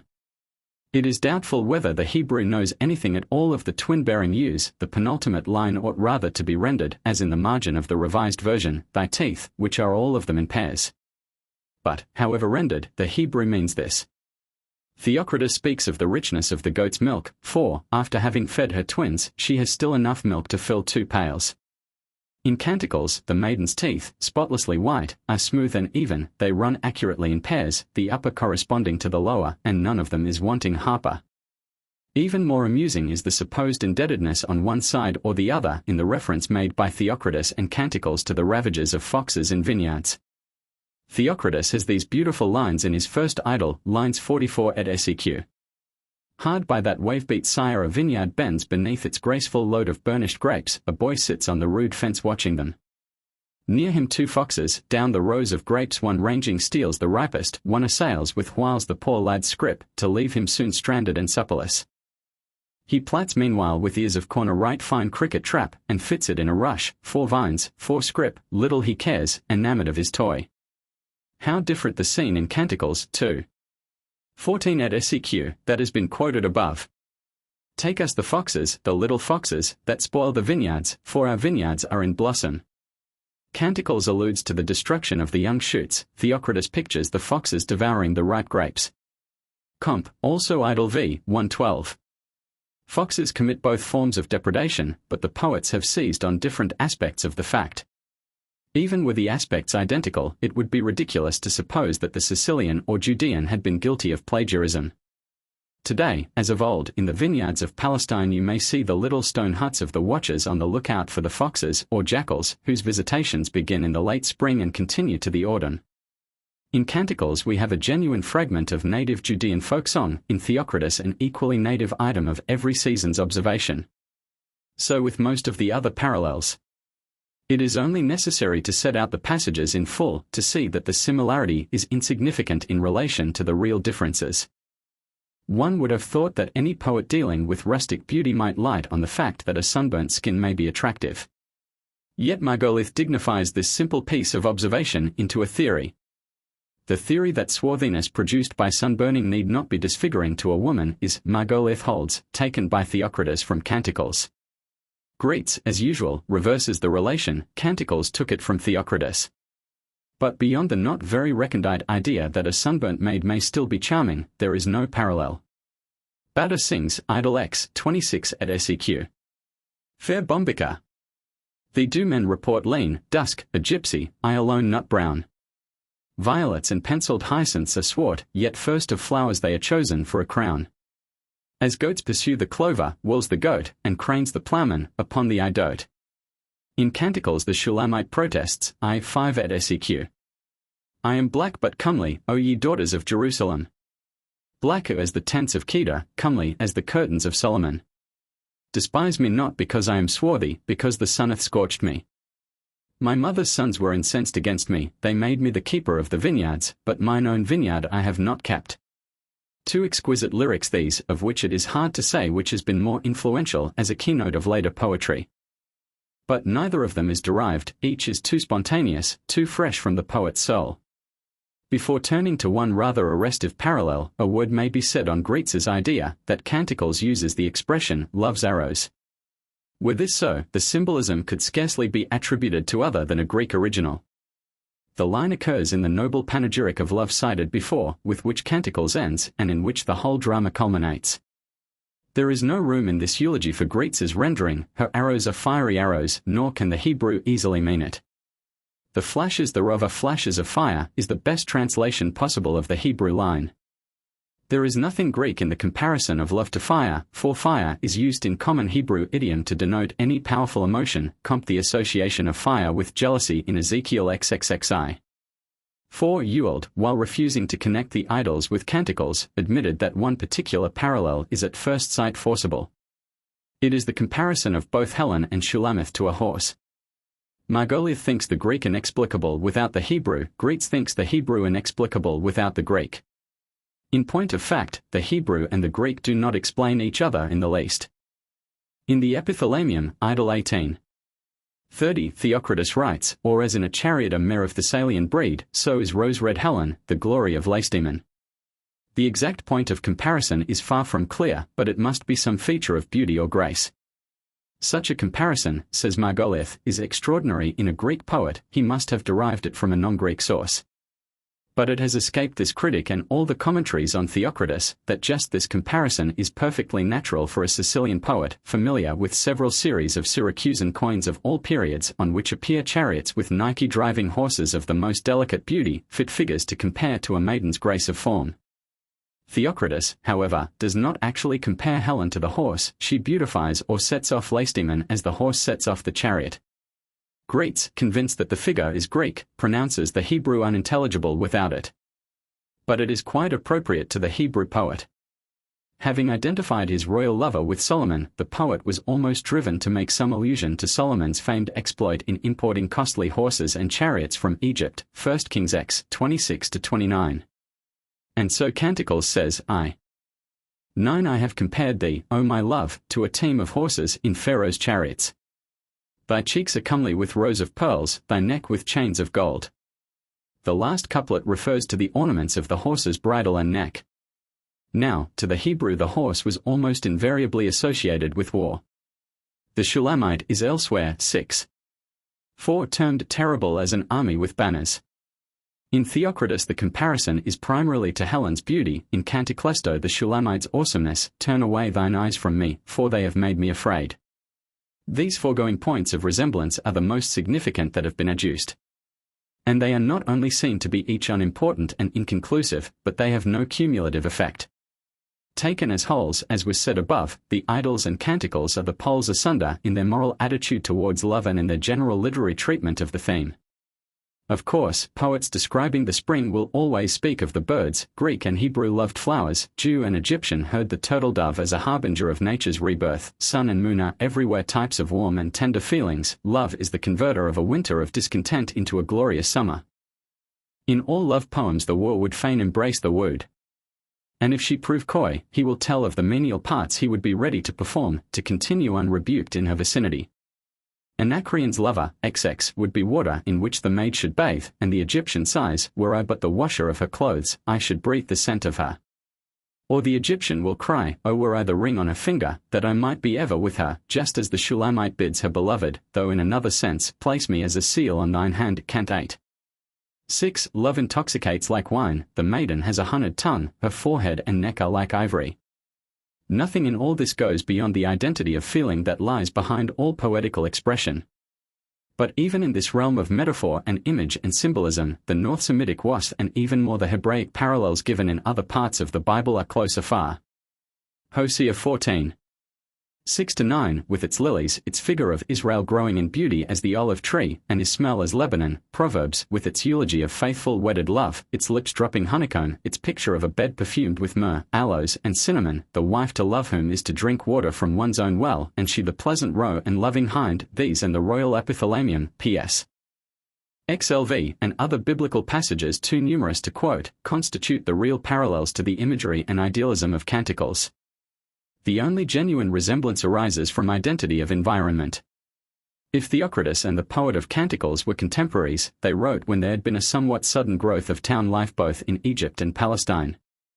Alexander the Great and his immediate successors were the most assiduous builders of new cities that the world has ever seen. The charms of town life made an easy conquest of the Orient. But pastoral life would not surrender without a struggle.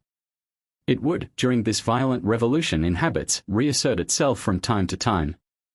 We can suppose that after a century of experience of the delusions of urban comfort, the denizens of towns would welcome a reminder of the delights of life under the open sky. There would be a longing for something fresher, simpler, freer. At such a moment Theocritus, like the poet of Canticles, had an irresistible opportunity, and to this extent the Idylls and the Song are parallel. But, on the other hand, when we pass from external conditions to intrinsic purport, nothing shows better the difference between Theocritus and Canticles than the fact that the Hebrew poem has been so susceptible of allegorization. Though the religious, symbolical interpretation of the song be far from its primary meaning, yet in the Hebrew muse the sensuous and the mystical glide imperceptibly into one another. And this is true of Semitic poetry in general. It is possible to give a mystical turn to the quatrains of Omar Khayyam. But this can hardly be done with Anacreon. There is even less trace of Semitic mysticism in Theocritus than in Anacreon. Idylls and Canticles have some similarities. But these are only skin deep. In their heart of hearts the Greek and Judean poets are strangers, and so are their heroes and heroines. No apology is needed for the foregoing lengthy discussion of the Song of Songs, seeing that it is incomparably the finest love poem in the Hebrew or any other language. And this is true whatever be one's opinion of its primary significance. It was no doubt its sacred interpretation that imparted to it so lasting a power over religious symbolism. But its human import also entered into its eternal influence. The Greek peasants of Macedonia still sing echoes from the Hebrew song. Still may be heard, in modern Greek love chants, the sweet old phrase, black but comely, a favorite phrase with all swarthy races, my sister, my bride, remains as the most tender term of endearment. To a certain extent the service has been repaid. Some of the finest melodies to which the synagogue hymns, or piyudin, are set, are the melodies to Akath Katana, based on Canticles 8. 8, and Barak Dodi, a frequent phrase of the Hebrew book. The latter melody is similar to the finer melodies of the Levant, the former strikingly recalls the contemporary melodies of the Greek archipelago. To turn a final glance at the other side of the indebtedness, we need only recall that Edmund Spenser's famous marriage ode, the Epithalamium, the noblest marriage ode in the English language, and Milton's equally famous description of paradise in the fourth book of his epic, owe a good deal to direct imitation of the Song of Songs. It is scarcely an exaggeration to assert that the stock in trade of many an erotic poet is simply the phraseology of the divine song which we have been considering so inadequately. It did not start as a repertoire, it has ended as one. We must now make a great stride through the ages. Between the author of the Song of Songs and the next writer of inspired Hebrew love songs there stretches an interval of at least 14 centuries. It is an oft-told story how, with the destruction of the temple, the Jewish desire for song temporarily ceased. The sorrow-laden heart could not sing of love. The disuse of a faculty leads to its loss, and so, with the cessation of the desire for song, the gift of singing became atrophied. But the decay was not quite complete. It is commonly assumed that post-biblical Hebrew poetry revived for sacred ends, first hymns were written, then secular songs. But Dr. Brodie has proved that this assumption is erroneous. In point of fact, the first Hebrew poetry after the Bible was secular, not religious. We find in the pages of Talmud and Midrash relics and fragments of secular poetry, snatches of bridal songs, riddles, elegies, but less evidence of a religious poetry. True, when once the medieval burst of Hebrew melody established itself, the Hebrew hymns surpassed the secular Hebrew poems in originality and inspiration. But the secular verses, whether on ordinary subjects, or as addresses to famous men, and invocations on documents, at times far exceed the religious poems in range and number. And in many ways the secular poetry deserves very close attention. A language is not living when it is merely ecclesiastical. No one calls Sanskrit a living language because some Indian sects still pray in Sanskrit. But when Jewish poets took to using Hebrew again, if, indeed, they ever ceased to use it as the language of daily life, as the medium for expressing their human emotions, then one can see that the sacred tongue was on the way to becoming once more what it is today in many parts of Palestine, the living tongue of men. It must not be thought that in the Middle Ages there were two classes of Hebrew poets, those who wrote hymns and those who wrote love songs. With the exception of Solomon ibn Gabirol, a big exception, I admit, the best love songs were written by the best hymn writers. Even ibn Gabirol, who, so far as we know, wrote no love songs, composed other kinds of secular poetry. One of the favorite poetical forms of the Middle Ages consisted of metrical letters to friends. One may almost assert that the best Hebrew love poetry is of this type, epistles of affection between man and man, expressing a love passing the love of woman. Ibn Gabirol wrote such epistles, but the fact remains that we know of no love verses from his hand. Perhaps this confirms the tradition that he was the victim of an unrequited affection. Thus the new form opens not with Ibn Gabirol, but with Samuel ibn Negrella. He was vizier of the Caliph and Nagid, or prince, of the Jews in the 11th century in Spain, and, besides synagogue hymns and Talmudic treatises, he wrote love lyrics. The earlier hymns of Kalia have, indeed, a strong emotional undertone, but the Spanish school may justly claim to have created a new form. And this new form opens with Samuel the Nagid's pretty verses on his stammering love, who means to deny, but stammers out assent. I cite the metrical German version of Dr. Eggers because I have found it impossible to reproduce. Dr. Eggers is not very precise or happy in his attempt to reproduce the puns of the original. The sense, however, is clear. The stammering maid's words, being mumbled, convey an invitation when they were intended to repulse her loving admirer.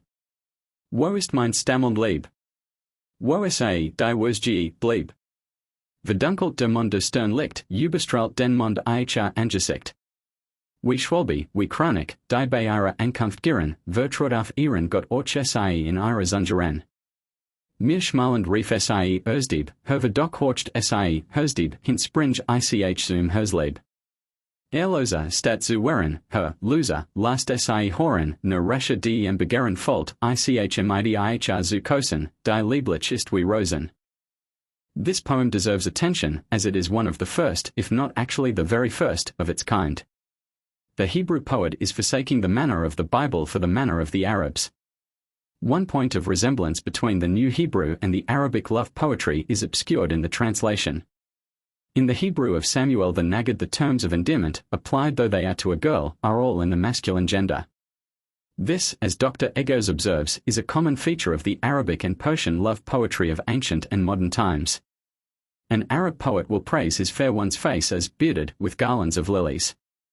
Hafiz describes a girl's cheeks as roses within a net of violets, the net referring to the beard. Jehuda Halevi uses this selfsame image, and Moses ibn Ezra and the rest also employ manly figures of speech in portraying beautiful women. All this goes to show how much, besides rhyme and versification, medieval Hebrew love poetry owed to Arabic models. Here, for instance, is an Arabic poem whose author, Radi Billah, died in 940, that is, before the Spanish Jewish poets began to write of love. To an Arabic poet, Layla replaces the Lesbia of Catullus and the Chloe of the Elizabethans. This 10th century Arabic poem runs thus: Layla, whene'er I gaze on thee, my altered cheeks turn pale, while upon thine, sweet maid, I see a deepening blush prevail.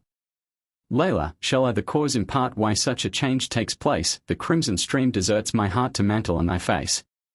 Here we have fully in bloom, in the 10th century, those conceits which meet us, not only in the Hebrew poets of the next 2 centuries, but also in the English poets of the later Elizabethan age. It is very artificial and scarcely sincere, but also undeniably attractive. Or, again, in the lines of Zohir, addressed by the lover to a messenger that has just brought tidings from the beloved, Oh, let me look upon thine eyes again, for they have looked upon the maid I love. We have, in the 13th century, the very airs and tricks of the cavalier poets. In fact, it cannot be too often said that love poetry, like love itself, is human and eternal, not of a people and an age, but of all men and all times. Though fashions change in poetry as in other ornament, still the language of love has a long life, and age after age the same conceits and terms of endearment meet us. Thus Hafiz has these lines: I praise God who made day and night, day thy countenance, and thy hair the night. Long before him the Hebrew poet Abraham ibn Ezra had written, On thy cheeks and the hair of thy head I will bless, he formeth light and maketh darkness. In the 13th century the very same witticism meets us again, in the Hebrew Machbaroth of Imanol. But obviously it would be an endless task to trace the similarities of poetic diction between Hebrew and other poets, suffice it to realize that such similarities exist. Such similarities did not, however, arise only from natural causes. They were, in part at all events, due to artificial compulsion. It is well to bear this in mind, for the recurrence of identical images in Hebrew love poem after love poem impresses a Western reader as a defect. To the Oriental reader, on the contrary, the repetition of metaphors seemed a merit. It was one of the rules of the game. In his Literary History of Persia, Professor Brown makes this so clear that a citation from him will save me many pages. Professor Brown, 283, analyzes Sharafuddin Rumi's rhetorical handbook entitled The Lover's Companion. The companion legislates as to the similes and figures that may be used in describing the features of a girl. It contains 19 chapters, treating respectively of the hair, the forehead, the eyebrows, the eyes, the eyelashes, the face, the down on lips and cheeks, the mole or beauty spot, the lips, the teeth, the mouth, the chin, the neck, the bosom, the arm, the fingers, the figure, the waist, and the legs. In each chapter the author first gives the various terms applied by the Arabs and Persians to the part which he is discussing, differentiating them when any difference in meaning exists, then the metaphors used by writers in speaking of them and the epithets applied to them, the whole copiously illustrated by examples from the poets. No other figures of speech would be admissible. Now this companion belongs to the 14th century, and the earlier Arabic and Persian poetry was less fettered. But principles of this kind clearly affected the Hebrew poets, and hence there arises a certain monotony in the songs, especially when they are read in translation. The monotony is not so painfully prominent in the originals. For the translator can only render the substance, and the substance is often more conventional than the nuances of form, the happy turns and subtleties, which evaporate in the process of translation, leaving only the conventional sediment behind. This is true even of Jehuda Halevi, though in him we hear a genuinely original note. In his synagogue hymns he joins hands with the past, with the psalmists. In his love poems he joins hands with the future, with Heine. His love poetry is at once dainty and sincere. He draws indiscriminately on Hebrew and Arabic models, but he is no mere imitator. I will not quote much from him, for his best verses are too familiar. Those examples which I must present are given in a new and hitherto unpublished translation by Mrs. Lucas. Marriage song fair is my dove, my loved one, none can with her compare, yea, comely as Jerusalem, like unto Tiza fair. Shall she in tents unstable a wanderer abide, while in my heart awaits her a dwelling deep and wide? The magic of her beauty has stolen my heart away, not Egypt's wise enchanters held half such wondrous sway. E'en as the changing opal in varying lustre glows, her face at every moment new charms and sweetness shows. White lilies and red roses there blossom on one stem, her lips of crimson berries tempt mine to gather them. By dusky tresses shaded her brow gleams fair and pale, like to the sun at twilight, behind a cloudy veil. Her beauty shames the day star, and makes the darkness light, day in her radiant presence grows 7 times more bright. This is a lonely lover. Come, fair one, to his side, that happy be together the bridegroom and the bride. The hour of love approaches that shall make one of twain, soon may be thus united all Israel's hosts again. Offer to a sleeping love awake, my fair, my love, awake, that I may gaze on thee. And if one feign to kiss thy lips thou in thy dreams dost see, lo, I myself then of thy dream the interpreter will be. To offer shall wash her garments white in rivers of my tears, and dry them in the radiance bright that shines when she appears. Thus will she seek no sun nor water nigh, her beauty and mine eyes will all her needs supply. These lovers' tears often meet us in the Hebrew poems. Ibn Gabirol speaks of his tears as fertilizing his heart and preserving it from crumbling into dust. Mostly, however, the Hebrew lovers' tears, when they are not tokens of grief at the absence of the beloved, are the involuntary confession of the man's love. It is the men who must weep in these poems. Choriza sings of the lover whose heart succeeds in concealing its love, whose lips contrive to maintain silence on the subject, but his tears play traitor and betray his affection to all the world. Dr. Sulzbach aptly quotes parallels to this fancy from Goethe and Brentano. This suggestion of parallelism between a medieval Hebrew poet and Goethe must be my excuse for an excursion into what seems to me one of the most interesting examples of the kind. In one of his poems Jehuda Halevi has these lines, separation so we must be divided. Sweetest, stay. Once more mine eyes would seek thy glances light. At night I shall recall thee, thou, I pray, be mindful of the days of our delight. Come to me in my dreams, I ask of thee, and even in thy dreams be gentle unto me. If thou shouldst send me greeting in the grave, the cold breath of the grave itself were sweet, oh, take my life. My life, 'tis all I have, if I should make thee live I do entreat. I think that I shall hear, when I am dead, the rustle of thy gown, thy footsteps overhead. It is this last image that has so interesting a literary history as to tempt me into a digression. But first a word must be said of the translation and the translator. The late Amy Levi made this rendering not from the Hebrew, but from Geiger's German with obvious indebtedness to Emma Lazarus. So excellent, however, was Geiger's German that Miss Levi got quite close to the meaning of the original, though 38 Hebrew lines are compressed into 12 English. Literally rendered, the Hebrew of the last lines runs, "Would that, when I am dead, to mine ears may rise the music of the golden bell upon thy skirts." This image of the bell is purely Hebraic. It is, of course, derived from the high priest's vestments. Yehuda Halevi often employs it to express melodious proclamation of virtue, or the widely borne voice of fame. Here he uses it in another context, and though the image of the bell is not repeated, yet some famous lines from Tennyson's Maud at once come into one's mind. "She is coming, my own, my sweet, were it ever so light a tread, my heart would hear her and beat, were it earth in an earthy bed, my dust would hear her and beat, had I lain for a century dead, would start and tremble under her feet, and blossom in purple and red." It is thus that the lyric poetry of one age affects, or finds its echo in, that of another, but in this particular case it is, of course, a natural thought that true love must survive the grave. There is a mystical union between the two souls which death cannot end. Here, again, we meet the close connection between love and mysticism, which lies at the root of all deep love poetry. But we must attend to the literary history of the thought for a moment longer. Moses ibn Ezra, though more famous for his synagogue hymns, had some lyric gifts of a lighter touch, and he wrote love songs on occasion. In one of these the poet represents a dying wife as turning to her husband with the pathetic prayer, "Remember the covenant of our youth, and knock at the door of my grave with a hand of love." I will allude only to one other parallel, which carries us to a much earlier period. Here is an Arab song of Tawba, son of al-Humayr, who lived in the 7th century. It must be remembered that it was an ancient Arabic folk idea that the spirits of the dead became owls. "Ah, if but Layla would send me a greeting down of grace, though between us lay the dust and flags of stone, my greeting of joy should spring in answer, or there should cry toward her an owl, ill bird that shrieks in the gloom of graves." C. J. L. Lyle, writing of the author of these lines, Tawba, informs us that he was the cousin of Layla, a woman of great beauty. Tawba had loved her when they were children in the desert together, but her father refused to give her to him in marriage. He led a stormy life, and met his death in a fight during the reign of Muawiyah. Layla long survived him, but never forgot him or his love for her. She attained great fame as a poetess and died during the reign of Abdul Malik, son of Marwan, at an advanced age. A tale is told of her death in which these verses figure. She was making a journey with her husband when they passed by the grave of Tawba. Layla, who was traveling in a litter, cried, "By God, I will not depart hence till I greet Tawba." Her husband endeavored to dissuade her, but she would not hearken, so at last he allowed her. And she had her camel driven up the mound on which the tomb was, and said, "Peace to thee, O Tawba." Then she turned her face to the people and said, "I never knew him to speak falsely until this day." "What meanest thou?" said they.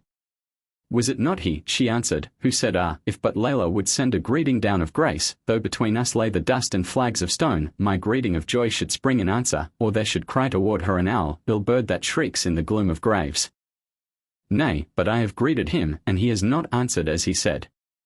Now, there was a Sheol crouching in the gloom by the side of the grave, and when it saw the litter and the crowd of people, it was frightened and flew in the face of the camel.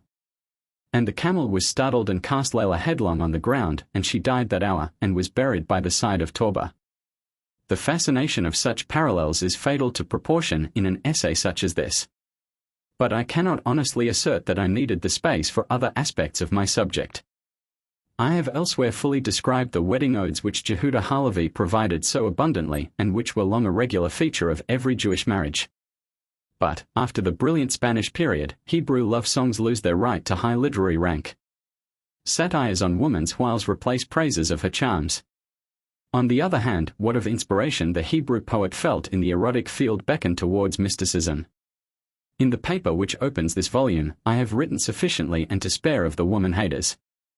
At Barcelona, in the age of Zabara, Abraham ibn Chezdai did the best he could with his misogynist material, but he could get no nearer to a compliment than this: "Her face has the shimmer of a lamp, but it burns when held too close." Prince and Dervish, ch. 18. The Hebrew attacks on women are clever, but superficial. They show no depth of insight into woman's character, and are far less effective than Pope's satires. The boldest and ablest Hebrew love poet of the satirical school is Immanuel of Rome, a younger contemporary of Dante. He had wit, but not enough of it to excuse his ribaldry. He tells many a light tale of his amours. A pretty face is always apt to attract him and set his pen scribbling. As with the English dramatists of the Restoration, virtue and beauty are to Imanol almost contradictory terms. For the most part, wrinkled old crones are the only decent women in his pages. His pretty women have morals as easy as the author professes. In the second of his Matchborough he contrasts two girls, Tamar and Beria. On the one he showers every epithet of honor, at the other he hurls every epithet of abuse, only because Tamar is pretty, and Beria the reverse. Tamar excites the love of the angels, Beria's face makes even the devil fly. This disagreeable pose of Imanol was not confined to his age, it has spoilt some of the best work of W.S. Gilbert. The following is Dr. Chotsner's rendering of one of Imanol's lyrics. He entitles it Paradise and Hell. At times in my spirit I fitfully ponder, where shall I pass after death from this light? Do heaven's bright glories await me, I wonder, or Lucifer's kingdom of darkness and night? In the one, though 'tis perhaps of ill reputation, a crowd of gay damsels will sit by my side, but in heaven there's boredom and mental starvation, to hoary old men and old crones I'll betide. And so I will shun the abodes of the holy, and fly from the sky, which is dull, so I deem. Let hell be my dwelling, there is no melancholy, where love reigns for ever and ever supreme. Imanol, it is only just to point out, occasionally draws a worthier character. In his third Matchborough he tells of a lovely girl, who is intelligent, modest, chaste, coy, and difficult. Although a queen in beauty, she is simple in taste, yet exquisite in poetical feeling and musical gifts. The character is the nearest one gets in Hebrew to the best heroines of the troubadours. Imanol and she exchange verses, but the path of flirtation runs rough. They are parted, she, woman-like, dies, and he, man-like, sings an elegy. Even more to Imanol's credit is his praise of his own wife. She has every womanly grace of body and soul. On her he showers compliments from the Song of Songs and the Book of Proverbs. If this be the true man revealed, then his light verses of love addressed to other women must be, as I have hinted, a mere pose. It may be that his wife read his verses and that his picture of her was calculated to soothe her feelings when reading some other parts of his work. If she did read them, she found only one perfect figure of womanliness in her husband's poems, and that figure herself. But on the whole one is inclined to think that Imanol's braggartism as to his many love affairs is only another aspect of the Renaissance habit, which is exemplified so completely in the similar boasts of Benvenuto Cellini. Be this as it may, it is not surprising to find that in the Shulchan or Richness, chapter 317, section 16, the poems of Imanol are put upon the Sabbath index. It is declared unlawful to read them on Saturdays and also on weekdays, continues the code with gathering anger. Those who copy them, still more those who print them, are declared sinners that make others to sin. I must confess that I am here on the side of the code. Imanol's Matchborough are scarcely worthy of the Hebrew genius. There has been, it may be added, a long struggle against Hebrew love songs. Maimonides says, Guide, 3. 7. The gift of speech which God gave us to help us learn and teach and perfect ourselves, this gift of speech must not be employed in doing what is degrading and disgraceful. We must not imitate the songs and tales of ignorant and lascivious people. It may be suitable to them, but it is not fit for those who are bidden, ye shall be a holy nation. In 1415 Solomon Alami uses words on this subject that will lead me to my last point. Alami says, avoid listening to love songs which excite the passions. If God has graciously bestowed on you the gift of a sweet voice, use it in praising Him. Do not set prayers to Arabic tunes, a practice which has been promoted to suit the taste of effeminate men. But if this be a crime, then the worst offender was none other than the famous Israel Najara. In the middle of the 16th century he added some of its choicest lyrics to the Hebrew songbook. The most popular of the table hymns, Zemuroth, are his. He was a mystic, filled with a sense of the nearness of God. But he did not see why the devil should have all the pretty tunes. So he deliberately wrote religious poems in meters to suit Arabic, Turkish, Greek, Spanish, and Italian melodies, his avowed purpose being to divert the young Jews of his day from profane to sacred song. But these young Jews must have been exigent, indeed, if they failed to find in Najara's sacred verses enough of love and passion. Not only was he, like Jehuda Halevi, a prolific writer of wedding odes, but in his most spiritual hymns he uses the language of love as no Hebrew poet before or after him has done.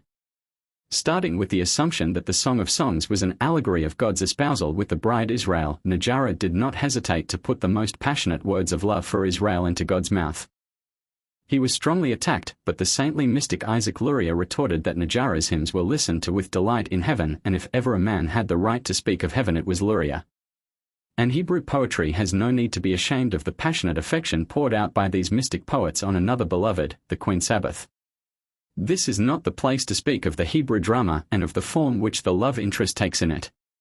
Woman, at all events, is treated far more handsomely in the dramas than in the satires. The love scenes of the Hebrew dramatists are pure to coldness. These dramas began to flourish in the 18th century. Luzardo was by no means an unworthy imitator of Guarini. Sometimes the syncretism of ideas in Hebrew plays is sufficiently grotesque. Samuel Romanelli, who wrote in Italy at the era of the French Revolution, boldly introduces Greek mythology. It may be that in the Spanish period Hebrew poets introduced the muses under the epithet daughters of song. But with Romanelli, the classical machinery is more clearly audible. The scene of his drama is laid in Cyprus, Venus and Cupid figure in the action. Romanelli gives a moral turn to his mythology by interposing peace to stay the conflict between love and fame. Ephraim Luzardo, at the same period, tried his hand, not unsuccessfully, at Hebrew love sonnets. Love songs continued to be written in Hebrew in the 19th century and often see the light in the 20th. But I do not propose to deal with these. Recent New Hebrew poetry has shown itself strongest in satire and elegy. Its note is one of anger or of pain. Shall we, however, say of the Hebrew race that it has lost the power to sing of love? Has it grown too old, too decrepit? And said I that my limbs were old, and said I that my blood was cold, and that my kindly fire was fled, and my poor withered heart was dead, and that I might not sing of love? Heine is the answer. But Heine did not write in Hebrew, and those who have so far written in Hebrew are not Heines.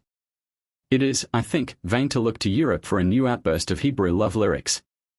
In the East, and most of all in Palestine, where Hebrew is coming to its own again, and where the spring once more smiles on the eyes of Jewish peasants and shepherds, there may arise another inspired singer to give us a new song of songs in the language of the Bible. But we have no right to expect it. Such a rare thing of beauty cannot be repeated. It is a joy forever, and a joy once for all. 48. Rabas into Ash on page 163. On page 59 she writes, according to the Talmud no one is eternally damned. Perhaps her statement needs some slight qualification. Again, page 62, Russia, i.e. Rabbi Shlomo ben Isaac, whom Buxtorf mistakenly called Jarkai. It was really to Raymond Martini that this error goes back. But George Eliot could not know it. On page 140, Maimon begins, accordingly, I sought to explain all this in the following way, to which George Eliot appends the note, but this is simply what the Kabbalah teaches, not his own ingenious explanation. It is interesting to find George Eliot occasionally defending Judaism against Maimon. On page 165 he talks of the abuse of rabbinism, in that the rabbis tacked on new laws to old texts. Its origin, says George Eliot's pencil jotting, was the need for freedom to modify laws, a fine remark. On page 173, where Maimon again talks of the rabbinical method of evolving all sorts of moral truths by the oddest exegesis, she writes, the method has been constantly pursued in various forms by Christian teachers. On page 186 Maimon makes merry at the annulment of vows previous to the Day of Atonement. George Eliot writes, these are religious vows, not engagements between man and man. Furthermore, she makes some translations of the titles of Hebrew books cited, and enters a correction of an apparently erroneous statement of fact on page 215. Then Maimon writes as though the Zohar had been promulgated after Sabbatai Zevi. George Eliot notes, Sabbatai Zevi lived long after the production of the Zohar. He was a contemporary of Spinoza. Moses de Leon belonged to the 14th century. This remark shows that George Eliot knew Greetz's history, for it is he who brought the names of Spinoza and Sabbatai Zevi together in 2 chapter headings in his work. Besides, Greetz's history was certainly in George Eliot's library, it was among the Lewis books now at Dr. Williams's. Again, on page 265, Maimon speaks of the Jewish fast that falls in August. George Eliot jots on the margin, July. Fast of 9th AB. Throughout passages are penciled, and at the end she gives an index to the parts that seem to have interested her particularly. This is her list, Talmudic quotations, 36. Polish doctor, 49. The Talmudist, 60. Prince R and the Barber, 110. Talmudic method, 174. Polish Jews chiefly Galert, 211. Zohar, 215. Rabbinical morality, 176. New Chassidim, 207. Elias Aus Wilna, 242. Angels, 82. Tammuz, 2. 135. It is a pleasure, indeed, to find a fresh confirmation that George Eliot's favorable impression of Judaism was based on a very adequate acquaintance with its history. Sir Walter Scott's knowledge of it was, one cannot but feel, far less intimate than George Eliot's, but his poetic insight kept him marvelously straight in his appreciation of Jewish life and character. 2. How Milton pronounced Hebrew-English politics in the 17th and 18th centuries maintained a closer association with literature than is conceivable in the present age. England has just witnessed a contest on fundamental issues between the two Houses of Parliament. This recalls, by contrast rather than by similarity, another conflict that divided the Lords from the Commons in and about the year 1645. The question at issue then was the respective literary merits of two metrical translations of the Psalms. Francis Rous was a provost of Eden, a member of the Westminster Assembly of Divines and representative of Truro in the Long Parliament. This old illiterate Jew, as Wood abusively termed him, had made a verse translation of the Psalms which the House of Commons cordially recommended. The House of Lords, on the other hand, preferred Barton's translation, and many other contemporaneous attempts were made to meet the growing demand for a good metrical rendering, a demand which, by the way, has remained but imperfectly filled to the present time. Would that some Jewish poet might arise to give us the long-desired version for use, at all events, in our private devotions. In April 1648, Milton tried his hand at a rendering of 9 Psalms, LXXX. LXVII, and it is from this work that we can see how Milton pronounced Hebrew. Strange to say, Milton's attempt, except in the case of the 84th Psalm, has scanty poetical merit, and, as a literal translation, it is not altogether successful. He prides himself on the fact that his verses are such that all, but what is in a different character, are the very words of the text, translated from the original. The inserted words in italics are, nevertheless, almost as numerous as the Roman type that represents the original Hebrew. Such conventional mistakes as Rous's cherubims are, however, conspicuously absent from Milton's more scholarly work. Milton writes cherubs. Now, in the margin of Psalms LXXX, LXXI, LXXII, and LXXII. Milton inserts a transliteration of some of the words of the original Hebrew text. The first point that strikes one is the extraordinary accuracy of the transliteration. One word appears as Jamodu, thus showing that Milton appreciated the force of the Dagesh. Again, Shiftudal, Bagnadathel show that Milton observed the presence of the Makef. Actual mistakes are very rare, and, as Dr. Davidson has suggested, they may be due to misprints. This certainly accounts for Dishfedu instead of Dishpedu, LXXII. 2. But when we find Besether appearing as 2 words instead of 1, the capital S is rather against this explanation, while Shifter, in the last verse of Psalm LXXII, looks like a misreading. It is curious to see that Milton adopted the nasal intonation of the ion. And he adopted it in the least defensible form. He invariably writes GN for the Hebrew ion. Nowing is bad enough, but GN seems a worse barbarism. Milton read the vowels as might have been expected from one living after Reuchlin, who introduced the Italian pronunciation to Christian students in Europe in the Portuguese manner, even to the point of making little, if any, distinction between the zir and the sheva. As to the consonants, he read tav as th, tes as t, qof as k, and vorv and beth equally as v. In this latter point he followed the German usage. The letter Cheth Milton read as ch, but Kafi read as c, sounded hard probably, as so many English readers of Hebrew do at the present day. I have even noted among Jewish boys an amusing affectation of inability to pronounce the kaf in any other way. The somewhat inaccurate but unavoidable ts for zad was already established in Milton's time, while the letter yod appears regularly as j, which Milton must have sounded as y. On the whole, it is quite clear that Milton read his Hebrew with minute precision. To see how just this verdict is, let anyone compare Milton's exactness with the erratic and slovenly transliterations in Edmund Chidmead's English edition of Leon Mordaunt's Ridi Hebraeae, which was published only 2 years later than Milton's paraphrase of the Psalms. The result, then, of an examination of the 26 words thus transliterated is to deepen the conviction that the great Puritan poet, who derived so much inspiration from the Old Testament, drew at least some of it from the pure well of Hebrew undefiled. 3. The Cambridge Platonists as a concluding part to The Myths of Plato. Professor J.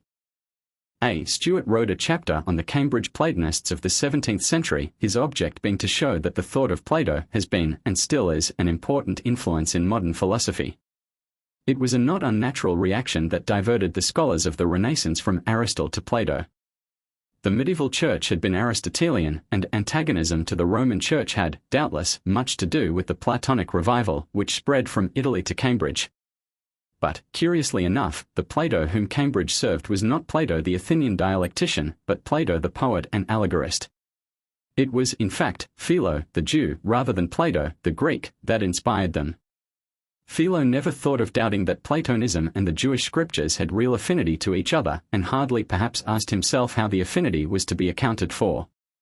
Philo, however, would have had no difficulty in accounting for it. Already in his day the quaint theory was prevalent that Athens had borrowed its wisdom from Jerusalem. The Cambridge Platonists went with Philo in declaring Plato to be the Attic Moses. Henry More, 1662, maintained strongly Plato's indebtedness to Moses. Even Pythagoras was so indebted, or rather, it was a common fame report that Pythagoras was a disciple of the prophet Ezekiel. The Cambridge Platonists were anxious not only to show this dependence of Greek upon Hebraic thought, but they went on to argue that Moses taught, in allegory, the natural philosophy of Descartes. More calls Platonism the soul, and Cartesianism the body, of his own philosophy, which he applies to the explanation of the law of Moses. This philosophy is the old Jewish Pythagorean Kabbalah, which teaches the motion of the earth and pre-existence of the soul. But it is awkward that Moses does not teach the motion of the earth. More is at no loss. He boldly argues that, though the motion of the earth has been lost and appears not in the remains of the Jewish Kabbalah, this can be no argument against its once having been a part thereof. He holds it as exceedingly probable that the Roman Emperor Numa was both descended from the Jews and imbued with the Jewish religion and learning. Thus the Cambridge Platonists of the 17th century are a very remarkable example of the recurrent influence exercised on non-Jews by certain forms of Judaism that had but slight direct effect on the Jews themselves. Indirectly, the Hellenic side of Jewish culture left its mark, especially in the Kabbalah. It would be well worth the while of a Jewish theologian to make a close study of the 17th century alumni of Cambridge, who were among the most fascinating devotees of ancient Jewish wisdom. Henry More was particularly attractive, the most interesting and the most unreadable of the whole band. When he was a young boy, his uncle had to threaten a flogging to cure him of precocious forwardness in philosophizing concerning the mysteries of necessity and free will. In 1631 he entered Christ's College, Cambridge, about the time when John Milton was leaving it, and he may almost be said to have spent the rest of his life within the walls of the college, except when he went to stay with his heroine pupil, Anne, Viscountess Conway, at her country seat of Ragley in Warwickshire, where his pleasure was to wander among the woods and glades. He absolutely refused all preferment, and when he was once persuaded to make a journey to Whitehall, to kiss His Majesty's hands, but heard by the way that this would be the prelude to a bishopric, he at once turned back. Yet More was no recluse. He had many pupils at Christ's, he loved music, and used to play on the theorbo, he enjoyed a game at bowls, and still more a conversation with intimate friends, who listened to him as to an oracle, and he was so kind to the poor that it was said his very chamber door was a hospital for the needy. But enough has been quoted from Overton's biography to whet curiosity about this Cambridge sage and saint. More well illustrates what was said above, pp 114 to 116, the man of letters is truest to his calling when he has at the same time an open ear to the call of humanity. For the Anglo-Jewish Yiddish Literary Society, the founder and moving spirit of this unique little society is Miss Helena Frank, whose sympathy with Yiddish literature has been shown in several ways. Her article in the 19th century, The Land of Jargon, October, 1904, was as forcible as it was dainty. Her rendering of the stories of Perez, too, is more than a literary feat. Her knowledge of Yiddish is not merely intellectual, though not herself a Jewess, she evidently enters into the heart of the people who express their lives and aspirations in Yiddish terms. Young as she is, Miss Frank is, indeed, a remarkable linguist. Hebrew and Russian are among her accomplishments. But it is a wonderful fact that she has set herself to acquire these other languages only to help her to understand Yiddish, which latter she knows through and through. Miss Frank not long ago founded a society called by the title that heads this note. the society did not interest itself directly in the preservation of Yiddish as a spoken language. It was rather the somewhat grotesque fear that the role of Yiddish as a living language may cease that appealed to Miss Frank. The idea was to collect a Yiddish library, encourage the translation of Yiddish books into English, and provide a sufficient supply of Yiddish books and papers for the patients in the London and other hospitals who are unable to read any other language. The weekly Yiddish Gazette, New York, was sent regularly to the London hospital, where it has been very welcome. In the Society's first report, which I was permitted to see, Miss Frank explained why an American Yiddish paper was the first choice. In the first place, it was a good paper, with an established reputation, and at once conservative and free from prejudice. America is, moreover, intensely interesting to the Polish Yid. For him it is the free country par excellence.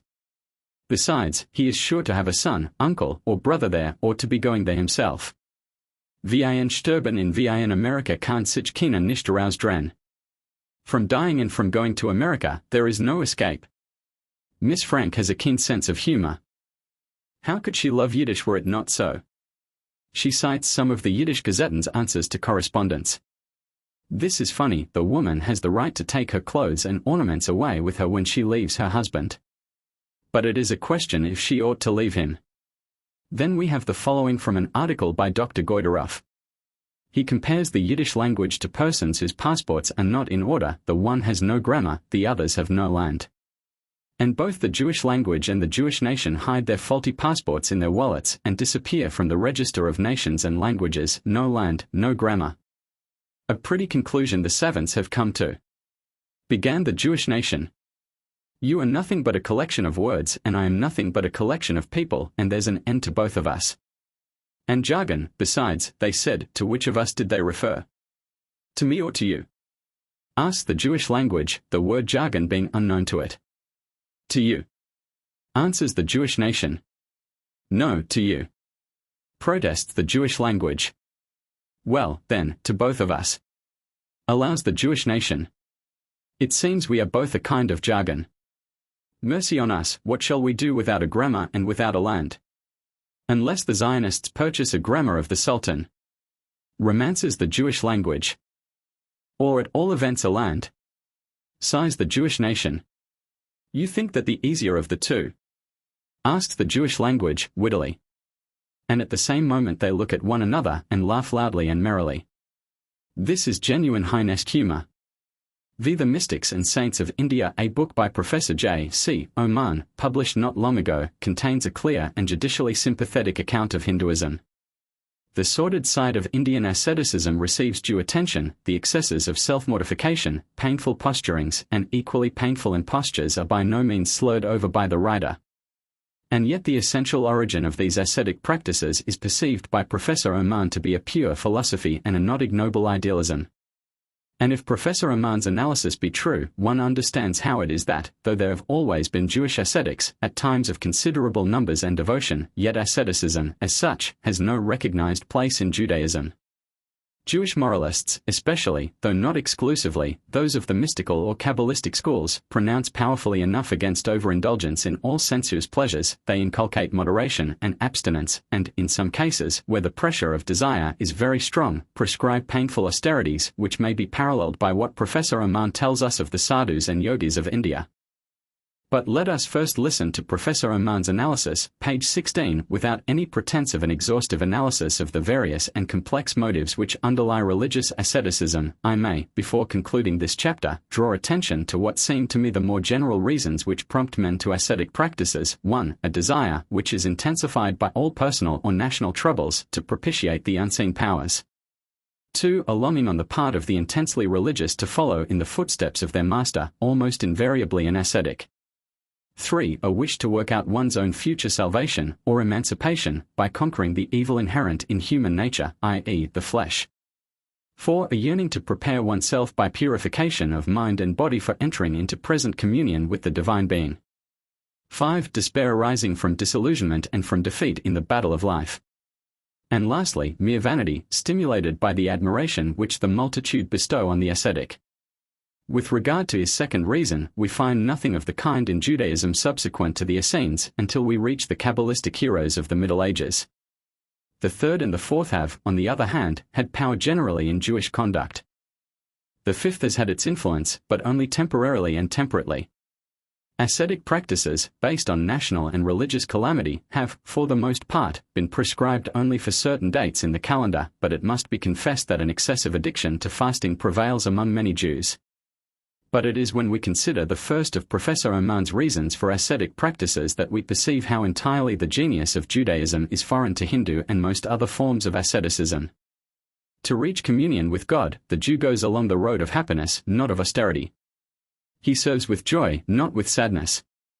On this subject the reader may refer with great profit to the remarks made by the Reverend Maurice Joseph, in Judaism as Creed and Life, page 247, onwards, and again the whole of chapter 4.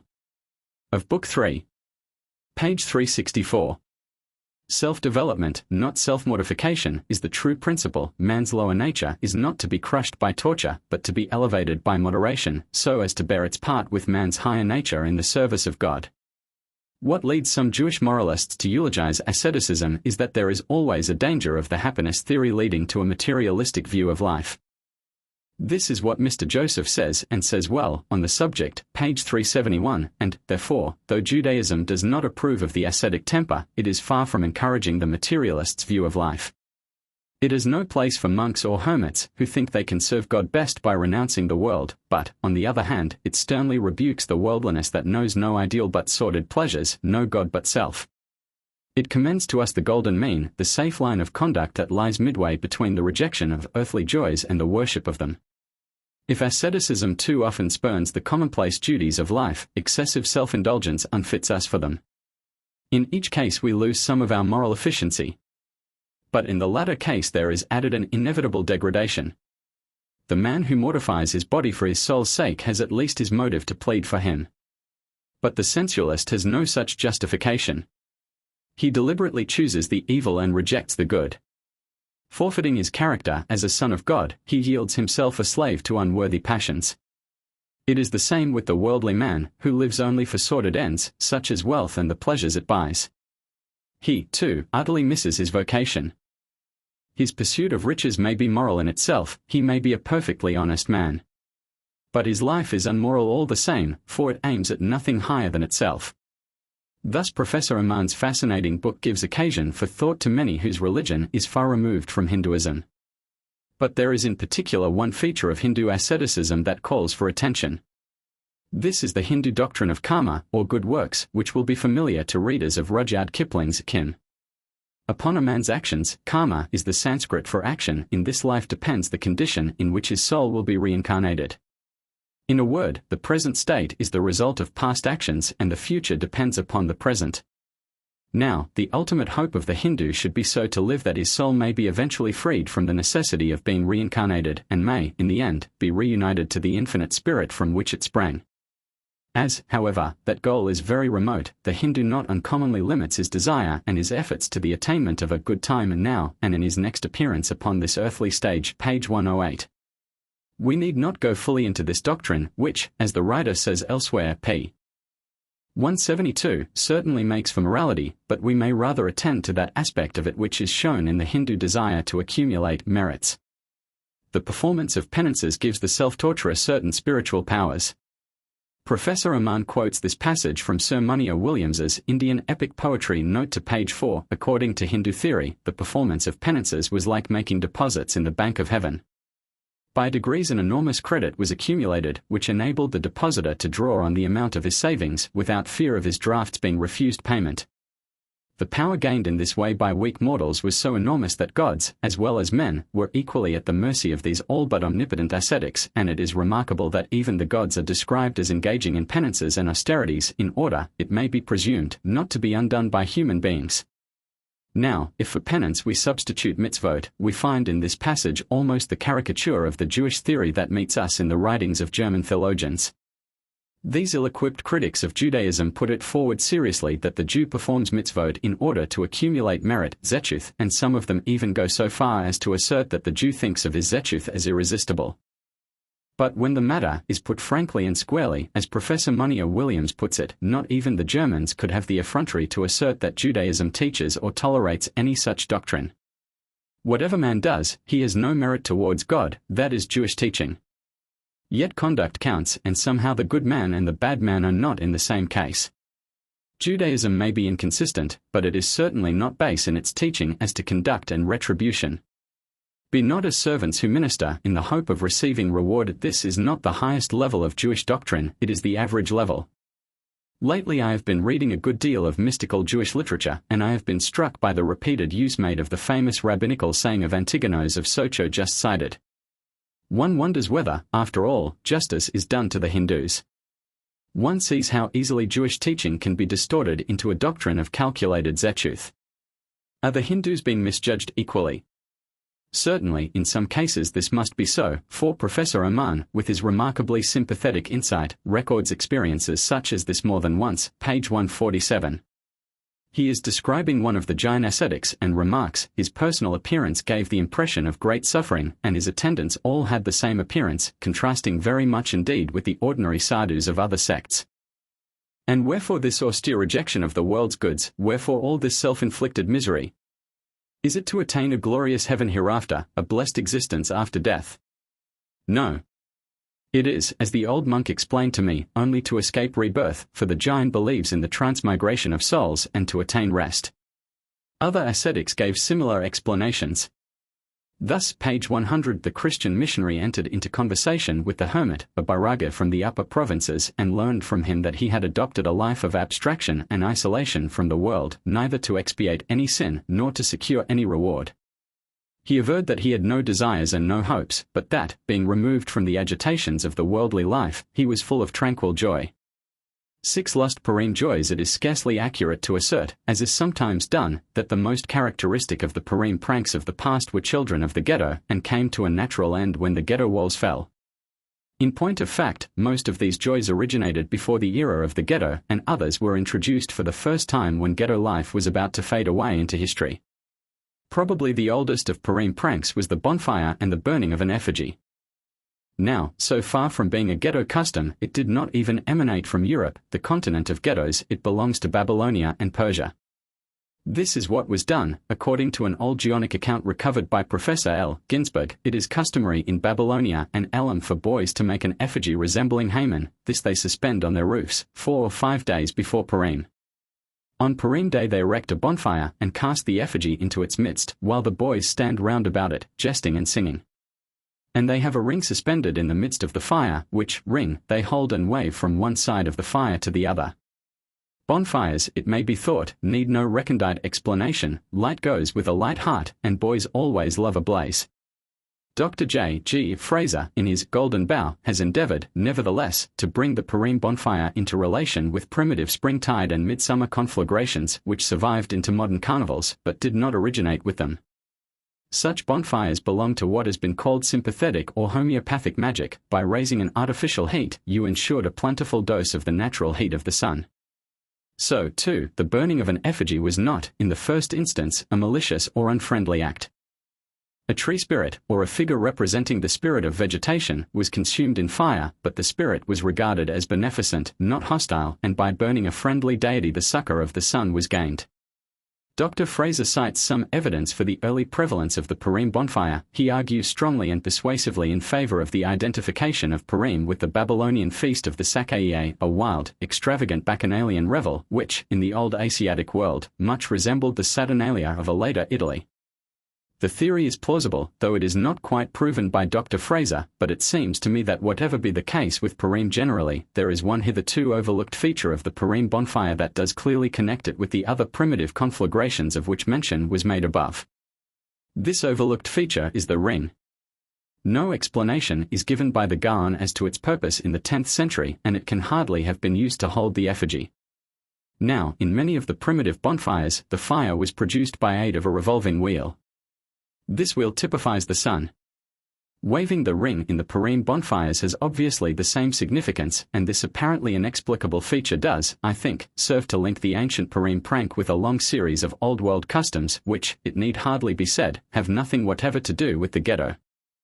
Then, again, the most famous of Purim parodies preceded the ghetto period. The official ghetto begins with the opening of the 16th century, whereas the best parodies belong to a much earlier date, the 14th century. Such parodies in which sacred things are the subject of harmless jest are purely medieval in spirit as well as in date.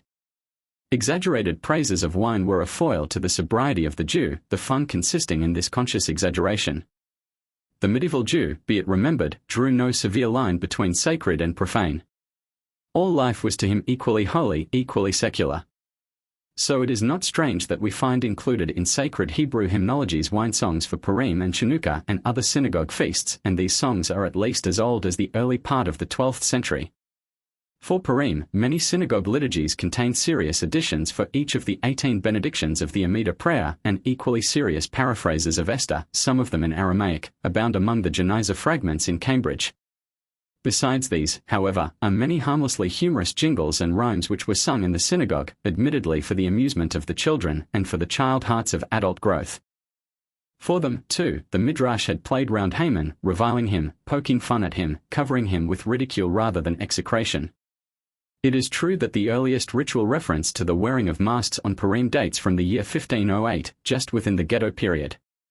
But this omission of earlier reference is surely an accident. In the Babylonian Sakae, cited above, a feature of the revel was that men and women disguised themselves, a slave dressed up as king, while servants personated masters, and vice versa. All these elements of carnival exhilaration are much earlier than the Middle Ages.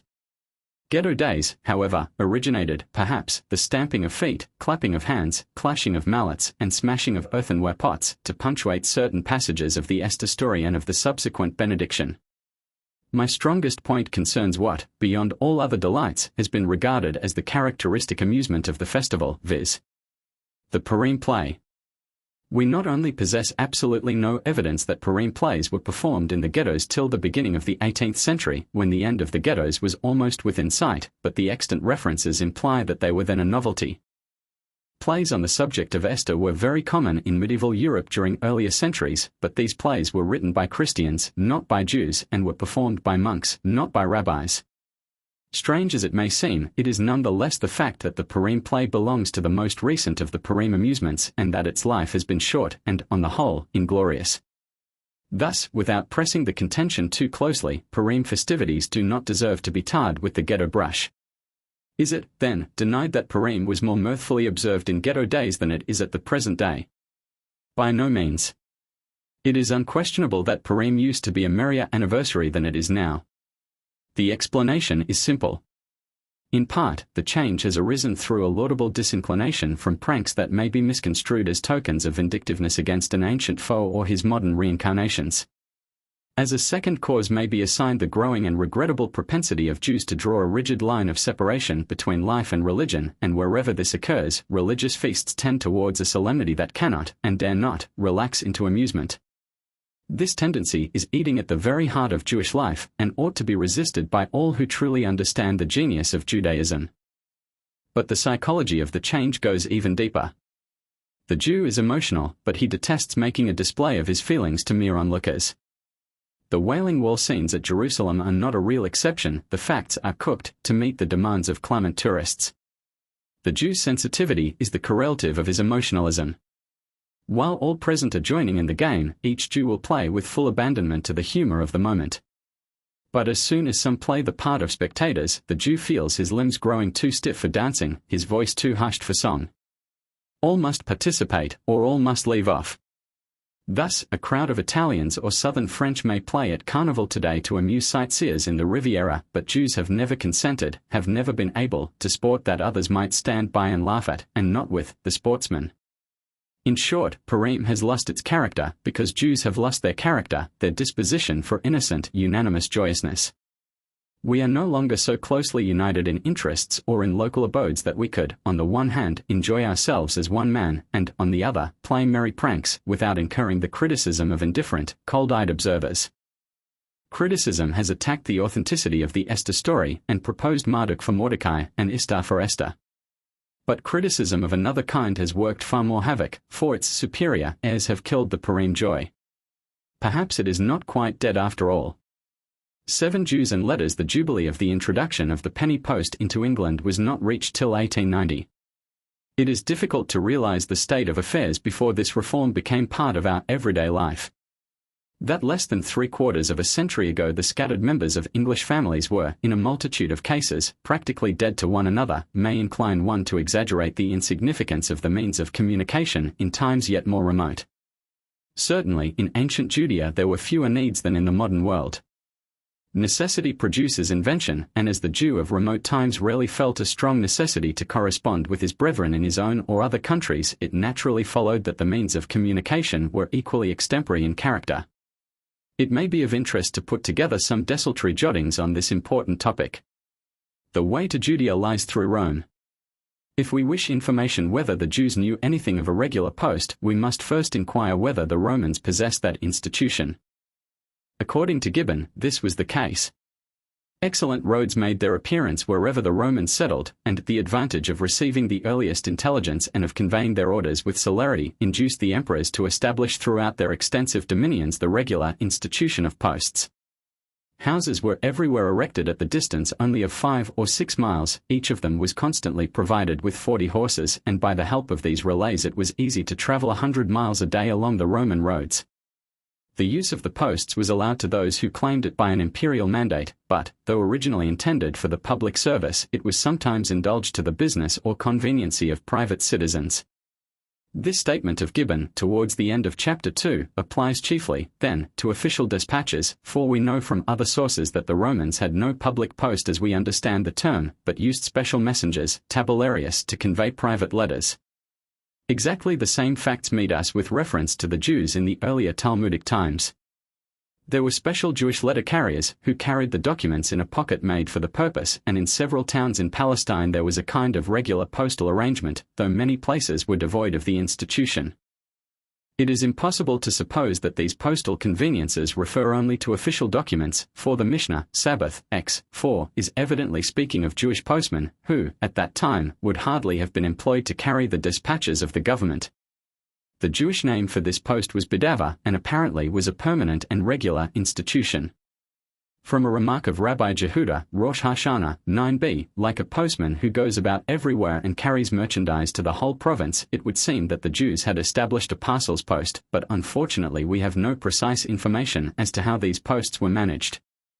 Gibbon's account of the Roman post recalls another Jewish institution, which may have been somehow connected with the bedava.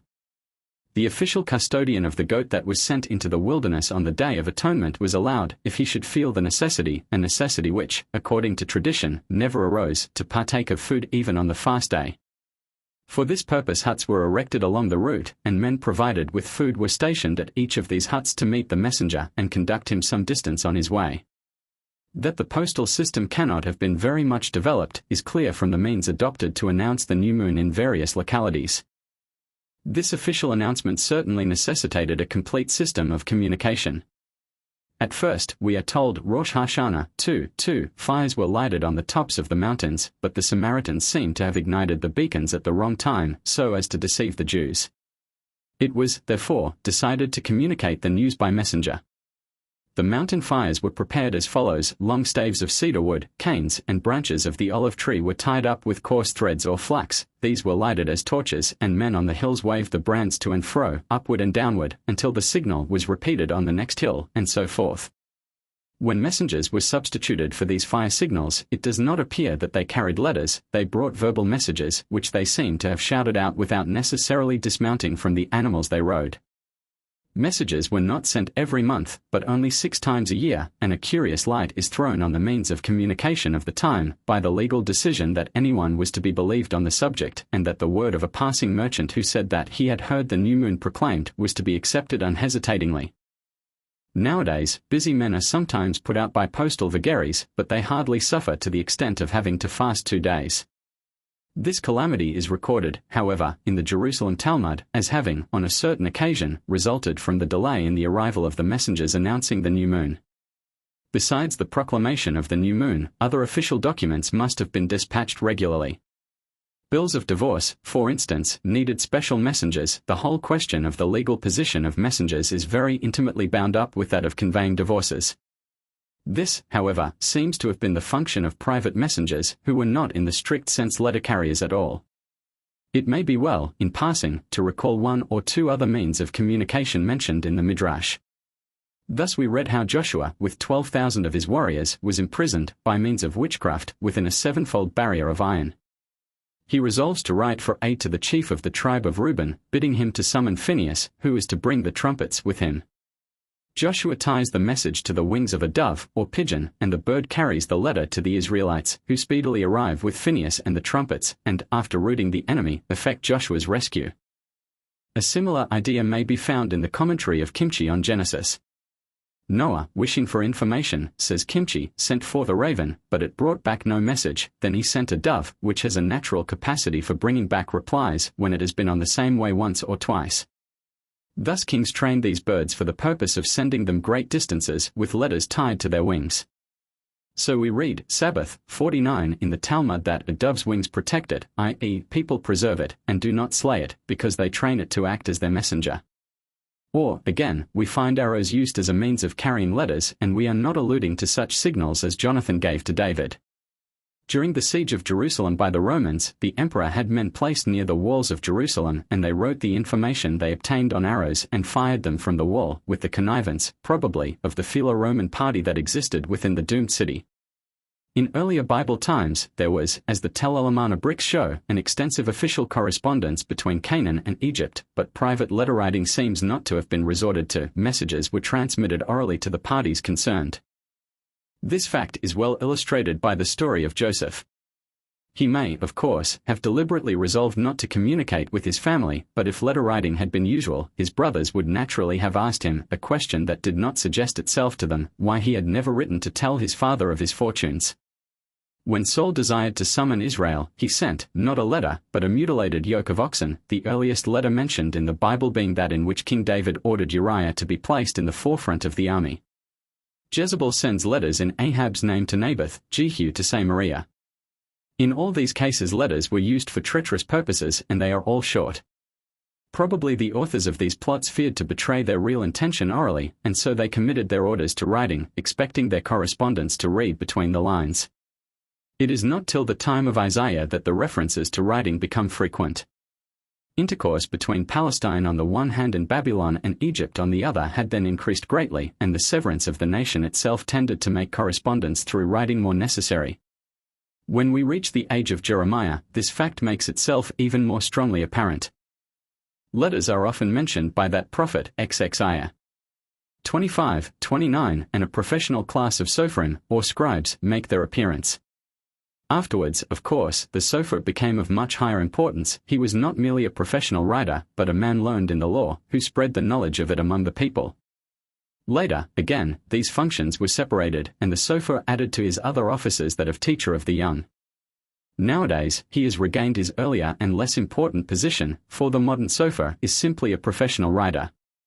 In the time of Ezekiel 9:2, the Sofer went abroad with the implements of his trade, including the inkhorn, at his side. In the Talmud, the scribe is sometimes described by his Latin title Libellarius, Sabbath 11a. The Jews of Egypt, as may be seen from the Aswan papyri, wrote home in cases of need in the time of Nehemiah, and in the same age we hear also of open letters, for Sanballat sends a missive of that description by his servant, and apparently it was by means of a similar letter that the festival of Purim was announced to the Jews, Esther 9, where, unlike the other passages quoted, the exact words of the letter of Mordecai are not given. The order to celebrate Chanukah was published in the same way, and, indeed, the books of the Apocrypha contain many interesting letters, and in the pages of Josephus the Jews hold frequent intercourse in this way with many foreign countries. In the latter cases, when the respective kings corresponded, the letters were conveyed by special embassies. One might expect this epistolary activity to display itself at an even more developed stage in the records of rabbinical times. But this is by no means the case, for the rabbinical references to letters in the beginning of the Common Era are few and far between. Polemic epistles make their appearance, but they are the letters of non-Jewish missionaries like Paul. This form of polemical writing possessed many advantages. The letters were passed on from one reader to another, they would be read aloud, too, before gatherings of the people to whom they were addressed. Maimonides, in later times, frequently adopted this method of communicating with whole communities, and many of the Geonim and other Jewish authorities followed the same plan. But somehow the device seems not to have commended itself to the earliest rabbis. Though we read of many personal visits paid by the respective authorities of Babylon and Palestine to one another, yet they appear to have corresponded very rarely in writing. The reason lay probably in the objection felt against committing the halakhic, or legal, decisions of the schools to writing, and there was little else of consequence to communicate after the failure of Bar Kokhba's revolt against the Roman rule.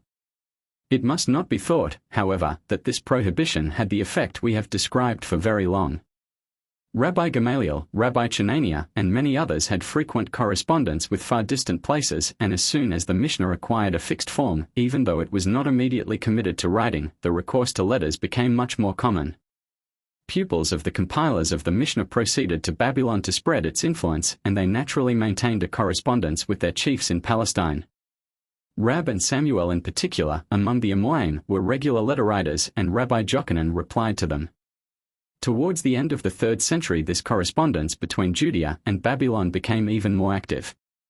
Abada and Abin often wrote concerning legal decisions and the doings of the schools, and thereby the intellectual activity of Judaism maintained its solidarity despite the fact that the Jewish people was no longer united in one land. In the Talmud we frequently read, they sent from there, viz. Palestine.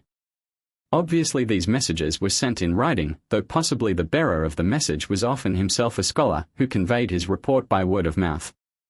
Perhaps the growth of the rabbis' practice of writing responses to questions, a practice that became so markedly popular in subsequent centuries, may be connected with the similar habit of the Roman jurists and the Christian Church Fathers, and the form of response adopted by the 8th century Geonim is reminiscent of that of the Roman lawyers. The substance of the letters, however, is by no means the same. The Church Father wrote on dogmatic, the Rabbi on legal, questions. Between the middle of the 4th century and the time of the Geonim, we find no information as to the use of letters among the Jews. From that period onwards, however, Jews became very diligent letter writers, and sometimes, for instance in the case of the Guide of the Perplexed of Maimonides, whole works were transmitted in the form of letters. The scattering of Israel, too, rendered it important to Jews to obtain information of the fortunes of their brethren in different parts of the world. Rumors of messianic appearances from the 12th century onwards, the contest with regard to the study of philosophy, the fame of individual rabbis, the rise of a class of travelers who made very long and dangerous journeys, all tended to increase the facilities and necessities of intercourse by letter. It was long, however, before correspondence became easy or safe. Not everyone is possessed of the postman assigned in Midrashim to King Solomon, who pressed demons into his service and forced them to carry his letters wheresoever he willed. Chasdai experienced considerable difficulty in transmitting his famous letter to the king of the Chazars, and that despite his position of authority in the Spanish state. In 960 a letter on some question of kasha was sent from the Rhine to Palestine, proof of the way in which the most remote Jewish communities corresponded. The question of the materials used in writing has an important bearing on our subject. Of course, the ritual regulations for writing the holy books, the special preparation of the parchment, the ink, the strict rules for the formation of the letters, hardly fall within the province of this article. In ancient times the most diverse substances were used for writing on. Palm leaves, for which Palestine of old was famous, were a common object for the purpose, being so used all over Asia. Some authorities believe that in the time of Moses the palm leaf was the ordinary writing material.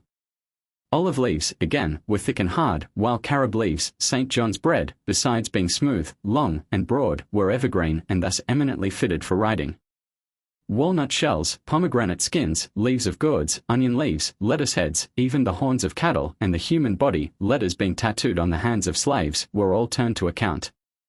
It is maintained by some that leather was the original writing material of the Hebrews. Others, again, give their vote in favor of linen, though the Talmud does not mention the latter material in connection with writing.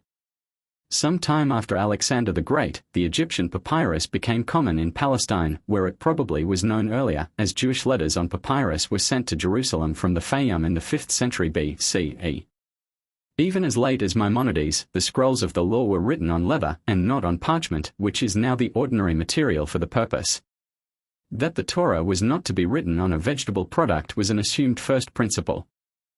The Samaritans went so far as to insist that the animal whose hide was needed for so holy a purpose must be slain kasher. Similarly with divorce documents. A get on paper would be held legal post factum, though it is not allowed to use that material, as it is easily destroyed or mutilated, and the use of paper for the purpose was confined to the East. some allowed the Book of Esther to be read from a paper copy. Other authorities not only strongly objected to this, but even forbade the reading of the Haftarah from paper.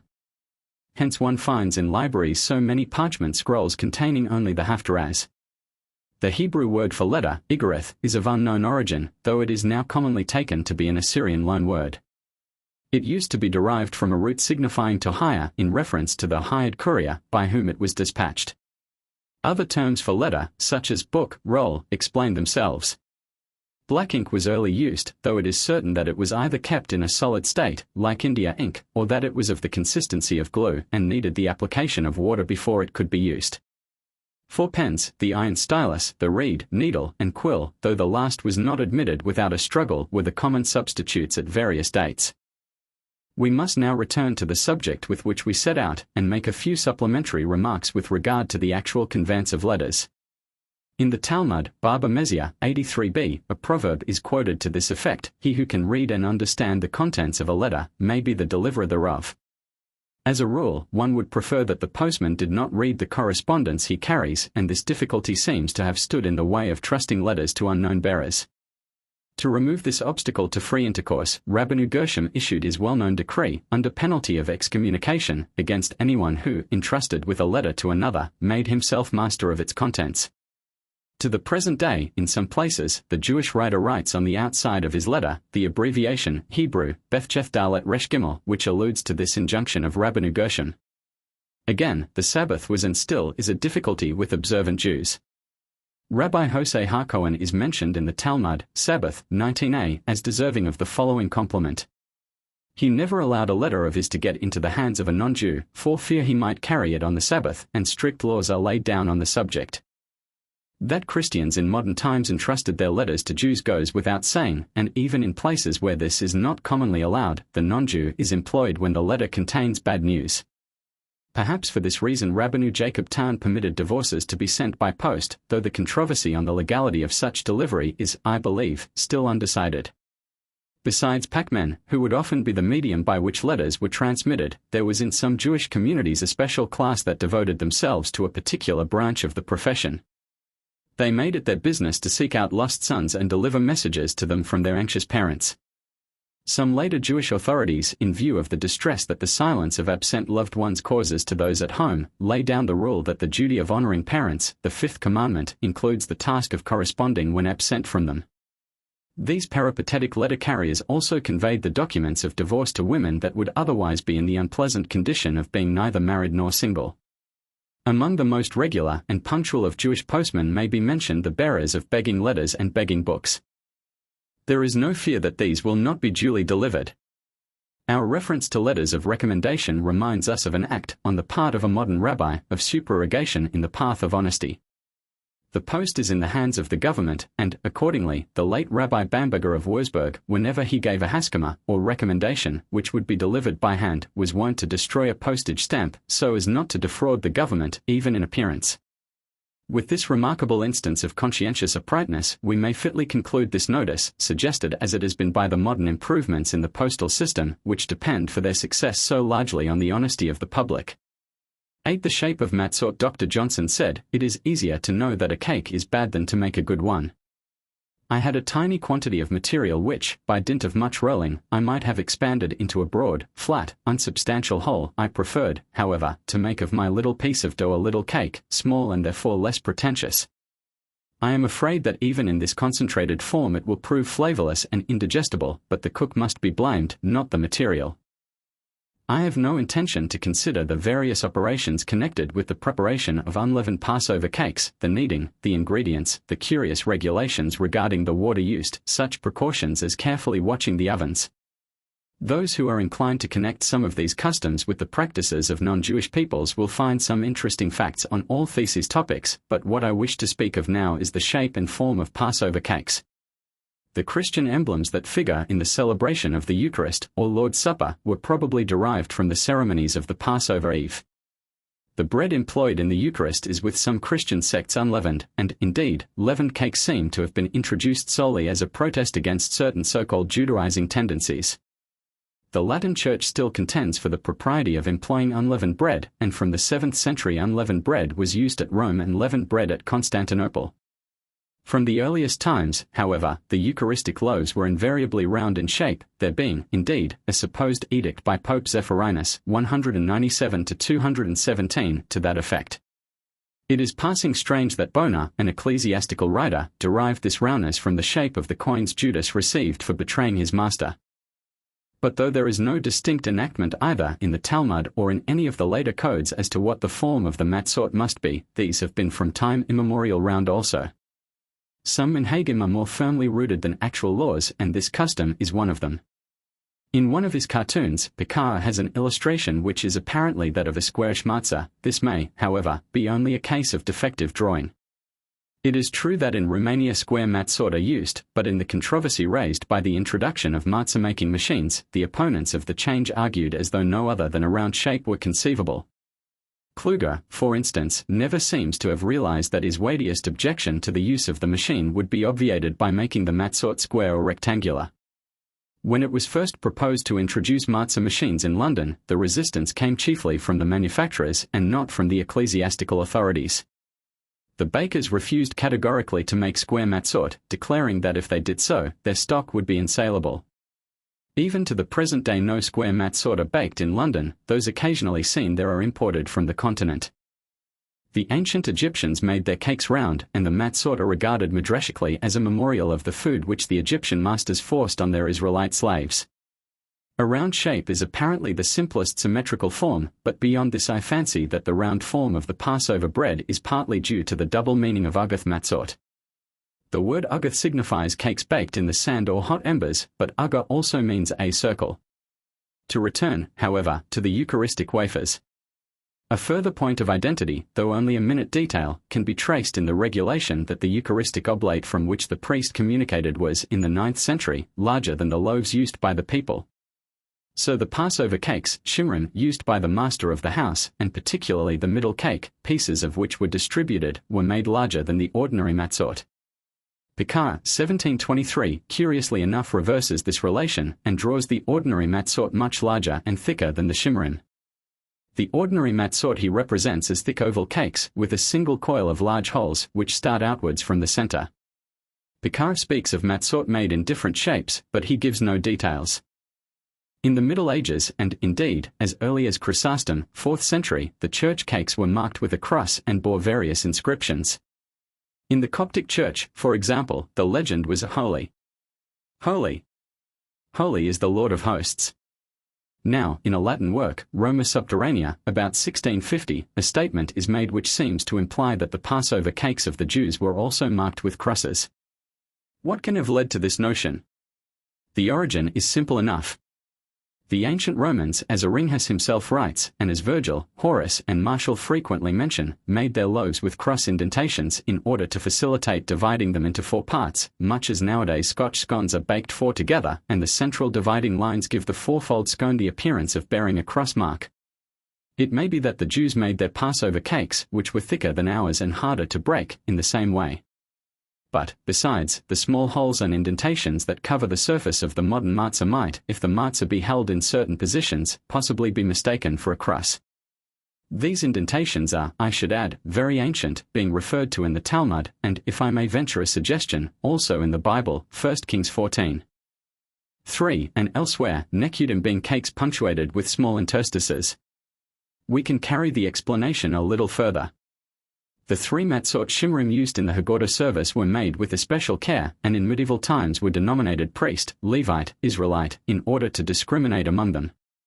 Picard, by an amusing blunder, speaks of a gâteau des Levites. He, of course, means the middle cake. From several authorities it is clear that the 3 matzot were inscribed in some cases with these 3 words, in others with the letters Aleph, Beth, Gimel, in order to distinguish them. A rough Aleph would not look unlike a cross. Later on, the 3 matzot were distinguished by 1, 2, 3 indentations respectively, as in the Roman numerals, and even at the present day care is sometimes taken, though in other ways, to prevent the priest, Levite, and Israelite from falling into confusion. I do not know whether the stringent prohibition, by the Shulchan Aruch, of shaped or marked cakes for use on Passover may not be due to the fact that the Eucharistic cakes used by Christians were marked with letters and symbols. Certain it is that the prohibition of these shaped cakes is rather less emphatic in the Talmud than in the later authorities, who up to a certain date are never weary of condemning or at least discouraging the practice. The custom of using these cakes is proved to be widespread by the very frequency of the prohibitions, and they were certainly common in the beginning of the 16th century, from which period seems to date the custom of making the matzot very thin, though the thicker species has not been entirely superseded even up to the present day. In the East the matzot are still made very thick and unpalatable. They cannot be eaten as they are either softened by being dipped in some liquid, or they are ground down to meal and then remade into smaller and more edible cakes. The Talmud mentions a stamp in connection with shaped cakes, which Buxdorf takes for Lebkuchen and Levi for scalloped and fancifully edged cakes. The Geonim, however, explained that they were made in the forms of birds, beasts, and fishes. I have seen matzot made in this way in London, and have myself eaten many a matzah sheep and monkey, but, unfortunately, I cannot recollect whether it was during Passover.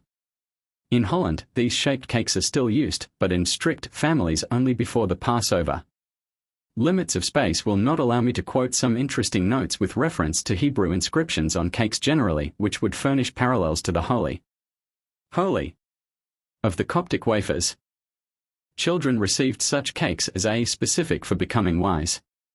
Some directions may be found in Sefer Raziel for making charm cakes, which must have been the reverse of charming from the unutterable names of angels written on them. One such charm, however, published by Horwitz, I cannot refrain from mentioning, as it is very curious and practical. It constitutes a never-failing antidote to forgetfulness, and, for what I know, may be quite as efficacious as some of the quack mnemonic systems extensively advertised nowadays. The following have been tried and found reliable, and Rabbi Sodia ben Joseph made use of it. He discovered it in the cave of Rabbi Eliezer Kalia, and all the wise men of Israel together with their pupils applied the remedy with excellent effect. At the beginning of the month of Sivan take some wheatmeal and knead it, and be sure to remain standing. Make cakes and bake them, write thereon the verse, memory hath he made among his wondrous acts, gracious and merciful is the Lord. Take an egg and boil it hard, peel it, and write on it the names of 5 angels. Eat such a cake every day, for 30 days, with an egg, and thou wilt learn all thou sayest, and wilt never forget. The manuscript illuminated Haggadahs are replete with interest and information. But I must avoid further observations on these manuscripts except in so far as they illustrate my present subject. In the Haggadah the question is asked, why do we eat this matzah, and at the words, this matzah, the illuminated manuscripts contain, in the great majority of cases, representations of matzot. These in some instances present rather interesting features which may throw historical light on the archaeology of the subject. Some of these figured matzot are oval, one I have seen star-shaped, but almost all are circular in form. Many, however, unlike the modern matzah and owing to the shape of the mold, have a broad border distinct from the rest of the cake. The Crawford Haggadah, now in the Ryland Library, Manchester, pictures a round matzah through which a pretty flowered design runs.